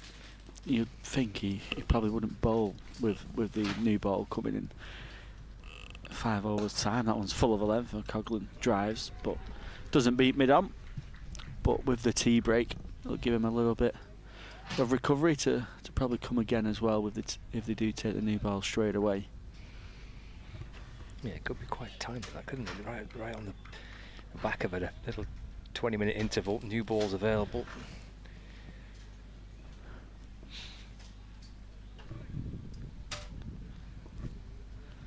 Three slips into Coghlan, who defends into the offside for no run. Do bat pretty deep in this game, don't they, Lancashire? You've still got Hartley as well, haven't you, and Bailey to come. Yeah.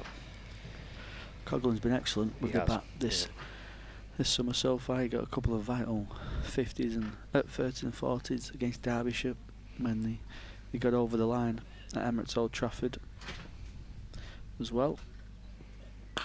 That one's smashed over mid-on. It's come from nowhere, really. And Swanee Paul running in hard, hits a nice length, and Coughlin throws the kitchen sink at it, and he gets it all over mid-on. A couple of bounces, 4 runs. Almost clubbed away, wasn't it? Bang, have a bit of that. He has been great. I think he's been a very, very good start, hasn't he, to his Lancashire career, both with bat, ball, and in the field. He's taken a couple of belting catches. He's chipped in with wickets. He's got runs as well. Yeah, encouraging start to his time with Lancs. Pull in again. Coughlin on the drive. Drives hard. It's in the air for a little bit, but there's no signs of it being caught. Hit pretty straight, pretty hard, and it's another 4 back-to-back boundaries for Paul Coughlin. Yeah, positive from Coughlin. Too dissimilar to the way that kind of Tom Taylor started, actually, when he came out to bat with Matthew Waite, back end of the first day, with Worcestershire on the ropes a little bit. There's a bit of a counter-attack, wasn't there, by Taylor and supported by Waite at the other end, and Coughlin's come out here with a bit of intent. Swanepoel back of a length this time. Coughlin defending, back towards the bowler for no run. Do often find myself just watching Coughlin in the field because he just looks like such a character. There's an occasion in the Derbyshire game, I think it was you and Dave that was on at the time, and Coughlin was marking his guard and he was looking down at the crease, and Zach Chappell does a run through before he delivers, and he was just practicing his run through, and as Coughlin looked up to the umpire, Chappell was doing his run through and he thought he was bowling, so he ducked and jumped out the way. Just looks a proper character. Always good to have around, I guess, aren't they? Especially on tougher days. It's Hurst defends, no run. He played 3 on the spin in the championship. His 3rd game coming against Durham, actually. I think the first time in 3 years he's put together 3. I think it was 3 years. Put together 3 successive championship games. Cut away by Hurst down towards deep backward point. Come back for a couple. Yeah, he's had a career just hit with injuries, hasn't he, sadly, for the all-rounder. Hopefully he's past that now and he can get a real good run of games this summer for Lancashire. He looks a player, doesn't he? Forward again to the offside. There's no run, strengthens their batting, and looks like someone if you're the captain, you can kind of turn to if you need. Yeah, one of them. Yeah. Run for a bit of a brick wall for you. 208 for 6.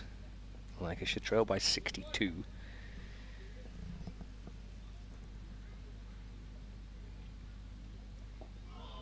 Squeezed away down towards 3rd man. Coughlin will come back for a couple.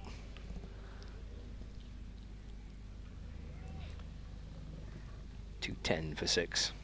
Quite a busy over this.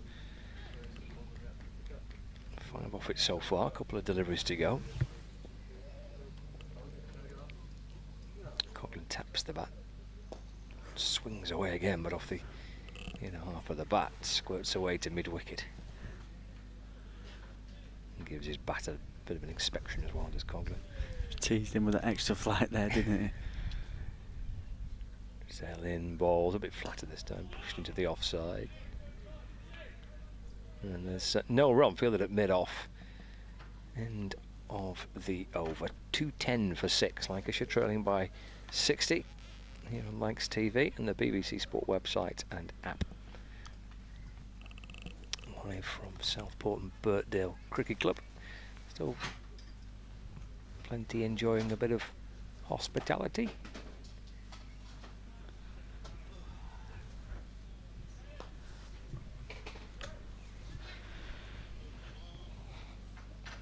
Got someone back on the VIP section as well, Scott. Did you notice? I didn't see that. No, yeah. Good spot. Yeah.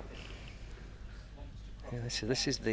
This is one of the gardens on the houses on the far side of the Harrow Drive end. And at the bottom of their garden, they've created this kind of raised platform which allows you to watch the cricket from your garden.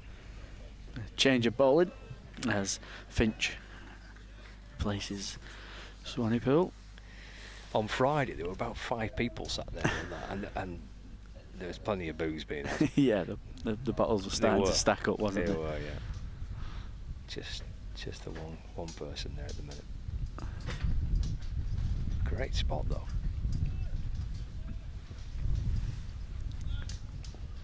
I just see a little bit of short stuff here before the tea break. 2 slips. Square field is out on the boundary. That one's on the pads of Hurst, who tucks it into the leg side, and they scamper through for 2. Really good running from these 2. When I was on with Tony, I should have asked him actually whether the club charge him for watching. Yeah.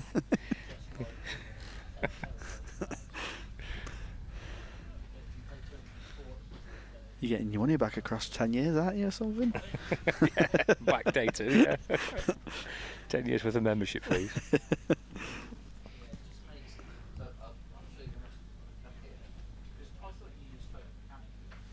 Slip fielder coming out.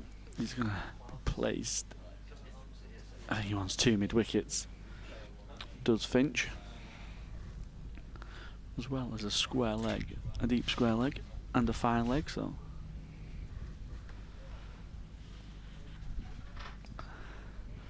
The field would indicate a very straight line of attack.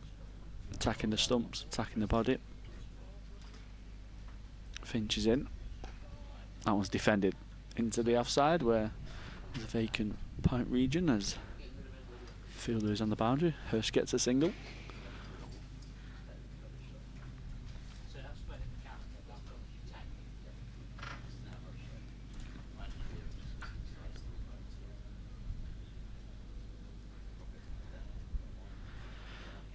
.57 runs.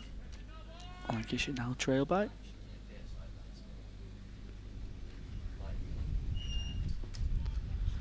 That second mid-wicket fielder back into a catching position. He slots in a gully for Paul Coghlan. Finch is in, and that one's played nicely off Coghlan's legs. It's full of a length. Coghlan times it beautifully onto the train tracks. That's the second ball of the game into the tracks, and it'll be a new ball required. That's a good shot, wasn't it? Coghlan picked that up very, very nicely. You say the second time we've seen the ball disappear over the fence out towards the train lines. Lovely shot from Coghlan. Have a bit of that. Good approach, though, isn't it, from Coghlan? I mentioned it a little with a Tom Taylor batter for Worcestershire on the first day, coming out and trying to take a bit of the pressure off because the wickets of Jennings and then Green especially. Just hoping to maybe try and swing a bit of momentum Worcestershire's way heading up towards tea, and a little counter punch here from Paul Coghlan. It'll just be what's required. He's not took massive risk, has he? It's probably that first one that we'll just say kind of hacked over mid-on that came from nowhere. Still a very good shot. That was probably the biggest risk of them all. The rest of them were fuller of a length. He's just played a positive shot and got enough on him. That's what happens when you just shift the momentum or put the pressure back on the bowler. More boundary balls will come, and it's a lot easier to score that way. 21 off 16 now for the all-rounder.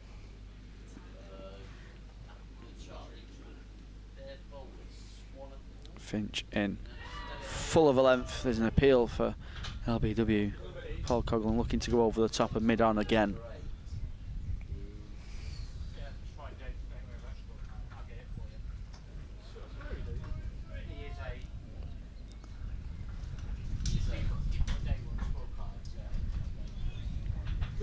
Just a gully fielder coming out. He's going to drop on the boundary at deep backward square, so the square leg goes in front into a deep mid-wicket. Back of a length. Coghlan tries to uppercut it over the slip cordon. Gets nothing on it. 219 for 6 after 77 Lancashire. 3 more overs to the new ball is due.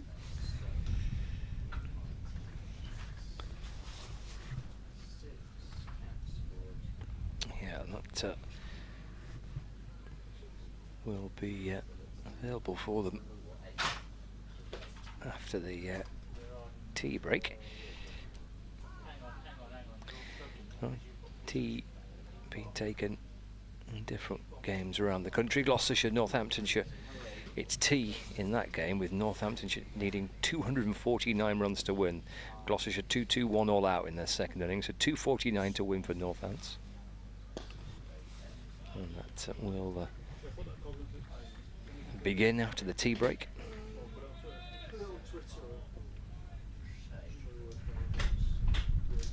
This drizzle in bowls. Forward again goes Hurst. Defends. Still being delayed in the Kent-Durham match. Durham 173 for 5. Trail Kent by 350 runs, but I think the issue there was that some water got onto the pitch overnight. Hurst goes. Drizzle strikes on the stroke of tea. He's gone for 24, and again Worcestershire continue to chip away at wickets here. Lancashire 7 down and still trailing by 51 runs. Hurst on his way. 219 for 7. He's gone for 24. Yeah, he looks a little bit disappointed in that. I don't know if he's having a discussion with his partner Paul Coughlin. It's a little bit unfortunate. He's that full of a length. Looks like he's just got the under edge of the bat on it. It's a brilliant take from the wicketkeeper. That full off a spinner when the batter's playing a full shot. It's really good keeping. Stays low, takes a lovely catch. And that's the 7th wicket for Worcestershire. And a brilliant time to get one as well, because Tom Hartley just has to come in now. Just an over and a half just before tea. Worcestershire would love an 8th before they go in for the tea break. Good work by Roderick. 2nd wicket for Drizzle. Conklin and now Hartley together. 219 for 7. Just to round up those scores elsewhere in Division 2. Middlesex 206 for 5 in their second innings. So they lead Derbyshire by 7 runs now, with 5 wickets remaining. Elias deploying 95. Helping Middlesex recover. They were under a bit of pressure. Got themselves in front, but only 5 wickets left, and Derbyshire still in a very strong position at Lords in that fixture. Is the new batter. There's that ball, which starts a little wide of off stump to spin away into the gloves of the keeper.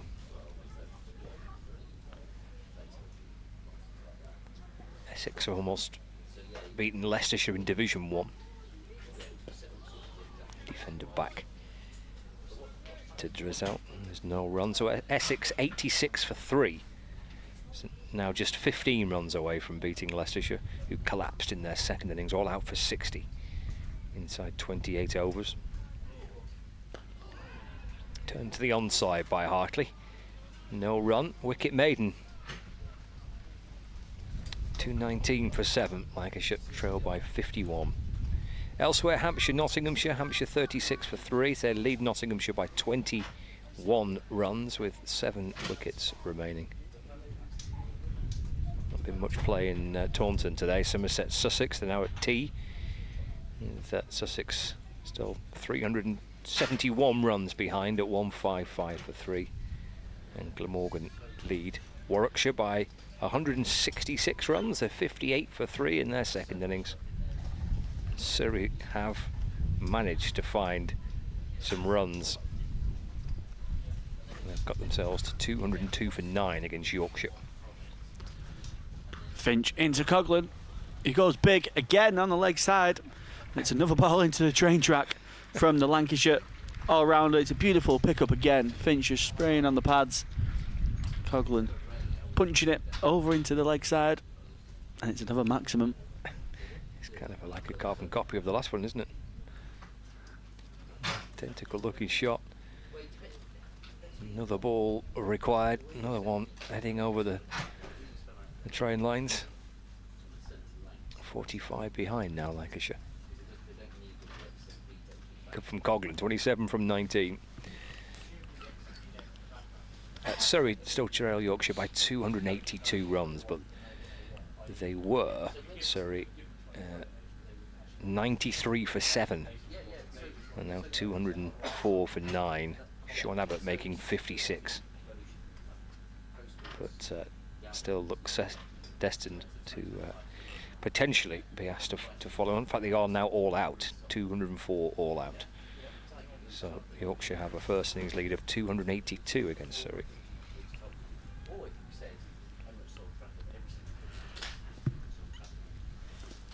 No slip catches in now to Coghlan. Finch goes to a variation, and off Coghlan just runs it off the face of the bat down to third man for a single.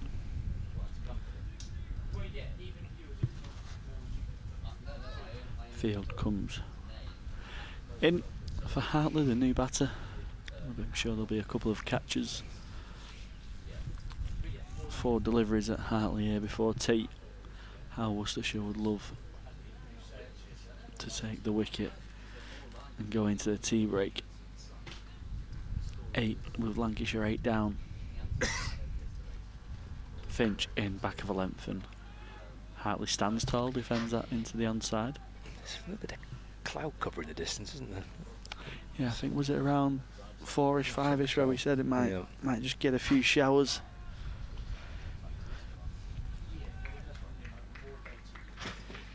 Yeah, looks a little moodier, the skies in the distance towards the southwest.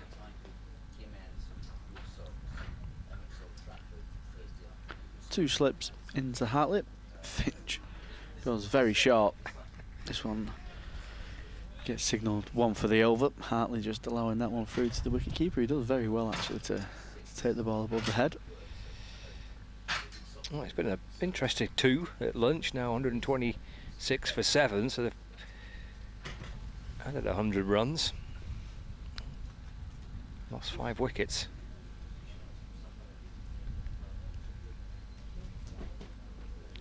Finch up to the stumps, he edges that one. Hartley, there's no gully, so goes along the ground safely, and he picks up a 4. There's a deep backward point, but he can't get round to stop, and Hartley gets his first boundary.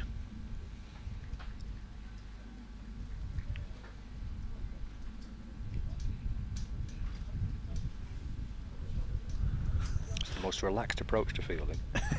no one was moving out the chairs, No. I think. Stuck out a leg. That was risky with that rope as well in front of you. That's true, yeah. Finch again, variation, slow ball. Hartley just runs it off the face of the bat, gets a single to the deep point boundary. Lancashire trailing by 39 as tea is taken. 231 for 7 now. Lancashire, Hartley on 5, Coghlan on 28. But you would say it's certainly been Worcestershire's session. Yeah, they've picked up 5 wickets, haven't they, in the afternoon session there. Lancashire have added 106 runs, but 5 wickets have fallen. Bit of fun at the back end of the session thanks to Paul Coghlan, who's twice cleared the ground with a couple of sixes, so he's 28 off 20. He's on 5, so Lancashire now 39 behind. They've got 3 wickets remaining. We've still got, in theory, 36 overs remaining in the day, but there is a possibility we might get the odd shower after tea, but that's the state of the game. The 270 for Worcestershire in their first innings, thanks to Waite's 77. Certainly towards the back end of the innings, Latigan's 53. 3 wickets for Balderson. 3 for Swanepoel as well. Jennings top scoring for Lancashire so far with 69. Tea on the 3rd day.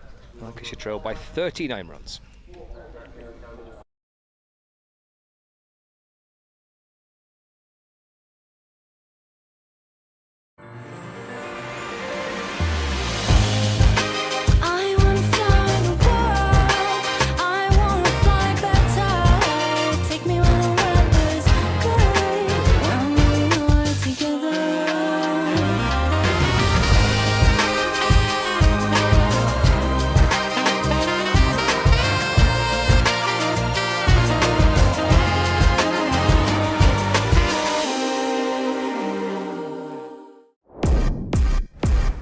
Have you heard of United 2 before? Do you like exams? Because we don't do any traditional end-of-year exams. If you're having a bad day, that shouldn't dictate whether or not you pass or fail a year. We have 4 main subject areas. Business, media, digital and sport. You work directly with our industry partners to make sure you're ready for the real world. Teaching across 4 different campuses. The Old Trafford campus, UE92 Business School, the Player and Media Centre at Lancashire Cricket Club and the Old Trafford Stadium. You'll study 1 module at a time, as well as studying half days only. Making time for work, hobbies, socialising, or your side hustles. You'll secure a degree awarded by Lancaster University. So what are you waiting for? Join us at UE92.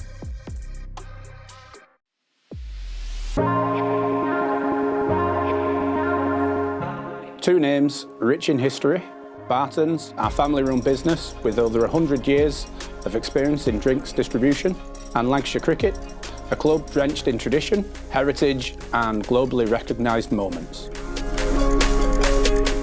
Since 1917, Barton's has been supplying the finest wines, soft drinks and premium beverages across the UK, partnering with world-class brands to bring unforgettable experiences to every occasion. Now, we're excited to announce we will be bringing that same passion to cricket fans at Emirates Old Trafford. As the official wine, spirits and soft drinks partner of Lancashire Cricket, we're elevating matchday experiences, hospitality and celebrations across the next 3 years. From the first ball to the final cheers, Barton's is here to make every moment one to savour. Barton's and Lancashire Cricket, a partnership built on passion, unforgettable moments and history.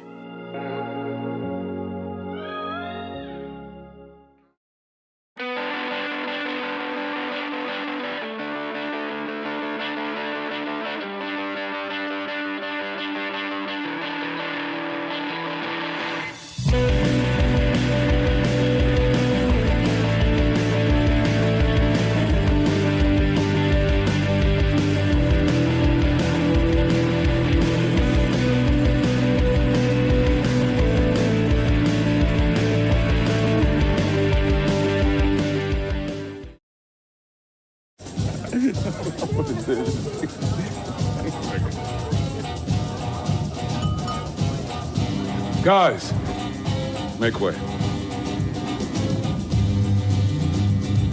For the designated driver.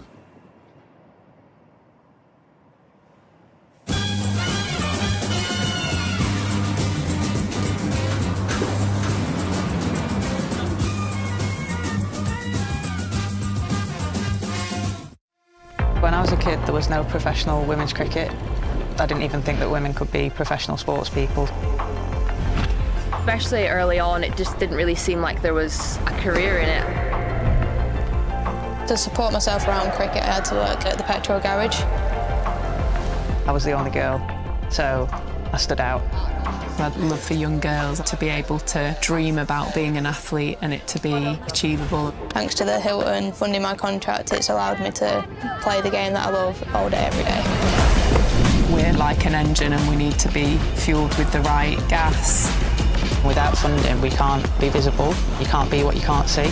As a team, it feels like we're breaking boundaries. Thunder and Lancashire always want to put women's cricket at the forefront, and now I think that's really shining through. It's mad to think that without the Hilton funding, like we wouldn't be playing cricket every day, training. Well, we could be, but we wouldn't have any money. We wouldn't, yeah, true.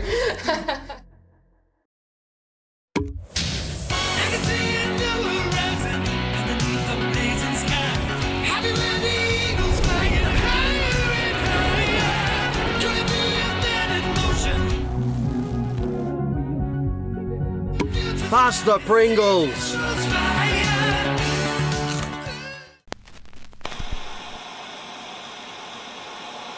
Fumble a bag, now I will not fumble a bag. Your call is important to us. Do not hang up. Fumble a bag, now I will not fumble a bag. Act like you know how this goes.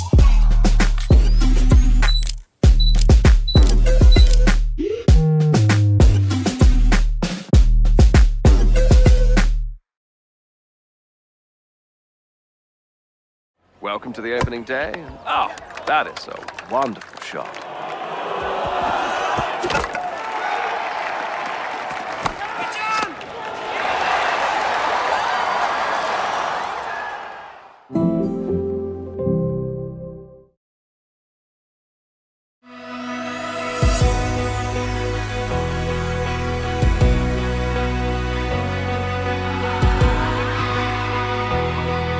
Introducing Lancs TV Plus, dedicated area for members, bringing you closer to the game than ever before.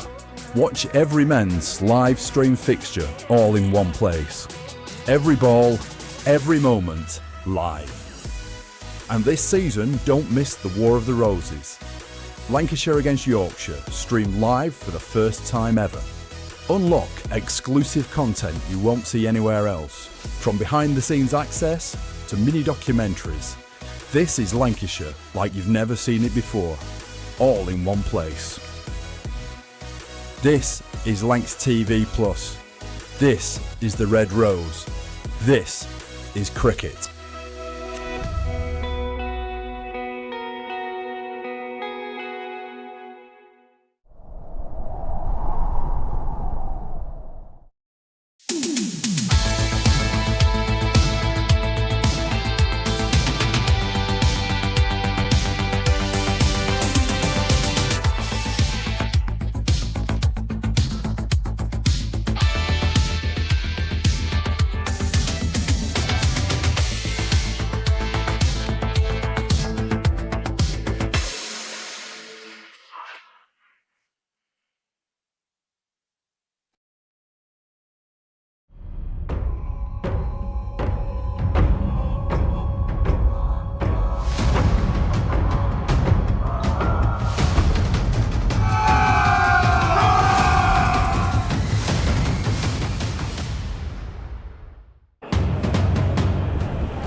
It's a slightly delayed start to the evening session. We had a little bit of rain.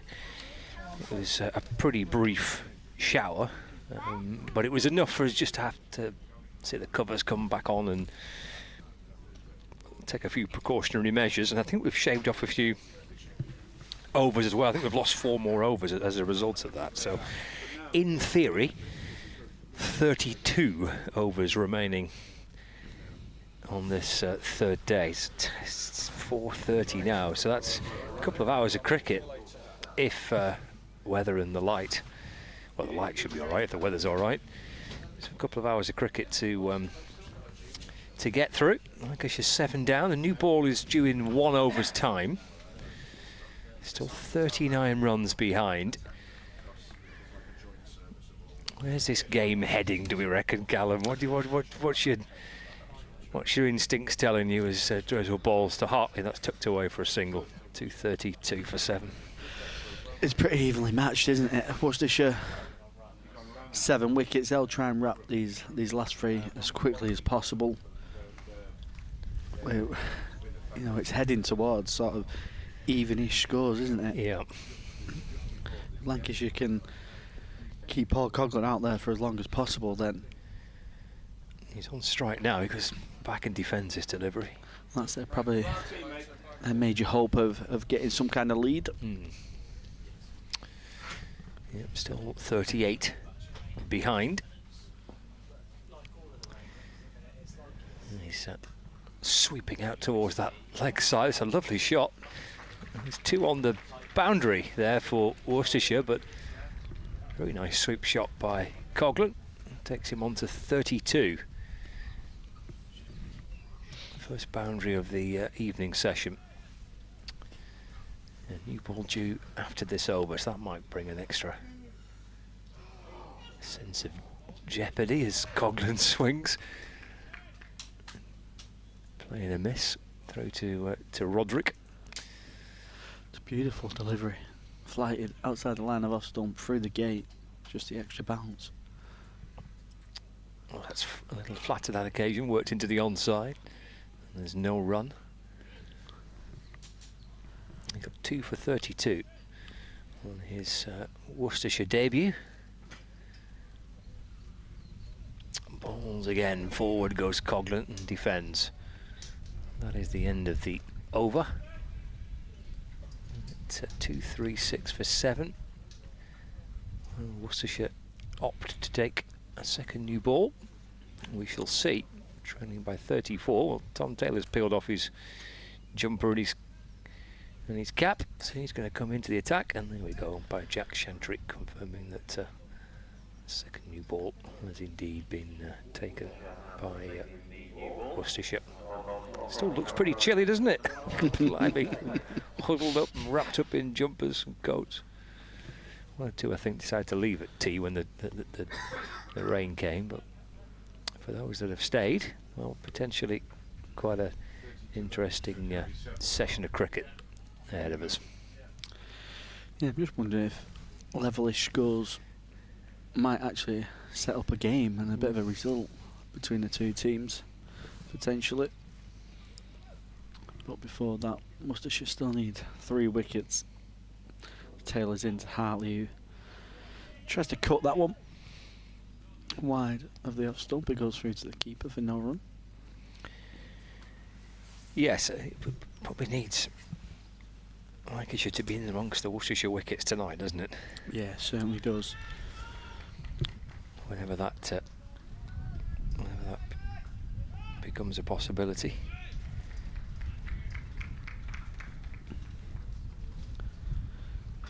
Maybe that's a reason of Coughlin being so attacking as well, as Taylor's onto the hips of Tom Hartley, tucks it away for a single. If he can get some quick runs, try and get ahead, and then maybe have a go at Worcestershire tonight when tricky little period.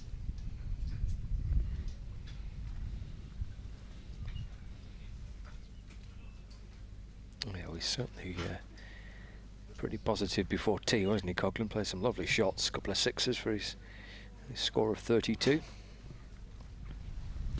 Yeah, still going to be a couple of catches in now, but the field a kind of 50-50 split. There's a 3 or 4 on the boundary. There's a couple of catches.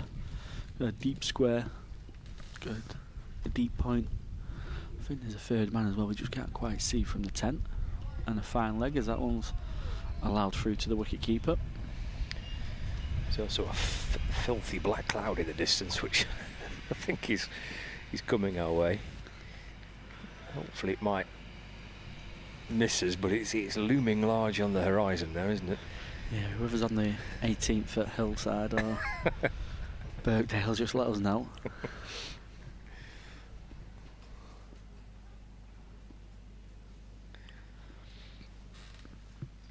Taylor in with the new ball. Coghlan advancing down the track, looking to go big. And the Harrow drive, that one. Yeah, that's going towards that conservatory, isn't it? Heading towards the balconies and the windows and the houses on the other side of the wall. He threw the whole lot at that. Yeah. If he connects there. I don't mind this approach though from Coghlan. No, I don't. I think it suits at the minute. As that one's played into the leg side, he'll think about a couple, but it's quite a short boundary. The fielder runs in, cuts it down to a single. I think it suits either way. Even if Lancashire somehow get skittled quickly here, you know, if you're trailing by 20 runs or so, but you're having a go at Worcestershire tonight, that's probably the only way you set up a positive result tomorrow. Plus, Lancashire batting last, aren't they? So they can control the final day a little bit if it comes to it. And if there's a run chase and they get into a bit of trouble, they can try and control it. Taylor round the wickets at left-hander as he's done throughout the game. That one's left through from Tom Hartley. 238 for 7, so Lancashire still trail by 32. Worcestershire looking to wrap up them 3 wickets as quickly as possible, but like we've discussed before, there's plenty of capabilities in this lower order of Lancashire with Paul Coghlan, Hartley and Tom Bailey. Oh, that's a good effort. It is, isn't it? Ice cream still getting some custom. Clive Egan said earlier today that he was tempted to an ice cream yesterday. He was Baltic. Don't think his window opened yesterday, did it? No. Yeah, shut up shop. It's a little bit more ice cream weather today, but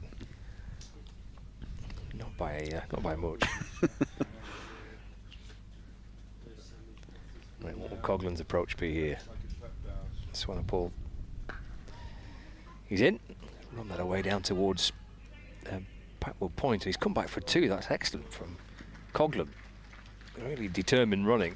Fiddled it away through the offside. Sprinted the first and came back for the second. It's outstanding running from Paul Coghlan. We said that before about his character. He gives everything to whenever he's out there on the field. Straight away he wanted to. He was always coming back and dragged Hartley back with him as well.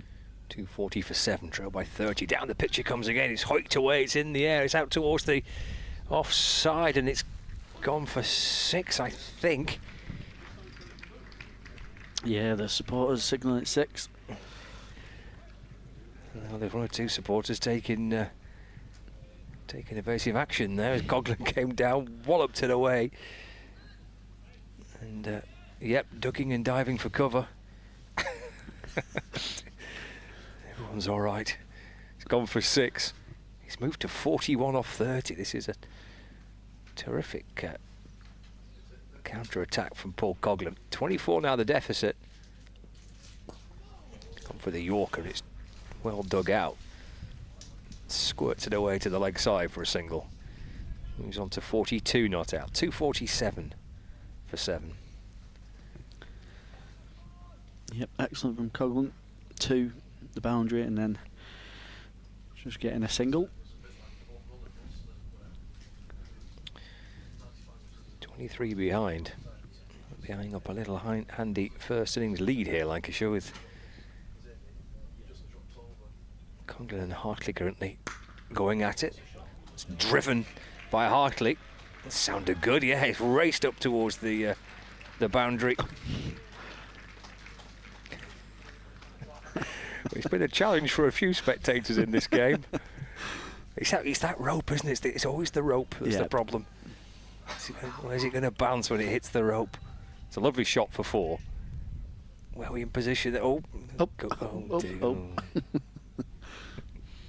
that's a proper cricket shot from Tom Hartley up there with the cover drive of Harry Singh from earlier on today. Punched away by Hartley into the offside. And there's no run. 2-5-1 for 7. Lancashire got themselves a batting bonus point with that 4 that Hartley struck as well.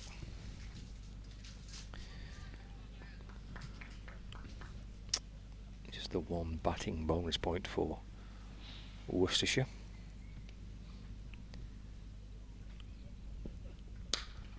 Cracked away again. Sounded good. It was good. Hammered out through extra cover for 4. Hartley's moved on to 15. 2 cracking shots through the offside by Tom Hartley. It's now 2-5-5 for 7. Yeah, 2 fantastic drives through the offside, overpitched from Swanepoel, but you've still got to put him away, and puts him away emphatically. Beautiful pose of the willow, and making sure the photographer's getting that pose after the shot.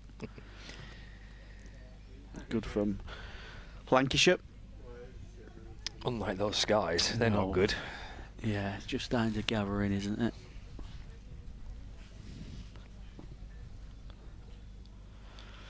Taylor to continue. Paul Coughlin allowing that one through to the wicketkeeper. 42 or 32 deliveries from the all-rounder. Yeah, missed out last week against Middlesex with a bit of a niggle, but as we mentioned before, he really has hit the ground running in his Lancashire career with the bat, with the ball. He's taken a couple of binding catches too, so really good contributions from Coughlin already with Lancashire. Taylor full of a length. Coughlin tucks into that and straight into the houses. It's a beautiful shot for 6. Paul Coughlin gets all of that. It takes him onto 48. Well, if someone's just in their back garden having a bit of a snooze, they've been rudely woken up by that from Coughlin. That's gone into someone's back garden. That's in the pond. You've got goldfish ducking for cover. There's a couple of spectators just peering over the wall on the far side, looking in through the back fence of the gardens there, see if they can spot the ball. Young kid there, I think they've got a new netball. Get that brand new Dukes. Climb over. He's absolutely walloped that again, hasn't he? He has. Going to be another new ball. How many replacement balls have we had now? I think this is a 3rd in this innings. And this is going to be a brand new one that they're going to have to bring out. Jack Chantry is looking over to see if the ball can get retrieved, but I'm pretty. Oh, there's someone going over the fence. Oh no! What are we doing here? Oh, it's the overseas as well. Oh, where's he going? Oh, we may never see him again. There he's gone. He's looking around in the back garden. Oh, good effort. But the question is, can he get back over? That's the worry, isn't it? Can he get back over? He might need a bit of help. Can someone get across there and kind of hoik him over? Here he comes. Well done. Top work. Dear me. Please have just been rang. There's a strange man in the whites in my back garden. Yeah. Trespassing. Well, it's a big hit, wasn't it? Blimey, he's moved to 48 off 33.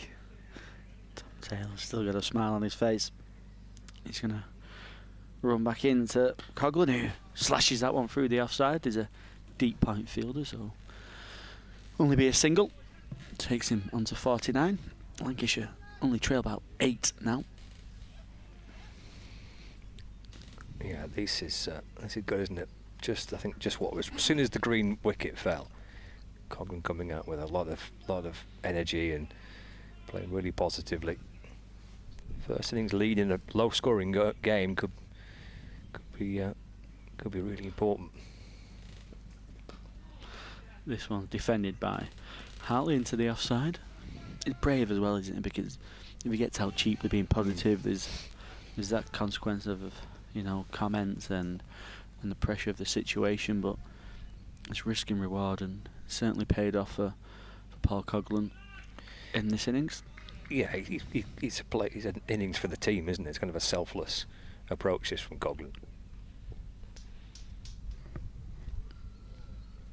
2 slips.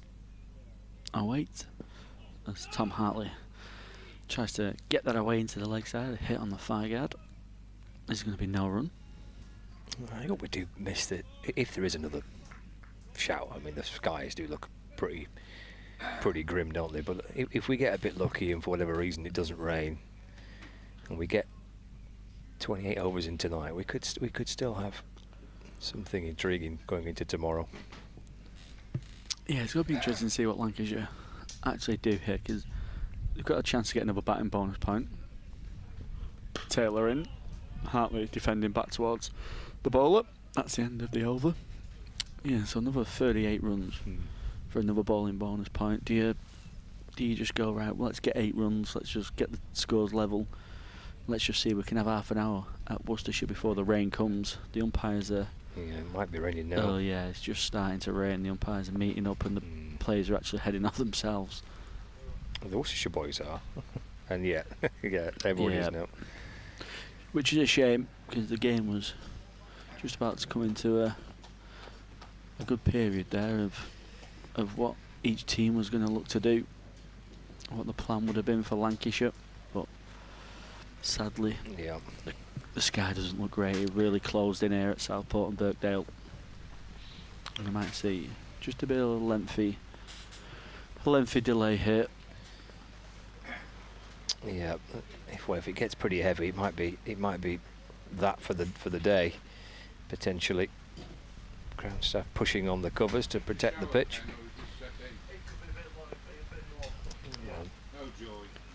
Players are heading off. That was good fun from Coughlin and from Hartley. Shame it is ended early. You can see Coughlin there celebrating in the changing rooms about something. I reckon the target's been hit, one in the gardens. I think he's got it, so he's a character. Well, if that was one of the challenges, he's done it pretty emphatically, hasn't he? He's absolutely clubbed it into that back garden. Well, it just has a funny feeling that this might. I mean, we've still got 28 overs, so there's a bit of time left before we get to the possibility of it being done for the day. But this doesn't look great, does it? I'm afraid. Spectators are disappearing. Yeah, looks pretty set in, sadly, doesn't it, for any listeners on the BBC Sport website and our viewers on Lancs TV. Looks like we might face a bit more of a lengthy delay than the one we had at tea. Yep, ground staff are doing their bit. They're going to drag out a few extra sheets, and Lancashire trail by 8, 262 for 7. Coughlin's had some fun getting to 49. Hartley's on 15, but it is getting heavier here.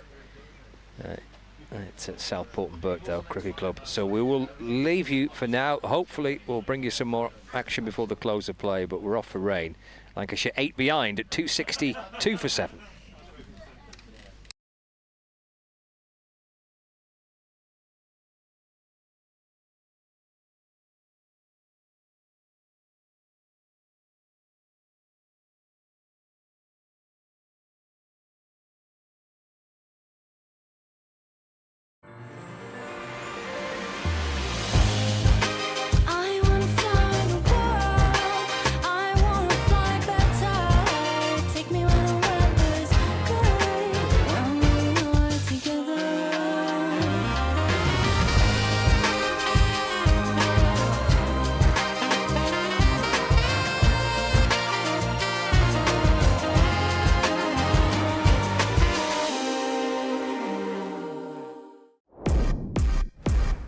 Have you heard of United 2 before? Do you like exams? Because we don't do any traditional end-of-year exams. If you're having a bad day, that shouldn't dictate whether or not you pass or fail a year. We have 4 main subject areas: business, media, digital and sport. You work directly with our industry partners to make sure you're ready for the real world. Teaching across 4 different campuses. the Old Trafford campus, UA92 Business School, the Player and Media Centre at Lancashire Cricket Club and the Old Trafford Stadium. You'll study one module at a time, as well as studying half days only. Making time for work, hobbies, socialising, or your side hustles. You'll secure a degree awarded by Lancaster University. So what are you waiting for? Join us at UA92.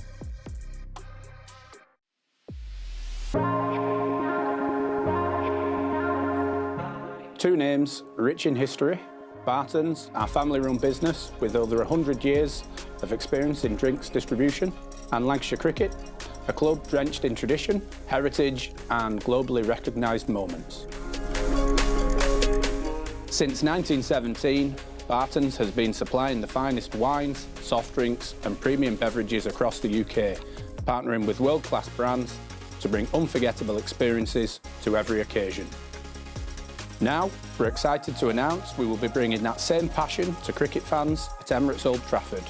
As the official wine, spirits and soft drinks partner of Lancashire Cricket, we're elevating matchday experiences, hospitality and celebrations across the next 3 years. From the first ball to the final cheers, Barton's is here to make every moment one to savour. Barton's and Lancashire Cricket, a partnership built on passion, unforgettable moments and history.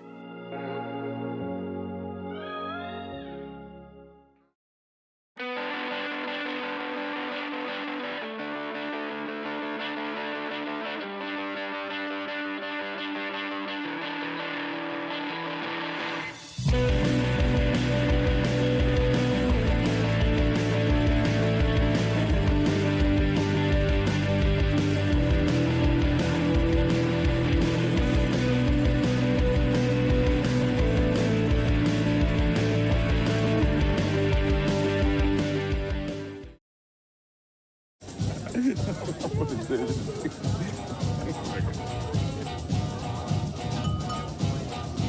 Guys, make way for the designated driver.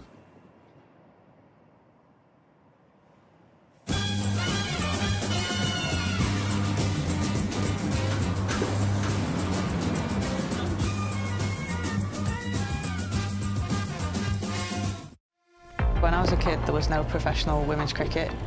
I didn't even think that women could be professional sports people. Especially early on, it just didn't really seem like there was a career in it. To support myself around cricket, I had to work at the petrol garage. I was the only girl, so I stood out. I'd love for young girls to be able to dream about being an athlete and it to be achievable. Thanks to the Hilton funding my contract, it's allowed me to play the game that I love all day, every day. We're like an engine and we need to be fueled with the right gas. Without funding, we can't be visible. You can't be what you can't see. As a team, it feels like we're breaking boundaries. Thunder and Lancashire always want to put women's cricket at the forefront, and now I think that's really shining through. It's mad to think that without the Hilton funding, like, we wouldn't be playing cricket every day, training. Well, we could be, but we wouldn't have any money. We wouldn't, yeah, true.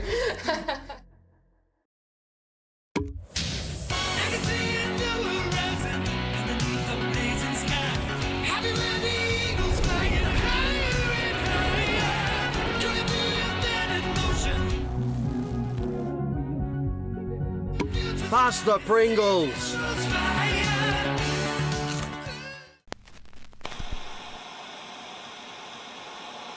Fumble a bag, now I will not fumble a bag.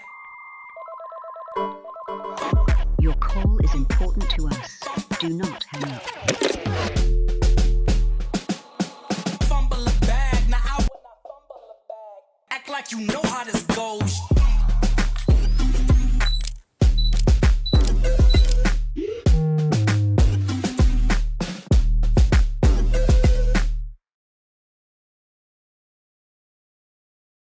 Welcome to the opening day. Oh, that is a wonderful shot.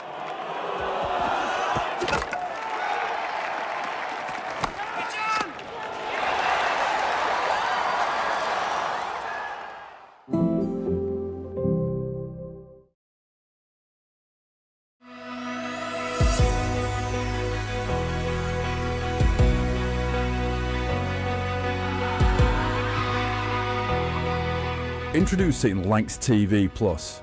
dedicated area for members, bringing you closer to the game than ever before. Watch every men's live stream fixture all in one place. Every ball, every moment, live. And this season, don't miss the War of the Roses. Lancashire against Yorkshire, streamed live for the first time ever. Unlock exclusive content you won't see anywhere else, from behind-the-scenes access to mini-documentaries. This is Lancashire like you've never seen it before, all in one place. This is Lancs TV Plus.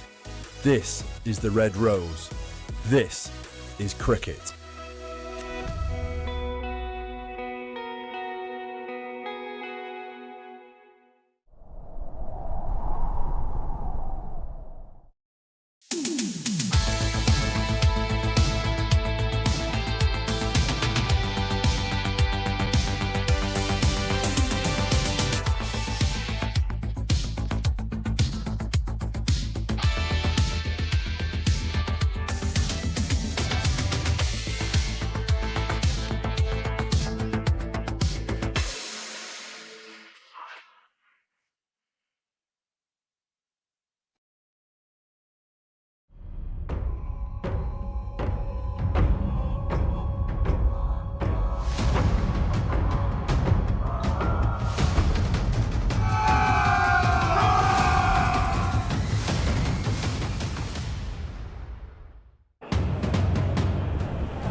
Welcome back to Southport, where remarkably we're getting a little bit more play. Not a lot, so enjoy it. We've come back 4 overs to be bowled, and the sun is now shining. It's beautiful. So we've lost 116 overs in the match, 4 overs to be bowled. What it does do is allows Paul Coughlin to potentially complete an explosive half-century. And he's facing Bears Swanepoel. Now, right arm over, and Coughlin push that into the ground. It's well fielded in the covers. There's no run. It's not what you wanted, the cover fielder just after that long delay. Nailed at you straight up. First ball, he's timed that very well. While you've been away, the ground staff have been working very hard. They took they put all the covers on first when it started raining. Then they took them all off. The umpires were out in the middle. Then it started raining a bit, so they had to bring the covers just for the bowlers' run-ups back on. And Swanepoel bowls, and that's turned round to back of square leg for a single, and that is his 50. And that, we reckon, is the fastest first-class 50 on this ground in 49 matches. 36 balls. Paul Coughlin for his half-century. Absolutely. 4 4s and 4 6s. Yeah, brilliant knock from Paul Coughlin. He's come in, played very positive. He just turned the momentum a little bit for Lancashire. Yes, possibility of Lancashire getting a bit of a first innings lead as that's played out into the onside. And that's a nice shot, and it's been chased down by Brett D'Oliveira. They take 2. They looked at 3, but they settle for 2 for Hartley. And he moves on to 17, Tom Hartley. So they're only 5 runs behind now. If they could come back tomorrow and get a significant lead, they could put a bit of pressure on Worcestershire. I mean, the time is fast running out in this match, but they could put Worcestershire under a little bit of pressure in the 3rd innings. That one, that looks a decent shout, but the not-out call has come very quickly from the umpire. Yeah, it looked a good shout at first, didn't it? But it was turned down very quickly. Swanepoel didn't in the end look too nonplussed about it. Did it pitch out? So, I don't know. Maybe the height. Possibly. Back foot on the top of the pad. Swanepoel has 3 wickets so far in the innings, and he bowls Hartley, plays at the onside. There's no run. 265 for 7. Lancashire now 5 runs behind, started the day and 28 without loss. Top scorer has been Keaton Jennings with 69. And now Paul Coughlin, 50 not out, 3 wickets to Bears Swanepoel. Couple to Matthew Waite and George Drizzle in his possibly one and only game for Worcestershire. Swanepoel bowls to beats Hartley outside off stump, but a successful over for Lancashire's point of view. They negotiated it, got 3 runs off it. Hartley onto 17, Coughlin onto 50, 265 for 7. Yeah, I think it's going to be Tom Taylor. Yeah, it is. None for 54 off 19 for Taylor. He's bowled very well, actually. Very unfortunate to not get on the board just yet.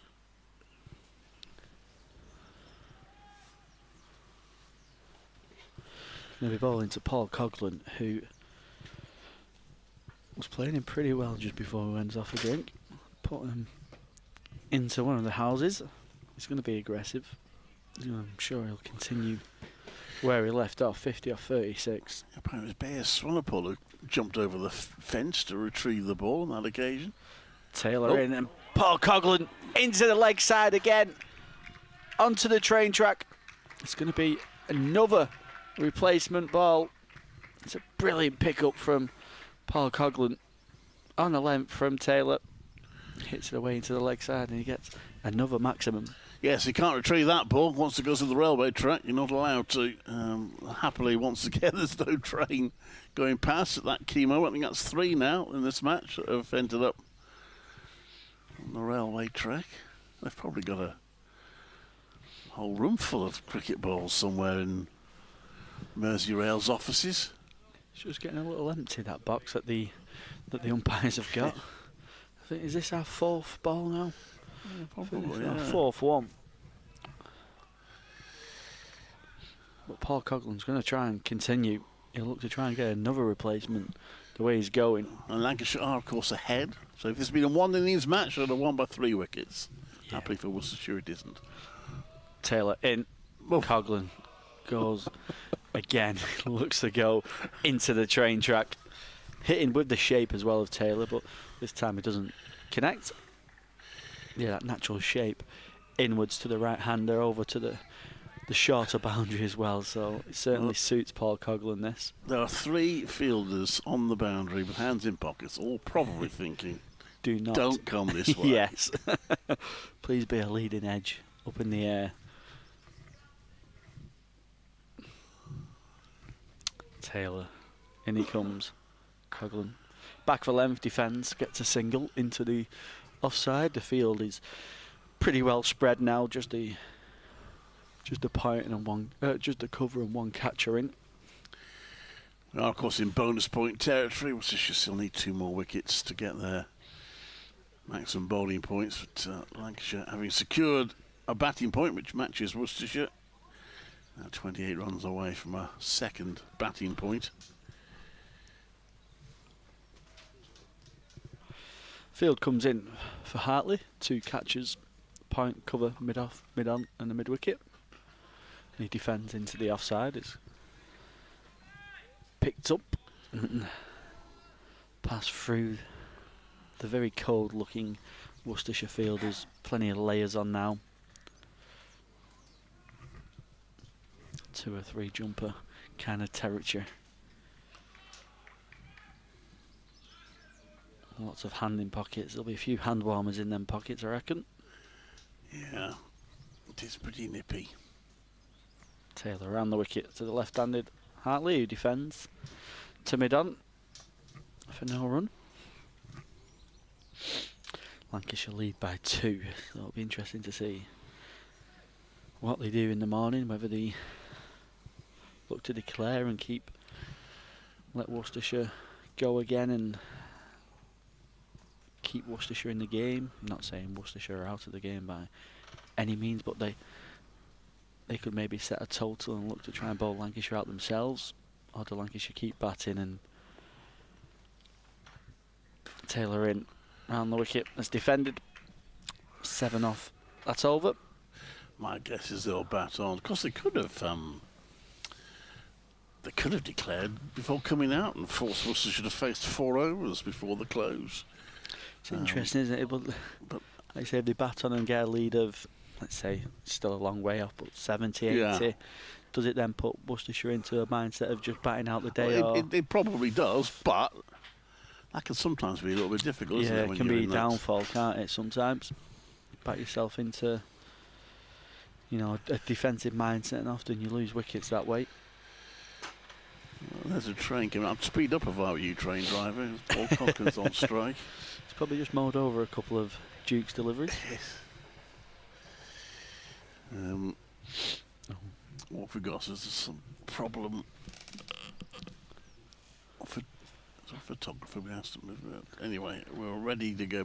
Bayers, Swanepoel, his last over of the day. That was run down to 3rd for a single by Coughlin, rather disappointingly. He moves on to 58. It's an anticlimax, that, wasn't it? Just expecting every ball now to go over the rope. Well, perhaps he wants to be back tomorrow morning to carry on. He certainly deserves it. 58 off 40 balls. Got Lancashire into a lead. Keep saying it, but he has been superb for Lancashire. This one is pushed onto the onside, and there's no run. So got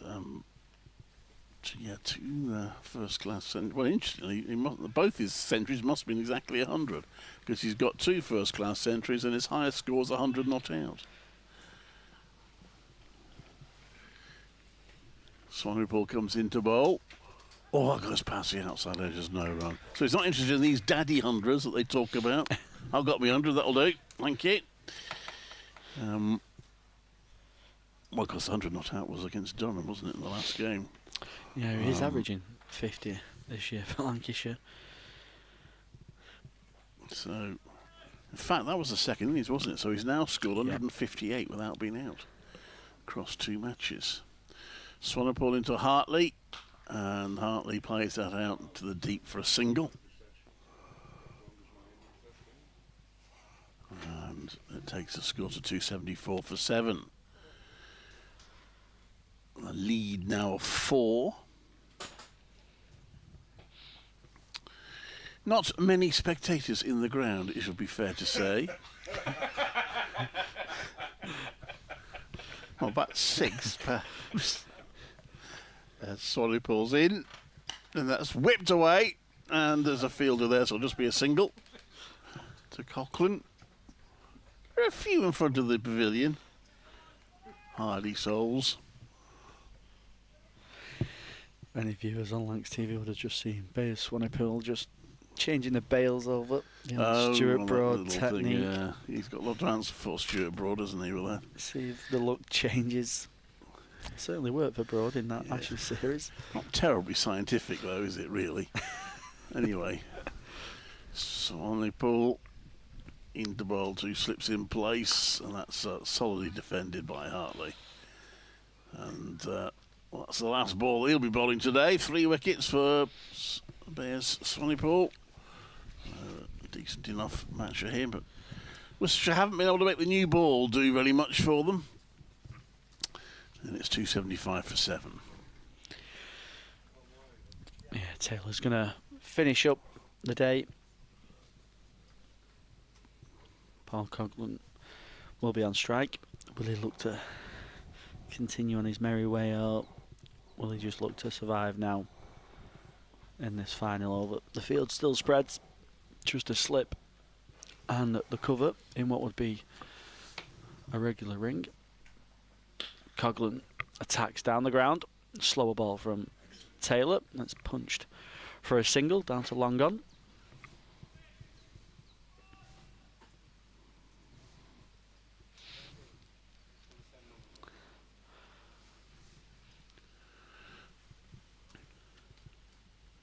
Lead by 6 now, Lancashire, so whether they come back in the morning, continue batting, which I reckon they will do. Potential overnight declaration. Taylor in. Hartley tucks that away nicely through straightish mid wicket. Don't think it'll run away for 4. They'll think about a third. They do. They get 3. Nice shot from Tom Hartley. He's looked pretty good with the bat here. 21 off 29. He's going nicely about his business as well. Well, that's 60 now added for the 8th wicket, which has transformed it really, because when the 7th wicket fell, there was still 51 runs behind, so she would still have had hopes of a first innings lead at that point. Taylor into Coughlin, who back of a length goes on the pull.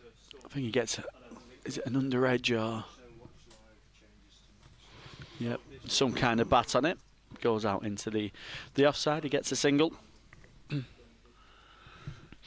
Yeah, Worcestershire would have been probably hoping to try and roll over Lancashire, wouldn't they? And probably they might have been having a bit of a tricky period of batting tonight when they took the 7th wicket of Manny Hurst. That would have been the plan. But Lancashire fought back really well. Taylor around the wicket. 2 slips in. That one's left through to the wicketkeeper. 2 balls remaining on day 3 here at Southport and Birkdale. Well, sun's shining now. It's been a frustrating last couple of days. We've seen a decent amount of cricket today, some good cricket. Nice with Keaton Jennings battling really well in this innings. Some good bowling this morning from Worcestershire.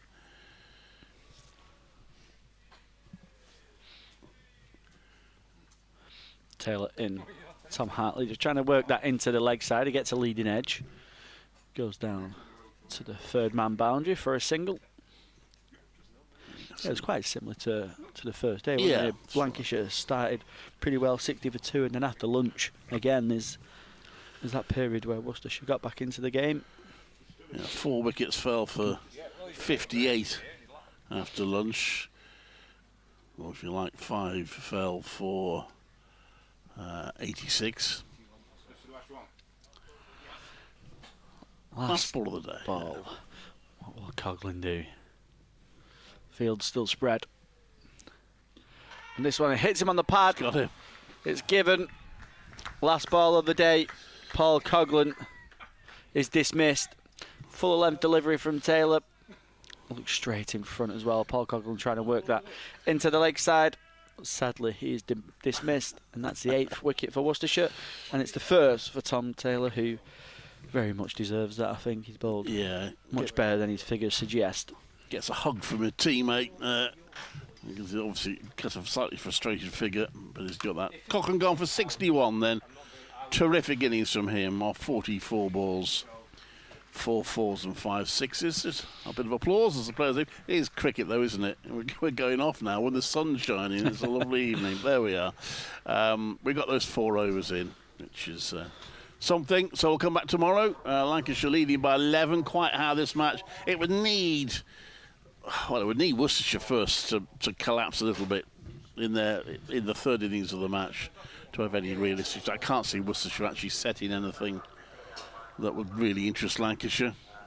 So it probably would need that for us to get any sort of result tomorrow. Which is pity, because had we had a full 4 days, this match would be very nicely poised now. It certainly would be, wouldn't it? Shame yesterday was fully rained out. It would have been in a really good balanced game, I reckon. Now, yes, hopefully tomorrow, you never know, something could happen where we see a positive result, but it does look unlikely, but you never know. Well, Jimmy Anderson once took 6 wickets in a morning session here. If he were to do that tomorrow, we could have a game on. As it is, Lancashire closed on 281 for 8. After 87 overs, lead Worcestershire by 11 runs. Thank you very much for being with us, and actually well done for being with us for this last bit. Those of you who are being patient enough to come back for these last 4 overs. We will see you again tomorrow morning just before 11.